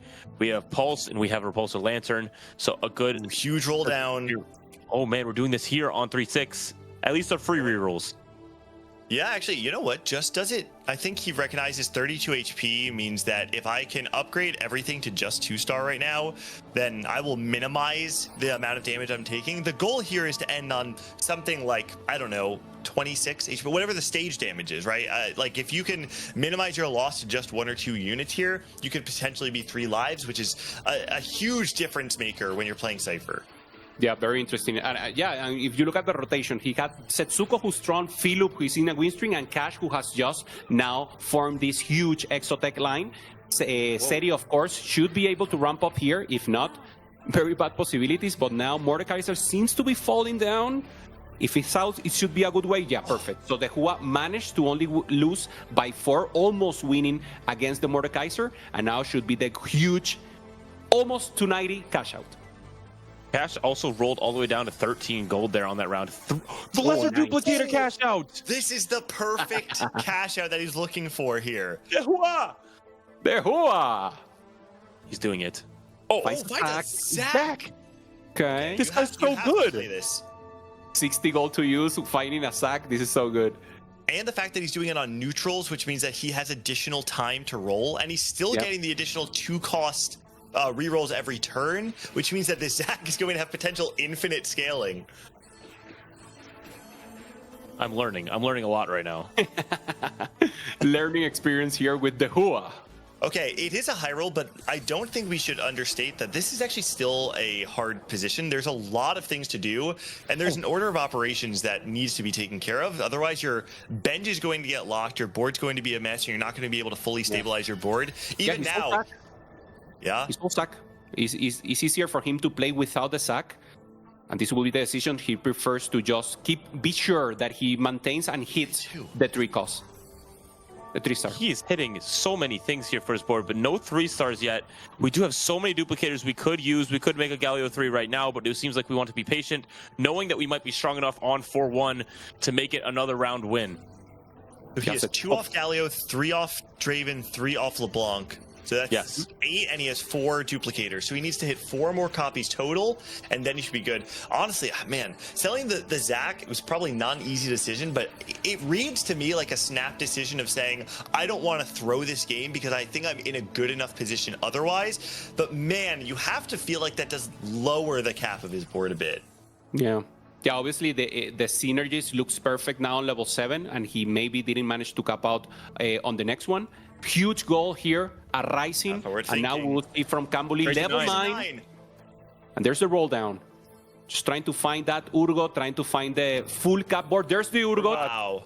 So Kambuli with good possibilities saying now only think about good legendaries, sack, any Garens, and nothing interesting finding it right now. Only 1 Cho'Gath. We did hit that Galio 3 for the Hua and also the Draven 3, and also the LeBlanc 3 has come through. Man, that is a strong board to be reckoned with. Going for the win out. Kambuli, though, did not quite stabilize around many upgrades. Yeah, he's got the core pieces, but nothing upgraded. Just the Vi 2 and the Silas 2 holding down your front line. A little bit scary. Bulky Buddies does give you a lot of value, and thankfully on the other side, it is still just a Zeri 1. But we've seen before, Zeri 1 plus Jin 2 can have a lot of damage output. So it's really more of a question of whose front line is going to crumble first. Yeah. It looks like the Exotech... Actually, it looks like this Mordekaiser might be able to hold on. It's a little bit close. Yeah, that Mord does not die, and the Jin gets on the Urgot. Cambuli has a lot of HP to spare, though, so he's got some time. But 30 gold, I don't know if that's enough gold to really upgrade everything. He's going to have to buy himself a couple more rounds. Yeah, very expensive unit, of course, legendaries. But I mean, he's able to maybe just find the structure, maybe finding at least 1 2-star. Could be the Urgot, could be the front line. Philip did also just take his first loss to Dahua, so beating the strongest board means that Dahua is definitely stable here. Cambuli continuing to roll down. Doesn't find an Aurora too, though, which is good for this board. We'll definitely want to move some items over there. Yeah, he does have to invest a lot into it, but he has really strong itemization, right? You're playing around the Vex already, and so you can just move those Vex items directly onto your Aurora, and being able to bring in the Zac is essentially bringing in the front line that you needed anyway. Is it enough here for Setsuko? Trying to hold on. Still very high in HP, so not in a difficult position. Aurora doing so much damage. Trying to bring in, wounding the rest of the lobby. Having a good possibility here. Urgot, not enough. So it's good for Setsuko. Cambuli takes a huge hit. We're seeing that Not Today augment the one that helps drop aggro, but also provides a lot of attack speed for your units. It's just incredibly strong in these fights where we can get some backline aggro and just allows your carries to survive the longest in the fight. Cambuli, though, does find a Zac to put onto this board and also some more frontline items to help secure. A lot of boards out there are going to be punishing the low rollers very hard. Not only do you have Dahua, who's cashed out and stabilized on his Cypher board, you still have Philip, who hit all of his 3-star 1 costs extremely fast. And we just saw Setsuko, who, despite the fact is fast 9ing, is doing it off the back of the upgraded Aphelios and the Urgot in the back line. So if you did roll down and miss, and you start to take additional hits, this is what we're seeing happen to Cambuli, you are in a lot of trouble. So having long distance ball here, very strong. The additional unit normally is a tank. Normally you get the Garen, but he just decided that the Urgot is strong enough here. Having the possibility also to get Kobuko in and just making sure he spread the love here with long distance ball. So far with Aphelios and Urgot. Very interesting positioning, splitting that damage across the backline. But we do see that Morgana 3 on the other side. Yeah, Treasure Stack also. One on bench as well. So you're looking for possibly the Morgana 4 is, I believe this is Bobster on the other side. Yeah, Treasure Chest Zac does pop once, but the Urgot actually brings him in close to him, and then the other Zacs aren't dying, so Urgot's down as fast as possible. They are going to fall now, and the front line's going to be able to hold up. So it looks like Setsuko is going to lose this fight, but still, for going fast 9, 4-unit loss, you've got HP to spare. Setsuko feels like he's in a very classic Setsuko position right now. Yeah, totally does. Boombots. Once again, we see Cambuli finding the Zac 2, finding the Garen. Not many, obviously with the Aurora here. Vex 2, no items, so shouldn't be the priority. We already gave the item of Vex directly to Aurora. So let's see what's the decision here. Trying to find only the Urgot 2, no pairs. Pair of Garen, and obviously the mods will start coming from the next round on. This is the Boombot mod, I believe, picked up for this Zac. And so Zac being your primary source of damage, truthfully, in this position, right? And so being able to get Boombot onto him, he's going to salvage a lot of the damage that's lost from not having the Urgot 2. Question is it actually enough damage to clear out? Whoa, it does pull the Sejuani behind it, though. And the Urgot and the Aurora are both able to stay completely untouched by that Sejuani as a front line.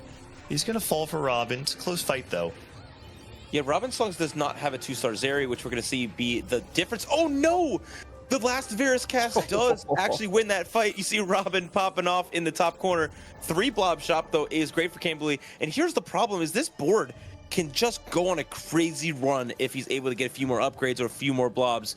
So, yes, he's at 1 life, but he can play around it.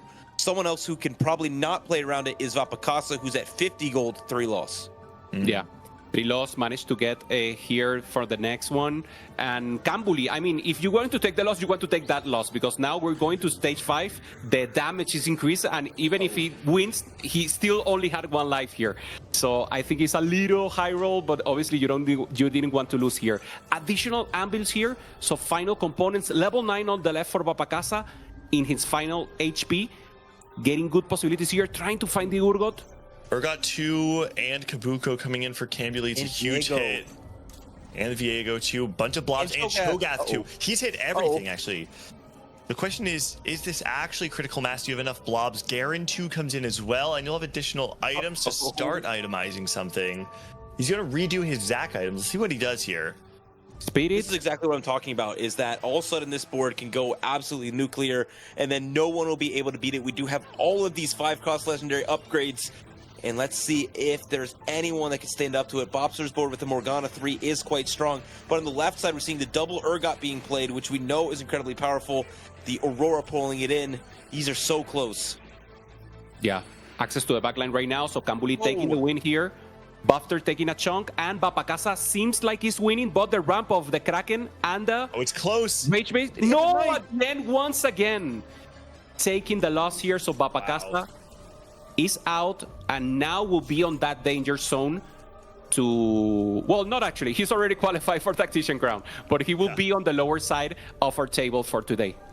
And you have to be breathing a sigh of relief if you're Cambuli right now, right? You're sitting at the top of the standings, and every single point that you get is that much closer to getting out of that danger zone. In a game that looked like Cambuli was going to go 8th, he has an incredible turn, very fast pivot to get everything upgraded and get his items readjusted and find maybe the most important win of this game for him.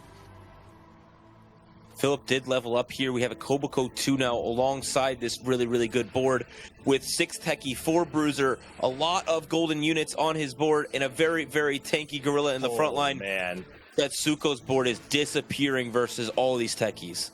There are just so many damage threats on this board. It's hard to actually outlive any of them.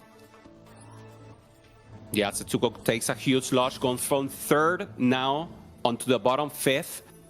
Kambuli, only 4 HP, but he's the strongest right now in the lobby. Philip just trying to get an additional upgrade right now.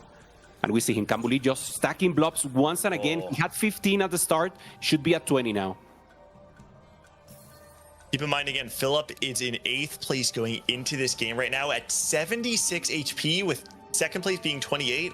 He is essentially locked in. I imagine it has to be a lock for a top 2, which is exactly what he needs to put himself back in the conversation, as Cambuli's trying to extend his lead over the lobby and lock in his spot at the Tactician's Crown.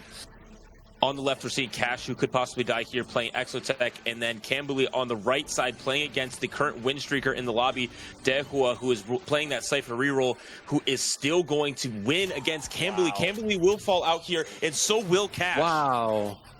Wow, in the end, Gorilla from Philip taking out Cash, and Kambuli in a surprising way also falling against Dehua, who has a complete Exodia border. Exotech spat on that Garen. Does that enable anyone? Who was it that was playing Exo? It was Robin. Robin is the one that's playing Exo, has an opportunity to pick it up. Thinking about it, and he does. On one Garen emblem as well. plus a Garen, yeah. I mean, it does actually enable the composition. The problem is 16 HP.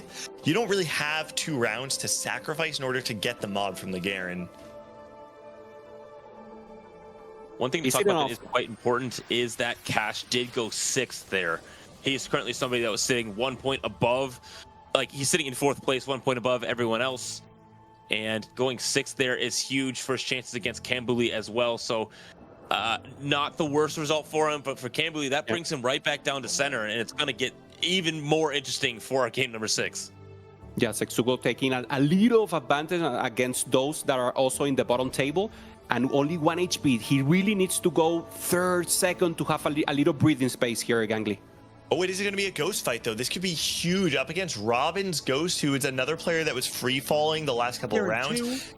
If there was a fight that he could win, it might be this. Oh, it's Hyper Fangs. It's Hyper Fangs on this Garen too. This is one of the Exo items that really does enable this Garen. But it looks like his board might be holding up. The Garen's not hitting any of the backliners, and the front line's still there. Both Zaya and Aphelios dodged the Sejuani ult too. So it looks like Setsuko will live to see another day. Yep, okay, he does.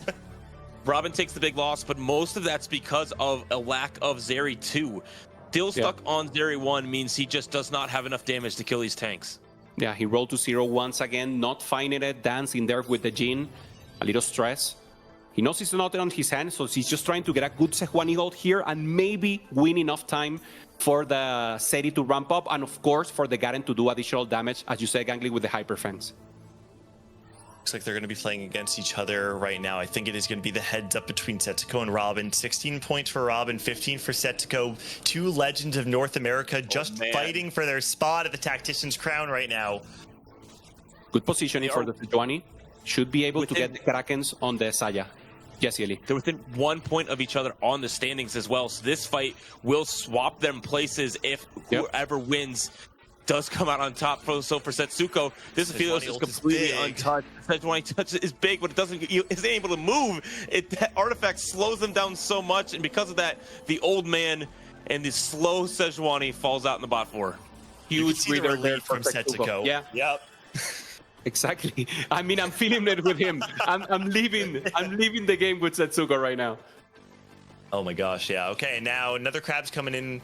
I think, wait, is it only Crab Raid that gives us 2 items, or Scuttle Puddle also 2? I think it's 2, right? You get 2 full completed items on this one. Who's this going to benefit the most? I actually feel like Setsuko's board benefits very little from this position unless he's able to find like a Renekton 2 out of thin air. Otherwise, it actually feels like it's just going to press the lead for people like Philip, especially, who can essentially use as many resources as possible. But the Morgana 4. Oh, and now we have a question too of, we've been talking a lot about the cap of players like Philip. Does Morgana 4 actually press the advantage more in Bobster's favor? He's still Kabuko 1, but Renekton 2 plus the treasure chest items means it'll be fully itemized. Bobster's board is, it's looking very scary. Is it enough? That's the question. Obviously, getting additional items there with the treasure. And now the face-off. Going up against the Hua has been the menace of this table. Is it enough for Buster to stay alive?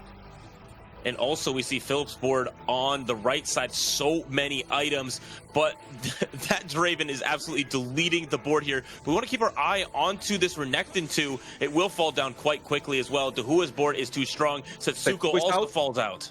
And Philip ran over Setsuko on that fight too. Yeah, we've seen the 2 main characters of this game really be Dahua and Philip, each of which spiked very different points of the game. Dahua has been 11 streaking since his initial cash out, and I have to imagine he's still going to be the favorite, but we haven't actually gotten to see these 2 players fight against each other. Now, I will say, because of the positioning that Dahua is using, greeting the full value of his support item, there's a Kabuko 2 on the other side of the board where you might be able to punish him enough where that makes a difference. We're actually seeing he's trying to break his ankles. You got a lot of stuff to move. You're trying to break someone's ankle. I don't think this is happening, buddy. He decides to break it, okay? Decides to just diminish the value that he has just to have a possibility here to get full control on the board. Good positioning, of course. Philip very strong, a strong menace on all the sides. And the Gorilla is very important here, trying to manage out. LeBlanc should be the one to fall it. Diego in the backline, hitting so huge. Now access to the backline from LeBlanc. Good win now for the Hua. Philip has pretty much a lot of additional chances, and I think positioning will be important. Let's see if the Hua maintains this, and the change should be on the side of Philip. I just want to say I was laughing at Dahua saying, like, yeah, right, like you're going to actually outposition him when you have to move all this stuff. And he actually just broke Philip's ankles. The Kabuko went on the left-hand side, and by the time that the shield broke and the Kabuko threw the enemy team up in the air, the only thing that he actually ulted was the Vi. He didn't get any value on the additional front line. And so Dahua actually, I think, a huge positioning outplay. We'll see if it can happen again. Philip really needs this W as well. He's currently at the bottom of our leaderboard in this final lobby, so every point will matter. And so this fight will be a huge decider of that. Philip, though, getting his front line absolutely deleted by Zed and Draven. The combo there is so incredibly powerful. The amount of swords on this Draven is absolutely insane. And so we're seeing Dahua maybe be able to close this out. But again, we still have so much HP left for both of them. Number 1 and number 4 on the Tri-State Power Rankings, battling it out for their spot at the Tactician's Crown. Philip and Dahua both making huge waves this entire event, and here they are. Dahua on top of the standings right now, though, having a much better day, and Philip just trying to slingshot himself back in. Oh, it's getting dicey. The last 2 fights are going to be very good. Going to Reforge. He reforged the Artifact and reforged Syndicate, so I would really want to know what Philip got here. Okay. Unending Despair. On the, oh my god, yeah, perfect. Oh. Pretty good. And also an additional item, full itemizing now the Kobuko 2. So having a good possibility now to face up against the breaking angles Dehua. Dehua did go level 10 though, so he has more power just in a raw number of units as well. Koboko 2 is on the board for him also, but this artifact is going to be much, much stronger for Philip. Watch the Seraphine cast does hit the priority targets, but again, this Draven has so much damage in the brand does cast this time, which he did not last time, but Set in the back, destroying everything too. Once again, amazing for Philip. Double damage, double threat into the backline, sniping with the set together with the Draven, and he's just in a dominant position. So as you said, Jack, already level 10, too strong, so many menaces, and Philip is just trying to hold on right now. Hard because we're so limited in positioning, right? We really want to try and position around the Zed, but no matter where you go, because of the positioning of the Street Demons, it's really hard to put your techies in a safe spot. And so the Zed killing things so early in the fight makes it too short. Ascension doesn't proc, and there's it's fairly hard for Philip to find a way to win these fights. So he did it. He just trying not to get the Street Demon value on the Zaira and the Seraphine, avoiding the corners. And let's see if it's enough right now. The Zed is almost dead. He's 1 HP. Can anything finish him off? The Zaira? No, it's not enough. Barely can't finish it off. Philip, great reposition at the very end. I thought it was a good effort. Unfortunately, not enough. The Zed barely holds on. And Dehua takes a first place finish. Yeah, that's his fourth top 4 of the day and his second first. I don't want to say it, but I think we have a confirmed Tactician's Crown qualifier in Dehua. Okay, so he Dehua the full lobby right now and being amazing. Playing so good, playing so into his comfortable zone. He had perfect exotech items to play here. And he said, you know what? No, I want to play my Cypher. I know I can win this way. And he made it happen. That's right. Dehua did what is it, Jack? Did it? He did it. All right. Dehua is Dehuing it. Game 5 is a wrap, but we've got one more game, and before we get there, the analyst desk is going to break down the game, so don't go anywhere. We'll be back in just a minute for Nekkra and Dobz to break down all the action we just saw. Here, I'm joined by Jupeson, Unid, and Lelouch. We're going to find out who's the best TFT artist. We're going to draw TFT terms. The rest of us will have 1 minute to guess, so it's looking like a fun afternoon. So, are all of you guys ready to go? Yeah, of course.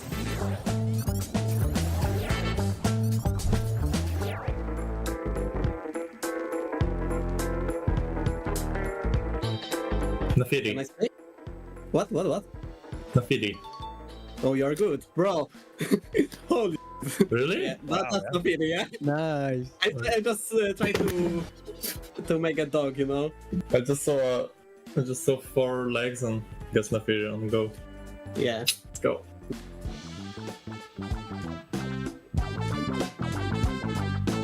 Rich Kid Richer? No. How did this get richer in it? I was thinking about the gold thingy, the gold bag. Oh. I think that's a person. Aphelios? No. Is it related to only this set or overall to TFT? Or we don't know. I just didn't remember how she looks, and that was Morgana. I'm not the best artist, not gonna lie. No one does. Well, that's a great idea. I'm gonna use that. Yeah, actually, that's a great idea. Yeah. Saves a lot of time.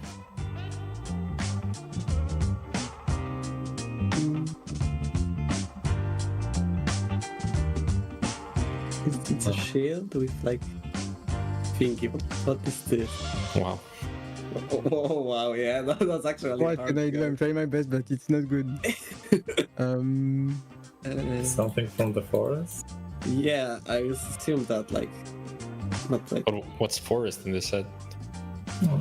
there is no Ivern or something like that. And the shit I is cannot kinda do anything more. That's it. It was Nico. Oh. So I tried like the forest and to draw some leaves. Yeah, but I guess her skin doesn't like really resemblance her basic one at all. In this set. Yeah. So that's why.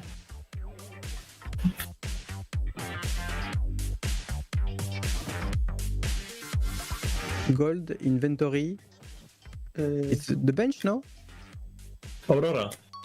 Yeah, I did. Oh, makes sense. Yeah, makes sense. I don't know how to draw units, so I just drew little dudes. Yeah, when you like started to draw on the left side, you just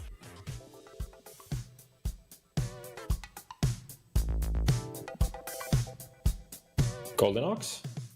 No. target dummy. Dobz, what a game. That was our second to last game here for our top 8 at the America's Golden Spatula final day. And I cannot believe just how close it's getting. And I love that all of our players are pulling out all the stops.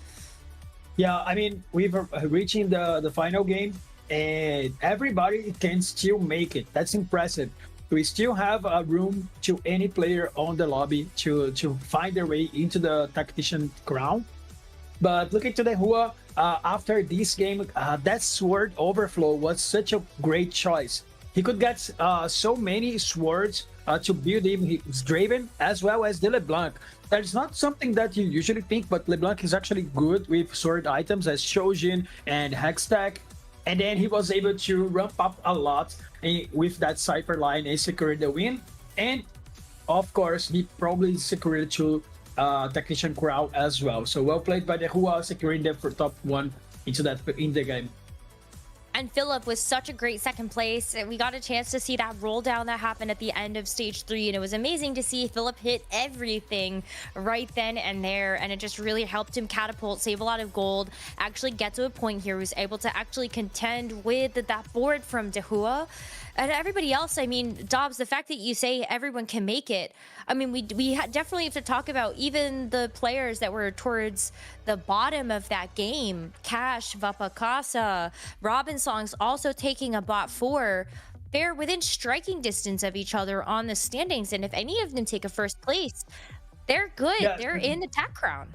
Exactly. I mean, about Vapakasa, he actually started really hot with one win and a third, but then after that he went 8 like 3 times in a row, and that opened the window to have a standing just like this. We have Philip, Robinson, Satsuko, and Cash, just with a 1 point difference. Whoever make into that top 4 can actually get the Tactician's Crown slot, and also the top 5 would get it as well. Maybe the top 6 if it's Robin, depending on how is the AVP going. So the last game can mean the title for Bobster or the Hua. Maybe even Kambuli can go into that top first finish. So let's see, a lot of things going on right now. I mean, wow, Philip, Robinson, Setsuko, Cash, they can all make it with just a very good placement here to the Tactician's Crown. But that means that this last game becomes even more important, Dobz. Like, none of those players can take a bottom 4. If you go 8th, you're out. You can't make TAC Crown anymore. Some of these AVPs are pretty good, like looking at Robinsongs having that 3.88. There's just so many things we're going to have to keep an eye on. So, Dobz, thank you so much. Let's go ahead and not waste any time. Let's go ahead and get right back into the action for the final game. So, casters, please take it away. Thank you so much, Nekkra. As we're going into this final game, Jack, Jupe, we have to talk about a couple things. The first of which is we are guaranteed to have a new winner of the America's Golden Spatula. Coming into game number 6, the only players capable of actually going first are Bobster, Dehua, and Kambuli. Bobster and Dehua sitting at 29 points with a 5-point gap over Kambuli, which means Kambuli's in a very unique position. He's the only player that is both capable of winning the entire event or losing his spot at the Tactician's Crown. He is not guaranteed into the Tactician's Crown depending on how Robin, Tetsuko, and Cash. You love the drama, right? You love the drama, Gangly. It's amazing. We absolutely love the drama. You better buckle up for this one. My heart rate is already high, and now you're making it higher, man. This is so stressful. The bottom of our lobby, and specifically the fight for not the bottom 2, is so close. Robin, Tetsuko, and Cash all at 20 points. Philip just above them at 21. Robin does have an AVP advantage. I'll go back to that. Right. So his chances of making the Tactician's Crown are higher than the other ones, but we will have our encounter. It is a soul, so we will have that treasure armory. You talk about the AVP slot, and you say Robin is in the lead, but if Robin makes it into the top 4, Cash, Setsuko, and Philip are all within, I believe, 1 placement of each other for AVP. It is an incredibly close race, and if Robin and Cambly both have a good game, it's essentially going to go into a heads-up battle between Philip, Setsuko, and Cash to see who can outplace each other. We're starting with additional units here, so 2 Tricos, and this can change everything. We know that the Cypher line has been the most prioritized so far, and we see on the right a little of what everyone is getting. That's only the first one. So someone getting this angle, at least in the beginning, is totally perfect, especially the Huas who's going, obviously, for the full win. Cypher obviously being the comp of choice for those who want to play for first. Cambly knows that if he wants to win this tournament, he needs to go first, basically. He needs to go top 2 for sure, and Bobster and Dahua in the bottom 2. So having a good start here already for a LeBlanc reroll game, which we've seen be incredibly popular, and so we'll see if he actually ends up doing that. This might be the first time I've watched a TFT competitive match where not a single person in the lobby is incentivized to go first. Every single person here is just trying to get their points, right? Because the standings are so close, it's not worth it to risk and flip your game on a 1st or 8th play style unless you think it actually is just the best spot. I think Cypher is the exception to that, right? If you truly believe your AVP is going to be high with the way that you play, it can still be risky and safe at the same time. But everyone just wants to get their points. If you can get your top 4 and get out, that's probably enough for the TAC crown. Yeah, normally that's the Vanguard Marksman comp right now. Very strong, very early, especially if you have a good early game with Kraken and Rageblade. So anyone who has that possibility will start with Prismatic, and this will enable to do, well, expect the unexpected for sure here for Cambly. Okay, what is it first? 2-1 Cypher gets a completed item as well from expected unexpectedness, but I would love to look across our lobby to see the rest of the choices. Cash did take the Radiant Pandora's items. Dehua playing upward mobility, which we know he's confident in. Wow. But also Papakasa playing around birthday present, which is a very, very big tempo play. Philip is cooking and decided to go for Boom Bop since the start, already thinking about that line. Wow, okay, taking the Tactician's Kitchen doesn't mean he's guaranteed. He's forced into this line, doesn't have a way out of it, doesn't have the Cog Maul, which does really make this early game significantly more playable. Without that, it is a lot harder to play. I will say, having a natural bow when you're forced into playing Boombot makes this line infinitely easier. But we just said before, a lot of these players are not trying to play for a first, and Philip has been thrust into a place where he kind of has to play a very risky play style and go level 9 and cap out this board. Philip is going to have to play on a knife's edge to make this one work.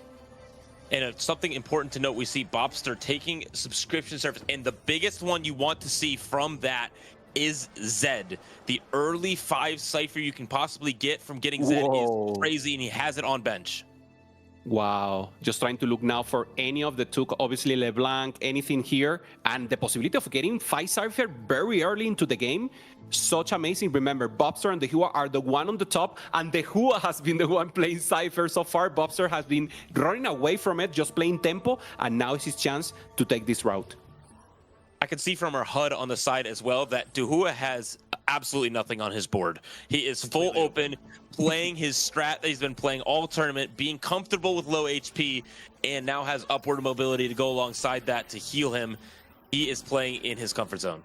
I love what you said earlier, Jupe, where you're saying that Dahua is playing to represent a play style, right? And it's such an impressive feat, not only to make it to the Golden Spatula, but to do it in the way that you approach the game that's unique. He is committed, saying, I believe that I'm one of the best players at playing on a knife's edge. And even though he actually doesn't win out all that often, he does something very interesting in the field, which is that he plays open fort into a relatively safe middle placement. He very rarely has taken 8th place finishes all set long, and probably has the lowest win rate among our open fort players from Boom Kitchen. Yep.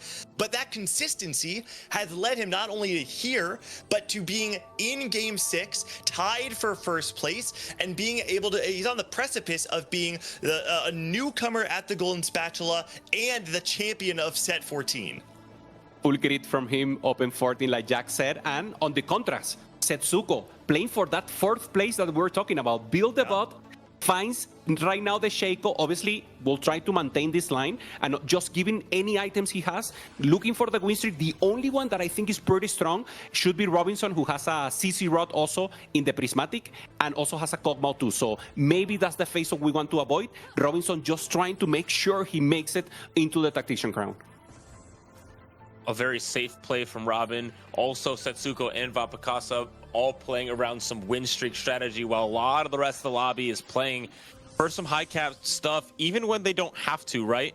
Dehua is nearly, if not for sure, locked in for the Tactician's Crown and just wants to go for the win of the America's Golden Spatula. And you see him taking the rookie play as Cambu Lee alongside that, also playing Cypher. So both of these players are playing for the win out. Cambu playing Cypher, and again, I'm going to call it out again. He's the only player in the field that has the potential to both win the entire tournament or lose his spot at the Tactician's Crown, and it's going to come down to a Cypher game. Cambu has to be feeling the pressure right now. Yeah, for sure.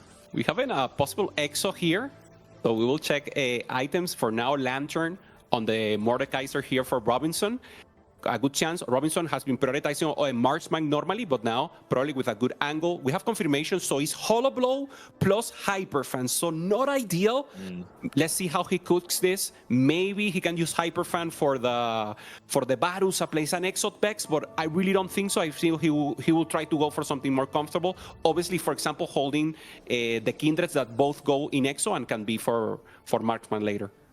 And the battle between the win streakers and loss streakers in this lobby will be very important and very interesting, because Setsuko, as that 3-star Shaco, really wants to get those stacks up as early as possible. And so you see the amount of damage is coming through there, but now getting focused down by the rest of the team. Robin also on that streak with the Void Spawn as well.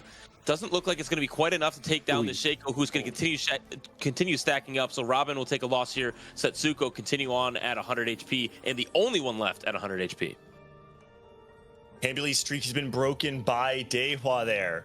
So despite the fact that he has the 2-1 Cypher, Dehua, he completes the assignment, you know, and he takes out the lost streaker, able to snap Cambu's streak. That said, it's still 2-1 Cypher. Winning one fight on stage 2 is by no means going to grief Cambu's game. Now, if it happens again on stage 3, I think things can get very dicey. But there's plenty of room for Cambu to still be able to have a fantastic game. Yeah, especially finding the Galio to get 4 in. It should be able to get 250 still, and obviously a 290, that is normally where we're going to go against Bobster. Bobster's subscription service, and he has the Saya, he has also the Silas. We know he sold the set. That was the other chance and the possibility he got. So now just trying to play tempo here and probably going for his comfortable zone. So Bobster will just try to play Vanguard, Wizard Vanguard, and that's the place he wants to win the lobby. So the Hua and Bobster both trying to win in their playstyle. All right, 5 win streak secured for Setsuko, 5 loss for Dehua. Nothing else too crazy. A lot of win-loss. Philip actually quite a bit behind, it looks like, in Econ compared to other players with similar HP. We know he is playing Boombot, so actually being the one player that is below in economy is actually a bit scary for Philip. And unless he does natural some nice upgrades on stage 3, this game I actually think can get out of control very quickly for Philip, as other players' boards will ramp up very quickly when they start to spike. For Dehua here, upward mobility will continue to heal you. Having this blue buff does give a significant amount of direction, being able to lean into those AP lines, also possibly going into amp, depending on what this next augment is. A lot of items coming through for many of our players. Ooh, huge up here. Ani Sejuani said, but probably not not the units that Bobster used to play or likes.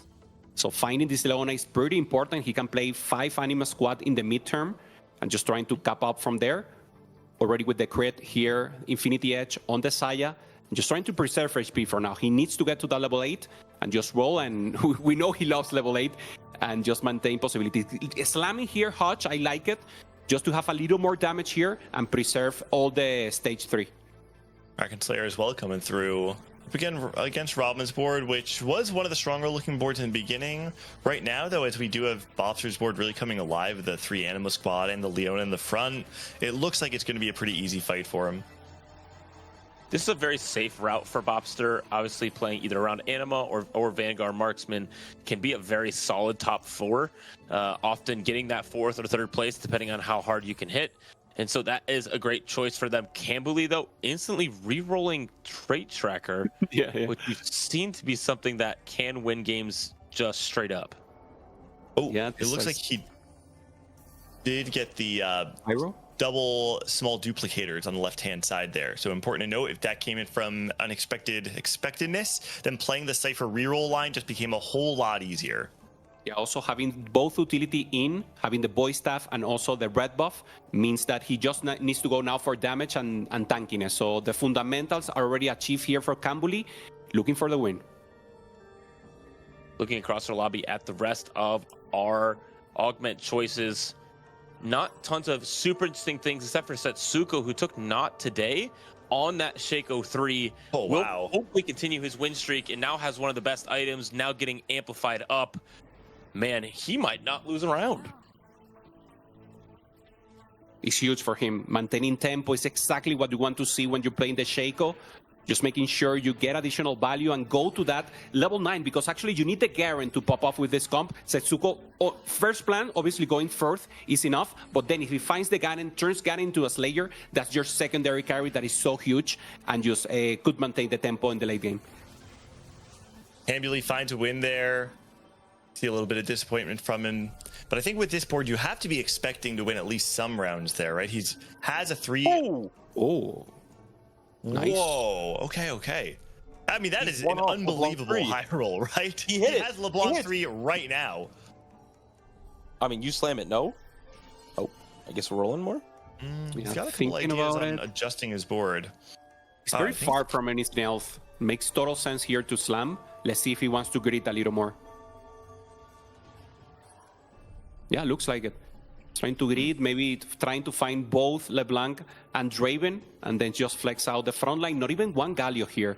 So it would be interesting to see the way we haven't seen like tempo play 3 Cypher. We always want to go for the 5 Cypher, and normally the front lines was lacking. So we need that Galio very far away from it. Not even one. Yeah, but all that will do at this point is give extra AD and AP. There's no longer any stacking, no longer big cash out to come. He has cashed in, and it is very much worth it. Obviously, getting a 2-star LeBlanc is what you're looking for anyway, so it will work out for him. I do want to keep our eye on Dehua, who is still lost streaking, I would imagine, does have Cypher in as well. I feel like Cam's game has gotten a little bit weird now. Not having any Galios is such a huge mismatch that you do normally really want those stats on your LeBlanc 3 because it's just so high, such high base stats. But now having a LeBlanc 3 kind of waiting on the bench, rolling for the Galio does feel a little bit weird. I could see a world in which he actually doesn't even hit Galio 3 because he doesn't have an influx of cash coming in from the cash out to help him get there. So yeah, I think we have to keep our eyes on this Cambouli versus Dehua matchup because one of them is trying to win out. Cash is the other one in the bottom with 20 together with Robin Setsuko. And he's playing, I mean, comfort zone. He's playing great throughout the tournament. Now, once again, good items, obviously slamming everything, what goes within and what is going to go in the later stages, the Rage Blade on the Aphelios. So, once again, faithful to the style. I love to split players, knowing the full meta, but sticking to what works for them. Oh, man, back up against the wall for cash, and he falls into the tool that got him here to begin with. Dehua doing the same exact thing. It feels like poetry in motion to see these players go into the lines that they have played the most when the game matters, when it matters the most, because it's your Tactician's Crown run on the line. So Dehua and Cash following into their same patterns, both of which looking pretty comfortable. It is absolutely insane to see some of these players having the nerves to open for in such an important game like this. There's never been a more important game for so many of these players, and now it's going to come down to this. We're going to see our Cypher cash out for Dehua here on 3-7, and so many rolldowns happening on 4-1 and 4-2. There it is. We're seeing it. 192 so far, so a little far from 250. I think he can make it here with a good loss. Trying to kill some units will be important. Already Yumi 2. 225, I think, is the most likely, right? Or will he actually skip to 250 on I think he actually might skip to 250 on the loss. 225 is a really good break point. 250 though, I believe, has still some good ones as well. So either way, we know that Dahua is very well practiced in this. No matter what the cash out is, if there's any player I would trust to be able to navigate it, it's going to be Dahua. Ooh, 250. That's nice. Just narrowly. Duplicators. There's one good one with full duplicators. Let's see what he gets. Okay, items on Anvil. Oh, with an Annie in shop already. We're gonna roll down for Amp right now. See what we can find. Hopefully finding that frontline. Koboko is a great addition. Already a pair of Annies. Now Nico found. Now Nico pair found. Annie 2. Man, we are chilling. Pretty nice. Yeah, there's the question: is your lack of upgraded frontline going to be the death of you here? Because you have got a lot of damage, but if you don't have enough time for your damage to ramp, then it's going to be hard to win with some of these fights. I wouldn't be surprised to see him roll a little bit more, honestly. Just find like a Nico 2. Yeah, Nico 2 or one of the premium 5 costs. Could be Samira or Zac, and we're chilling.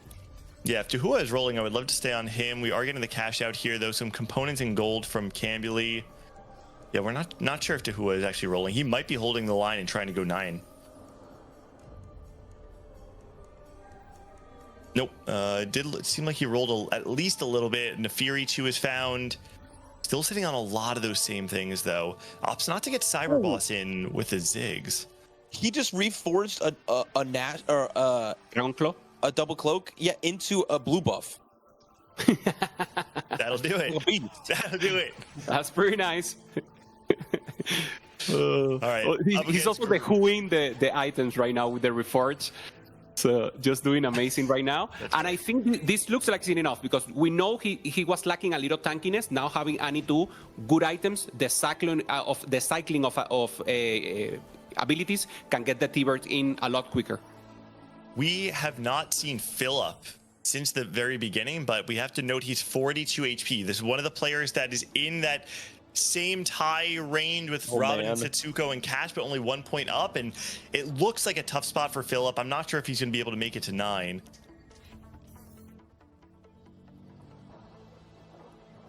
Bobster seems to have found everything that he's looking for. Yeah, looking now. Took big grab bag as well, so looking for a 3-star Yumi to stabilize around top. Philip has nothing on his board. Whoa. He is sending everything. Finds a Zac, finds a Garen. Is he playing EXO? Looks like it. Wow. Finds a Zeri too, though. This is 7 EXO. Okay. Huge transition from Philip there, and honestly, with not even that much gold, but has the emblem, has really good items. Kraken Slayer finds Pulse as well. Deathblade there has the Protector's Vow for Sejuani, which is on the board as well. Ton of items because of item grab bag. Philip actually playing a lost streak into EXO, something that we saw very commonly played in Tacticians Cup 3, a little bit less so on this tournament. Yeah, lacking a little the front line here. Just trying to get enough. Seri trying to ramp up and avoid trying to switch a little, but it's not enough. He needs front line. He has the sack, but not enough gold to roll for additional blobs. The other thing is he does have Tactician's Kitchen, which does give him more items and emblems to work with. A big split here, though. We'll just probably go with the 13 gold, I would imagine, and continue to roll down before everyone else. We do need to find a Sedge. Only 3 players chose to split. Normally on the conservative side, when we see the pros right here, nothing more here. No so actually not the Mordekaiser, best no spot. Sejuani. Yeah, I think he will have to stack one more for sure. 0 gold. Mordekaiser 2 at least. Really, I think you have to sell the Varus here, right? You can sell the Varus. I don't think you can go down to 1 life. 3-star Yumi for Dehua with a 2-star Nico in this front line. The front line is stabilized. The back line is stabilized. Oh, again, disaster for Philip. Wow. But at least he's facing him now, right? This could be Philip's last loss. He's at 27. I don't know, man. I mean, the only thing is that, having the Mordekaiser upgraded does at least buy you more time for your Zeri, and it's going to actually be a lot closer than I thought. Wait, they're on the Yumi. Dehua doesn't believe it. Dehua is totally shocked right now, laughing, coming up from his chair, saying, why did I lose this? That is such an important win for Philip. When who looked like he was on death's door there, finds a win against Dahua. And Dahua finds the Viego. I mean, Dahua has all the pieces, and he actually is in a position to maybe actually punish Cambuli and Robinsongs, potentially even Cash, who's on the free fall, as Philip tries desperately to make his way back into the top 4. The good news is for Dahua, he has the option to go level 9 quite easily because of upward mobility and will heal a little bit, so he has 2 lives nearly no matter what. One person we haven't talked too much about, though, is Setsuko, who's just chilling at the top of this lobby. 93 HP, has over 40 stacks on his Shaco, and continuing to get stronger and stronger every fight. Yeah, also with a Bane 3 to accompany the Shaco, normally that's the difficulty of the composition. You don't have that secondary carry, at least soon. So just finding it out a little naturally. Good performance there from him. The Hua, once again, totally impressed by the loss on the last round. Cambuli finds the Draven, but doesn't have gold to buy it. He actually ended up getting there. That is surprising to me. Despite being so far behind, ended up being stable enough on just the LeBlanc 3 to find both the Galio 3 and now the Draven 3. And Philip, I think, high rolling quite a bit because he's playing Dahua when he's still able to beat him and then hits Cambuli right before he does Spike. The question is he actually strong enough to beat Cambuli? The Zed is on that Zeri and the front line's already fallen. Hold on a second. Even despite that, I think Philip's going to take a hit there. Down to 1 HP, 15 health. Full pressure here. No good.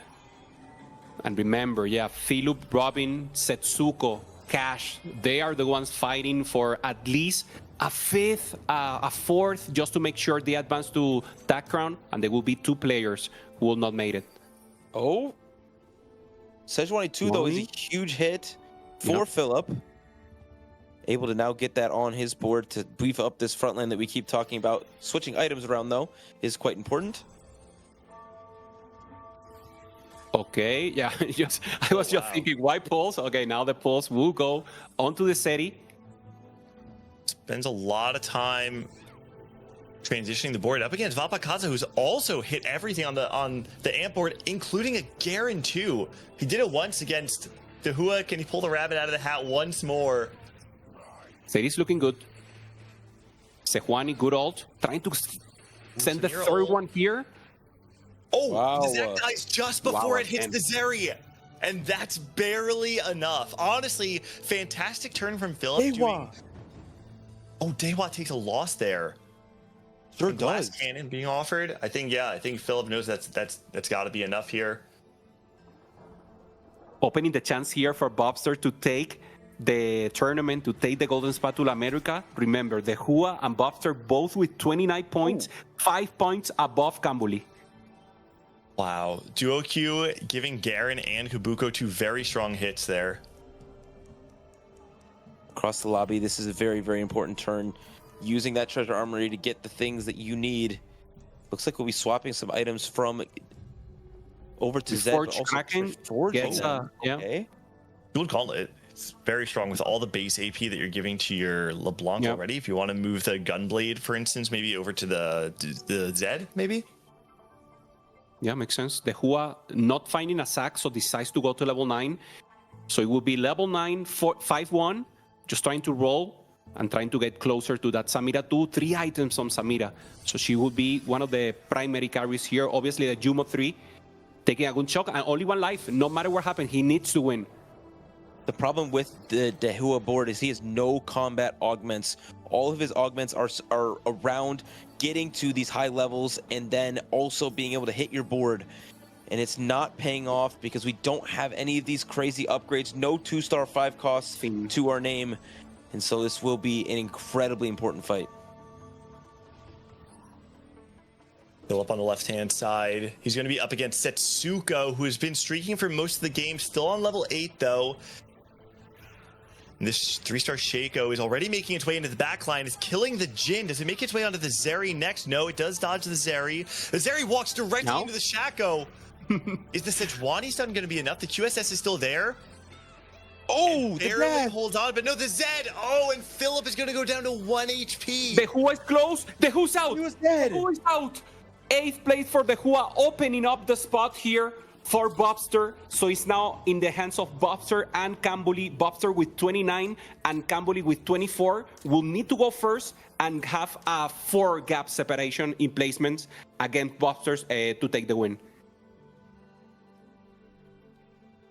Camboli and Bobster, two players. Not only are they from the same study group, but I think they're two unsuspecting heroes of this tournament right now, both in a position to take the whole thing home. But right now, Philip is trying to avoid this a loss here, because if Philip goes out, there is no way for him to get a spot at the Tactician's Crown. He needs to win every round that he possibly can, and has to start right now. These fights are so important. We do have a Samira 2 on the left-hand side that's going to do so much damage. Camboli's board, though, is one that can absolutely win out. He's in a great situation to do so. Vapakasa takes another big loss, will fall out. I believe it's almost perfect. And so he falls out. Philip moves up one spot, though. One spot, but it's Vapakasa the one who gives the spot. And remember, he's already qualified. So Philip, 1 point away from Setsuko, Cash, and Robin. Just need one more to make sure he's totally comfortable here.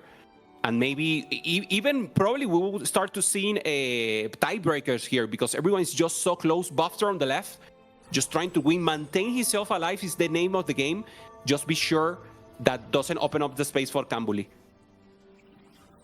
It's going to be Camboli up against Philip too. I don't know if Philip has enough in the tank to be able to beat this full Cypher cash out board.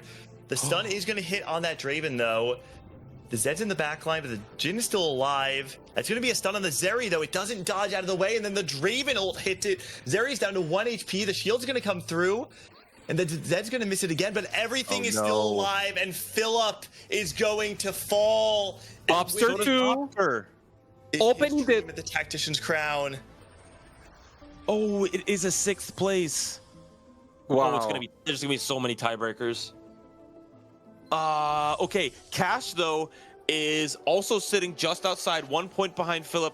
Did not hit the 3-star Graves, so very much in a position not to win out. Robin Song's also sitting 1 point behind Philip. Camboli sitting comfortably now, guaranteeing his spot in the Tactician's Crown, and Setsuko, who is sitting also 1 point behind. These players are performing when they need to. Oh my God, so tough here. So Philip will take the loss, 2 points away from the rest. I believe this means that he will not be attending Tactician Crown. And now Camboli has the possibility with a first place to tie with Bobster on the same points, and then it will be tiebreakers to define who takes the crown. All right, we're going to see Setsuko up against Camboli on the left-hand side, and Robin up against Cash. I think Cash is the really important one to look, because he is on the outside looking in, competing with Robin, Setsuko, Philip for that spot. That Graves is stuck on the front line. Doesn't look like it's going to be breaking. Does fall now, but now the Vex is on the Graves. All the damage is gone from Cash's board. It's going to fall there. Zed's still alive. Don't think he has it in him. It was down, but nothing is lethal for any player in the field. And Camboli looking strong now with the win streak, everything 3-star with the Cypher board. That's the board that the Hua would like to have. Obviously, he had to play the amp. So in a great position to take the first place. Finally for Cash here, Graves 2, and this is the other option, the other scenario that we're looking for. Will Cash manage to avoid this 4th place and ensure his spot in Tactician Crown? Bobster getting that 5th place, I do believe, might be very, very important, though. I believe because of that, that puts him at 33 points. And I don't think Camboli can quite get all the way up there, even if he goes first.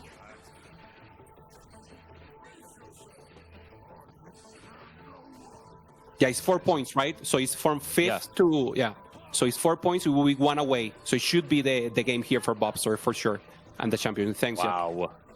What a redemption arc that is for Bobster after 2 sets, not having the result he's looking for. Cash does stay alive for 1 more round, did hit the Graves 3, so he should stay put in this game. We can talk all about Bobster later, because this one is going to come down the wire for the rest of our placements as well.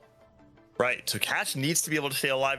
I don't even know if a 3rd place actually guarantees him in. We talked about how close these placements are. The fact that it's Setsuko and Robin Songs as the two players above him makes it sound, at least to me, like he might need to leapfrog 2 placements in order to actually get his spot in the Tactician's Crown. This feels like a very, very hard game.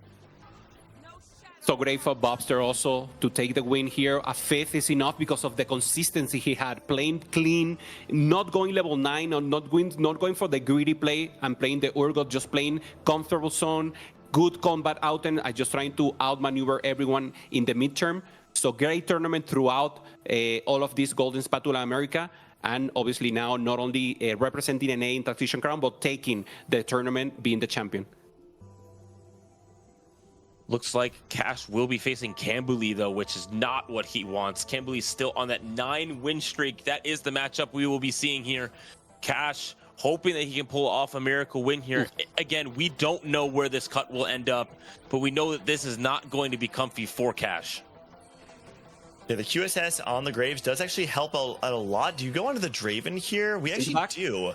Oh, wow. There's still a lot of damage on the board. No, the Draven's barely going to hit the Graves. No, it actually misses. No. Just enough for Cambuli to take out Cash there, and Cash is going to go out in 4th.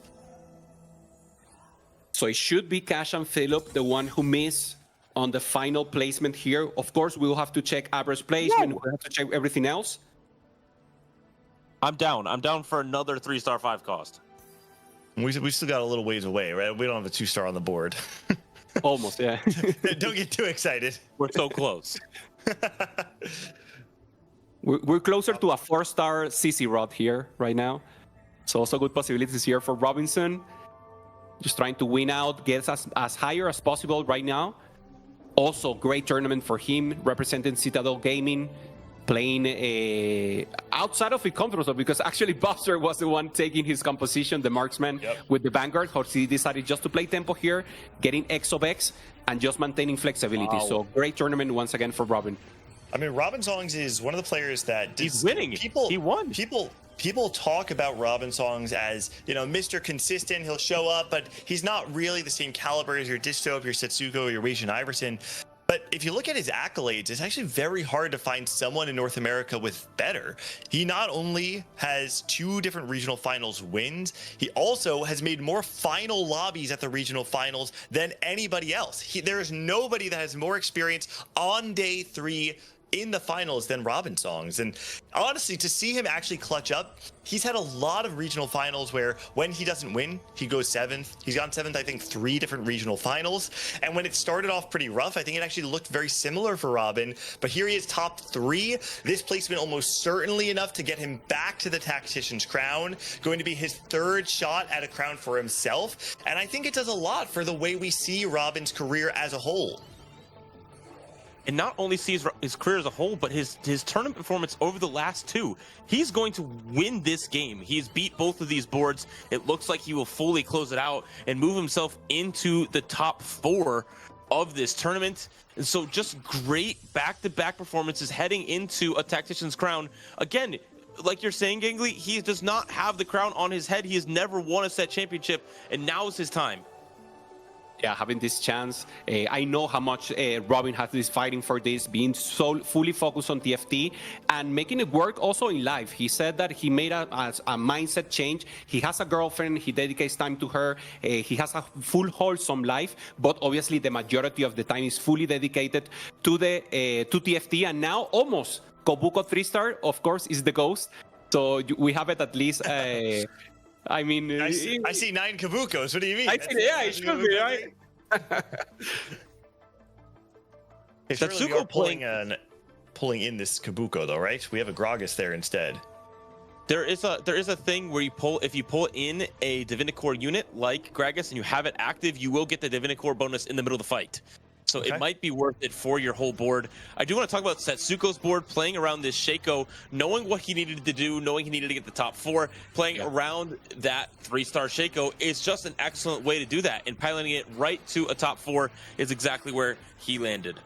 Yeah, gonna fall to Cambuli here, kind of pretty expected result, all things considered. Is going to get eliminated, but like you're saying, Jack, that 3rd is going to be enough to, alongside Robin Songs, likely get his redemption arc back at the Tactician's Crown, right? The last time we saw Setsuko at the Tactician's Crown was back in set 8.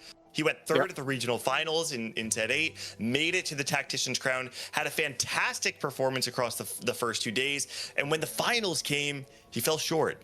And we didn't get to see the same Setsuko that we've seen up to that point in time get to really vie for a shot at the crown. And since then has struggled to make it back to the final lobby of day 3. Here he is, though, clutching it up in game number 6. Yeah, that started off the day going 8-8. And since then, 4 straight top 4s to push him into the attack crown. It's just a fantastic showing. Yeah, congratulations, Setsuko. 3rd place right now, as you said, confirmed that 8-8 hurt so much. We saw him maybe affecting the mental, but no, he's total comeback right now, taking the win. Robin is talking, going up against Kambuli here for the win. They're both pretty strong, access to the backline. And the set is managed to close up against Aurora. Looks like it. There it is. Yeah. Oh, one life now. He's got one more chance. I mean, 32 HP on stage 7. I don't think there's a. Can you actually do 32 damage? I don't know, but I know what could win the game. 3-star Koboko. I'm down for a duplicator on this neutral round. It's time. Okay. Also, though, is there any other way to upgrade our board? We'll have a second item on an Aurora 2. The other thing, though, is Kambuli is still on Z1. If Kambuli upgrades that into a Z2, I don't actually see a world that Robin wins unless he can meaningfully upgrade his board still. Yeah, it's just too much value here. Trying to find an item here for Aurora. Shojin, looking good. Shojin makes sense. Yeah, there goes also copying the Aurora. Yeah, decides to not copy the Kabuko, instead just pull in the Kabuko. Playing for just 2 instead of 3 Kabukos, and we don't find any additional, so I don't think we're going to be seeing the full sell of the board for the Kabuko 3, but Z2 is found on the other side for Kambuli. Are we close to a Z3 for Kambuli? That could obviously win the game. But again, that last fight, we did see Kambuli take the win, even though Robin had beat him previously. Will there be enough scaling on Robin's board in order to take it? Oh, he is locked in.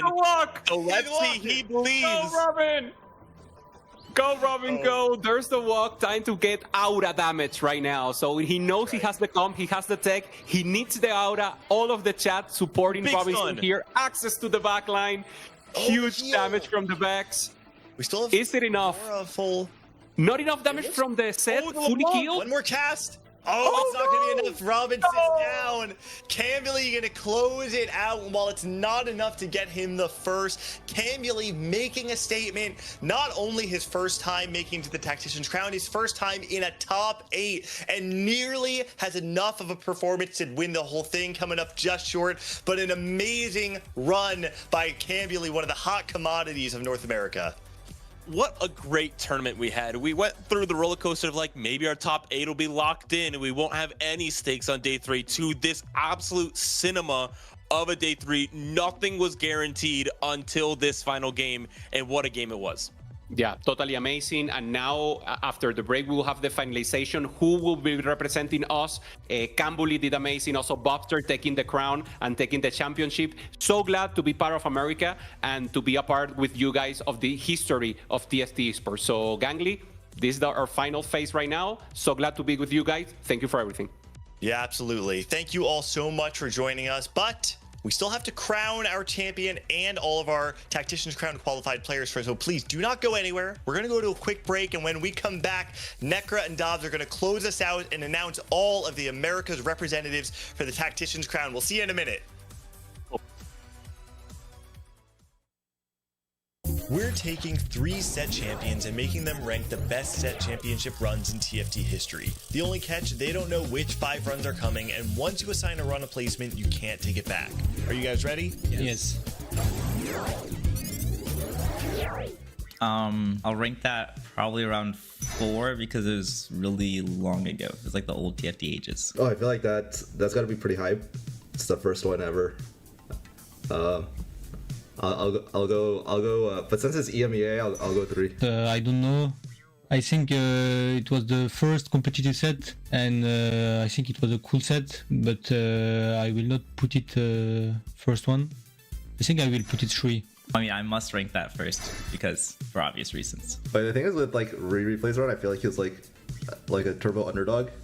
And since it's the first anyone, I'll give him 2. Okay, so the set 8, it's not my best set. I didn't really like it. I was not very excited about the hero augment, so I think I will put set and the return force. I think I'll rate titles around 3 because I have something in mind for 2. So yeah. Wait, damn, this is all hard. Since title took out my boy Weijin, I'll put him at 4. This one I will put it first. I think Title is the best player in the world. I respect him a lot. And when I watched him win his first World Championship in set 9, I was really impressed by how he was playing. And I remember he did insane plays with the X-Stall and everything, and yeah, it was just impressive to watch. So I will put it first. Yeah, I'll put Malalas at second because it was like a really crazy full set for him. Yeah, I'll give myself 1. Yeah, I think the run in set 10 was pretty insane, so I'll still give myself 1. Set 10 Milala, I think I will put it second because he won Vegas as well. So the fact that he won the Open in this set and also the World Championship, I think is very impressive. So yeah, I think I will put it second. Yeah, I mean, I think I made a perfect list actually. I'm sorry, Tish Soap. If I could redo it, all the enemies would be 1, 2, 3. Yeah, so I will put it 5 because I don't have the choice. But of course, I have a lot of respect for Dish Soap as well.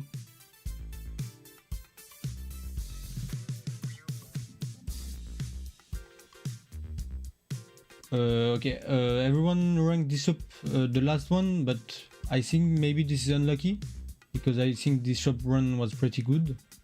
Wait, everyone put Dish up last. Yeah, I feel like you just got unlucky with like I feel like if you're last, like no one wants to be the guy to put anyone like last. So if you're like last in the order, you just got screwed and then they went last. I would definitely have Dish up over a double. What a way to end out the America's Golden Spatula for Cyber City. Dobz, that 6th game, there was so much on the line for everybody in terms of their place to go to the Tactician's Crown, their overall prizing for this tournament. I was on the edge of my seat the whole time.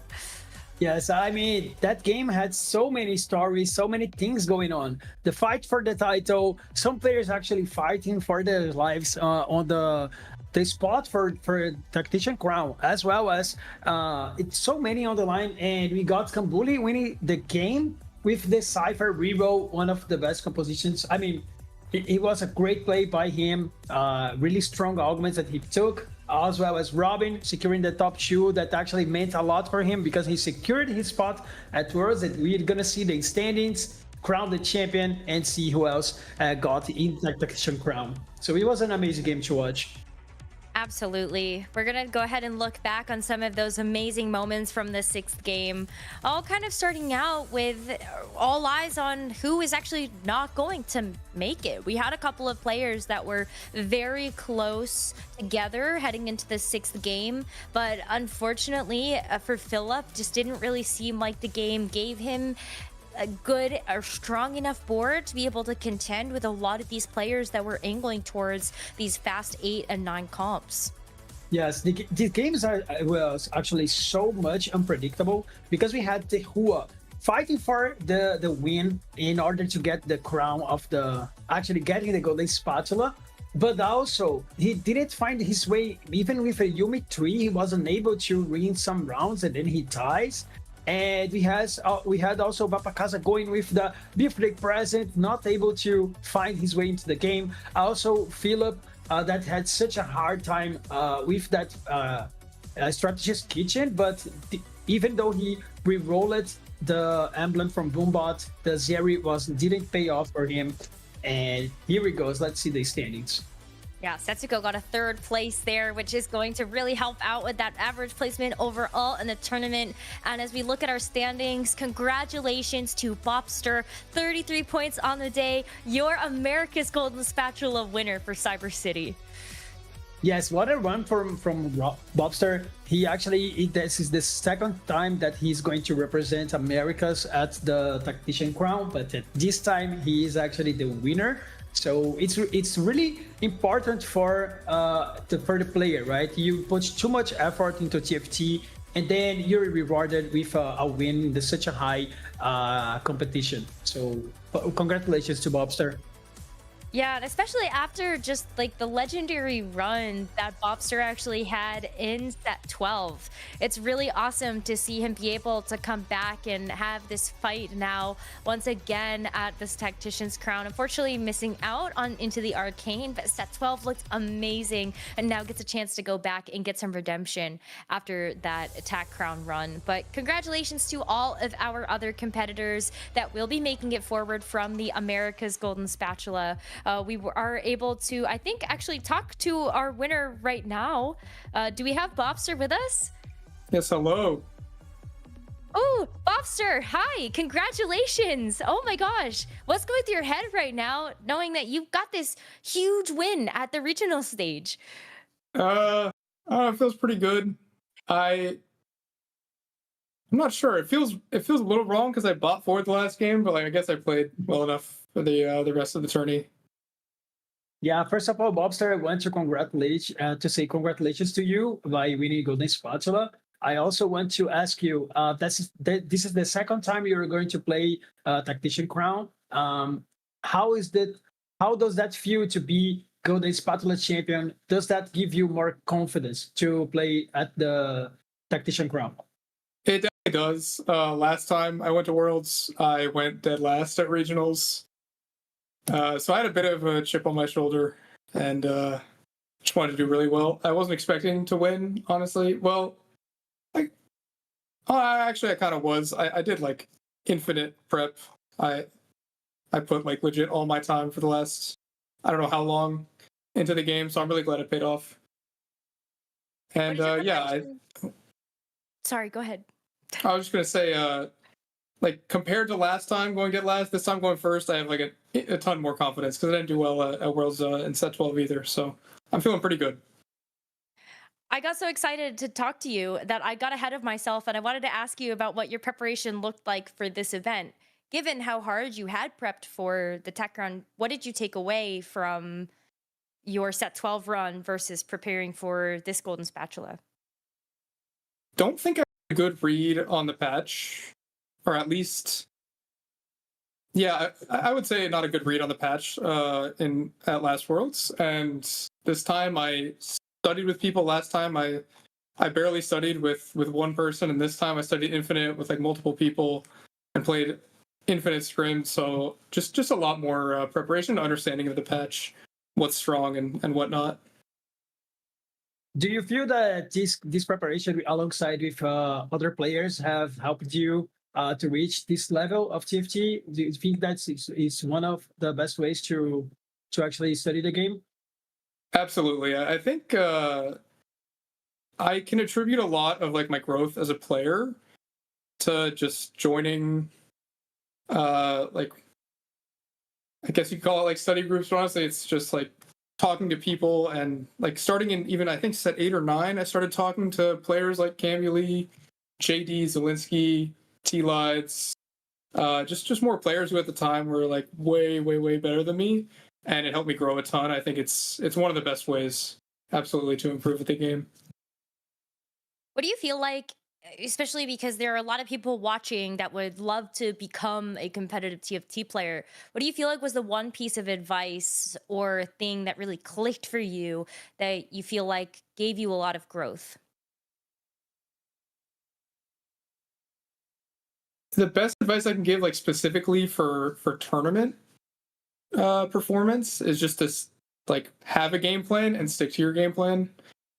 I think that's probably gonna help you convert like all your good games that you've played on ladder. If you just take those and kind of exclude the bad ones, like, and you bring that to tournament, that's probably my best advice.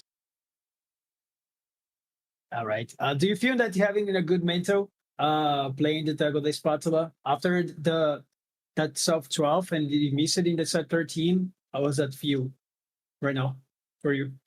It feels really good. I was a little bummed out that last set only had 2 cups because I think I did well the first cup, and then honestly, like I got like really unlucky the second cup, and there was only 2 cups. So one wasn't enough to make it at the time. But we're back, so that's good. We are That's so awesome. back. Indeed. Yeah. I mean, Bobster, can you actually give us a little bit more insight on, like, you know, what were some of your goals, or like how do you feel like you've developed as a TFT player? That feels like it's a hard question to answer. It's like super broad.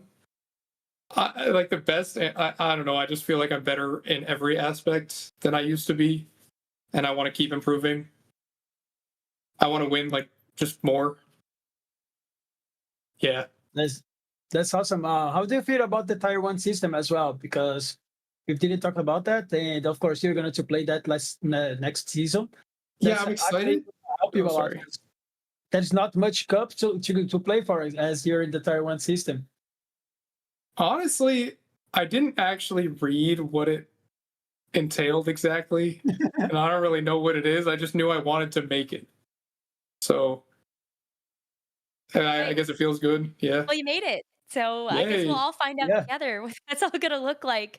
But does that give you any more security as a competitive player? Do you feel like now TFT is something that you want to dive even more into? I'm also just curious, like, how much does TFT right now fit into, like, do you have a job next to it? Is it really full send TFT right now?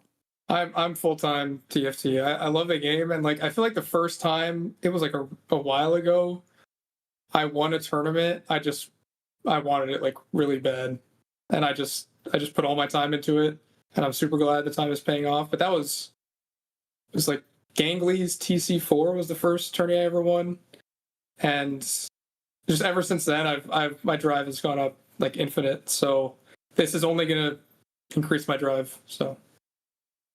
I think That's Gangley awesome. would tell you that you're actually already a Tactician's Crown winner then. I don't think Gangley would preface his own tournament with Gangley's Tactician Crown. You're already a Tac Crown winner. True, yeah. Yeah, he probably would say that because I remember he told that on the casting before he were a Tactician Crown winner. On your preparation around that, do you want to thank anyone specifically? I want to thank Cambuli for sure, Kurum, and Pocky, and then all of PMD, and yeah. Oh, Bobster, that's awesome. Thank you so much for taking the time to join us. Congratulations on your win, and we're really looking forward to watching you at the Tactician's Crown. So give it your best. All right, will do. Good luck, Bobster. Congratulations. Thank you.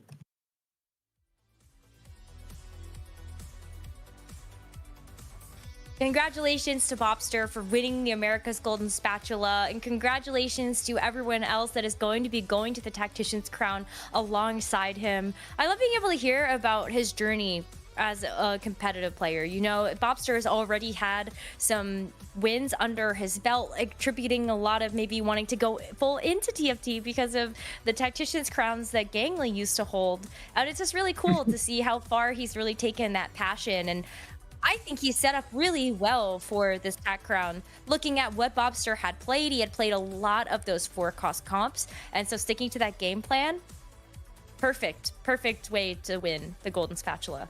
Yes, for sure. I'm pretty sure he was really well prepared for this one, and it's also nice to see that he made a comeback from the last set, the set 12 actually, because he didn't go quite well on the Golden Spatula, even though he was already qualified to Worlds and to Tactician Crown, but at this time he performed really well. And as we talked, I guess that's actually gonna give him so much extra confidence to perform at the highest level during the Tactician Crown. So that's good for our region. Let's hope that he can make a great tournament.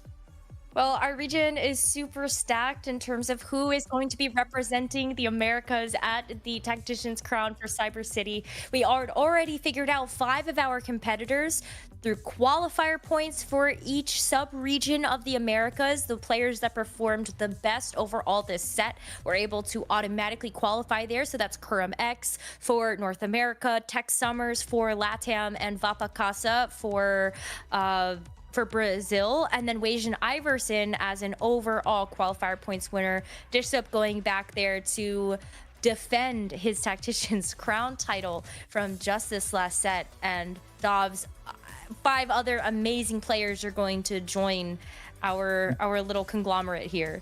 Yeah, it's important to note that Dishsoap also is the only player that can reach that 3rd Tactician Crown, because Taito is the other one holding 2 titles, and he didn't manage to get into Tactician Crown this time. So let's see if Dishsoap is able to do that. And that would be a huge win for him and for Americas as well.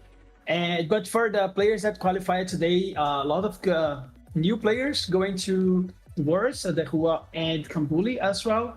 But the returning Bobster as well as Robinson and Setsuko, it's going to be really nice to watch this squad playing into the Tactician Crown. Yeah, this will be Robinson's 3rd appearance at the Tactician's Crown and Setsuko's 2nd. But the last time that Setsuko was at a Tac Crown, he got 8th. Like, he got to the final lobby. I think that is so impressive, especially in this day and age where all of this competition is getting tougher and tougher. I mean, take a look at the America's Golden Spatula. I felt like you could have taken any 8 from the 32 players we had competing this weekend and sent any of them to the Tac Crown. Yes, of course. I mean, I remember that Setsuko actually finished the group phase in the 8th first. So he's one of the players that we can hope to have a great performance at the Tactician Crown. But I'm pretty sure that everyone in here is going to represent the regions and the countries really well. So let's hope they can make it a great tournament, because it's important to Americas to have more spots for the next season. That is very true. And also just to see the North Americans, or just from the Americas, continuing to win in Riot Games. We do definitely love that over here. But Dobz, that's gonna do it here for the Golden Spatula tournaments in EMEA as well as North America. Thank you all so much for watching. To Dobz, to the production, to all of our players, thank you so much for participating and making this event so special. And we are looking forward to seeing what happens at the Tactician's Crown in just 2 weeks' time. Who else will be there? Who's going to be able to take it? Only one way to find out, and that's going to be to tune in 2 weeks. So thank you so much, and we'll see you there. See you. Thank you.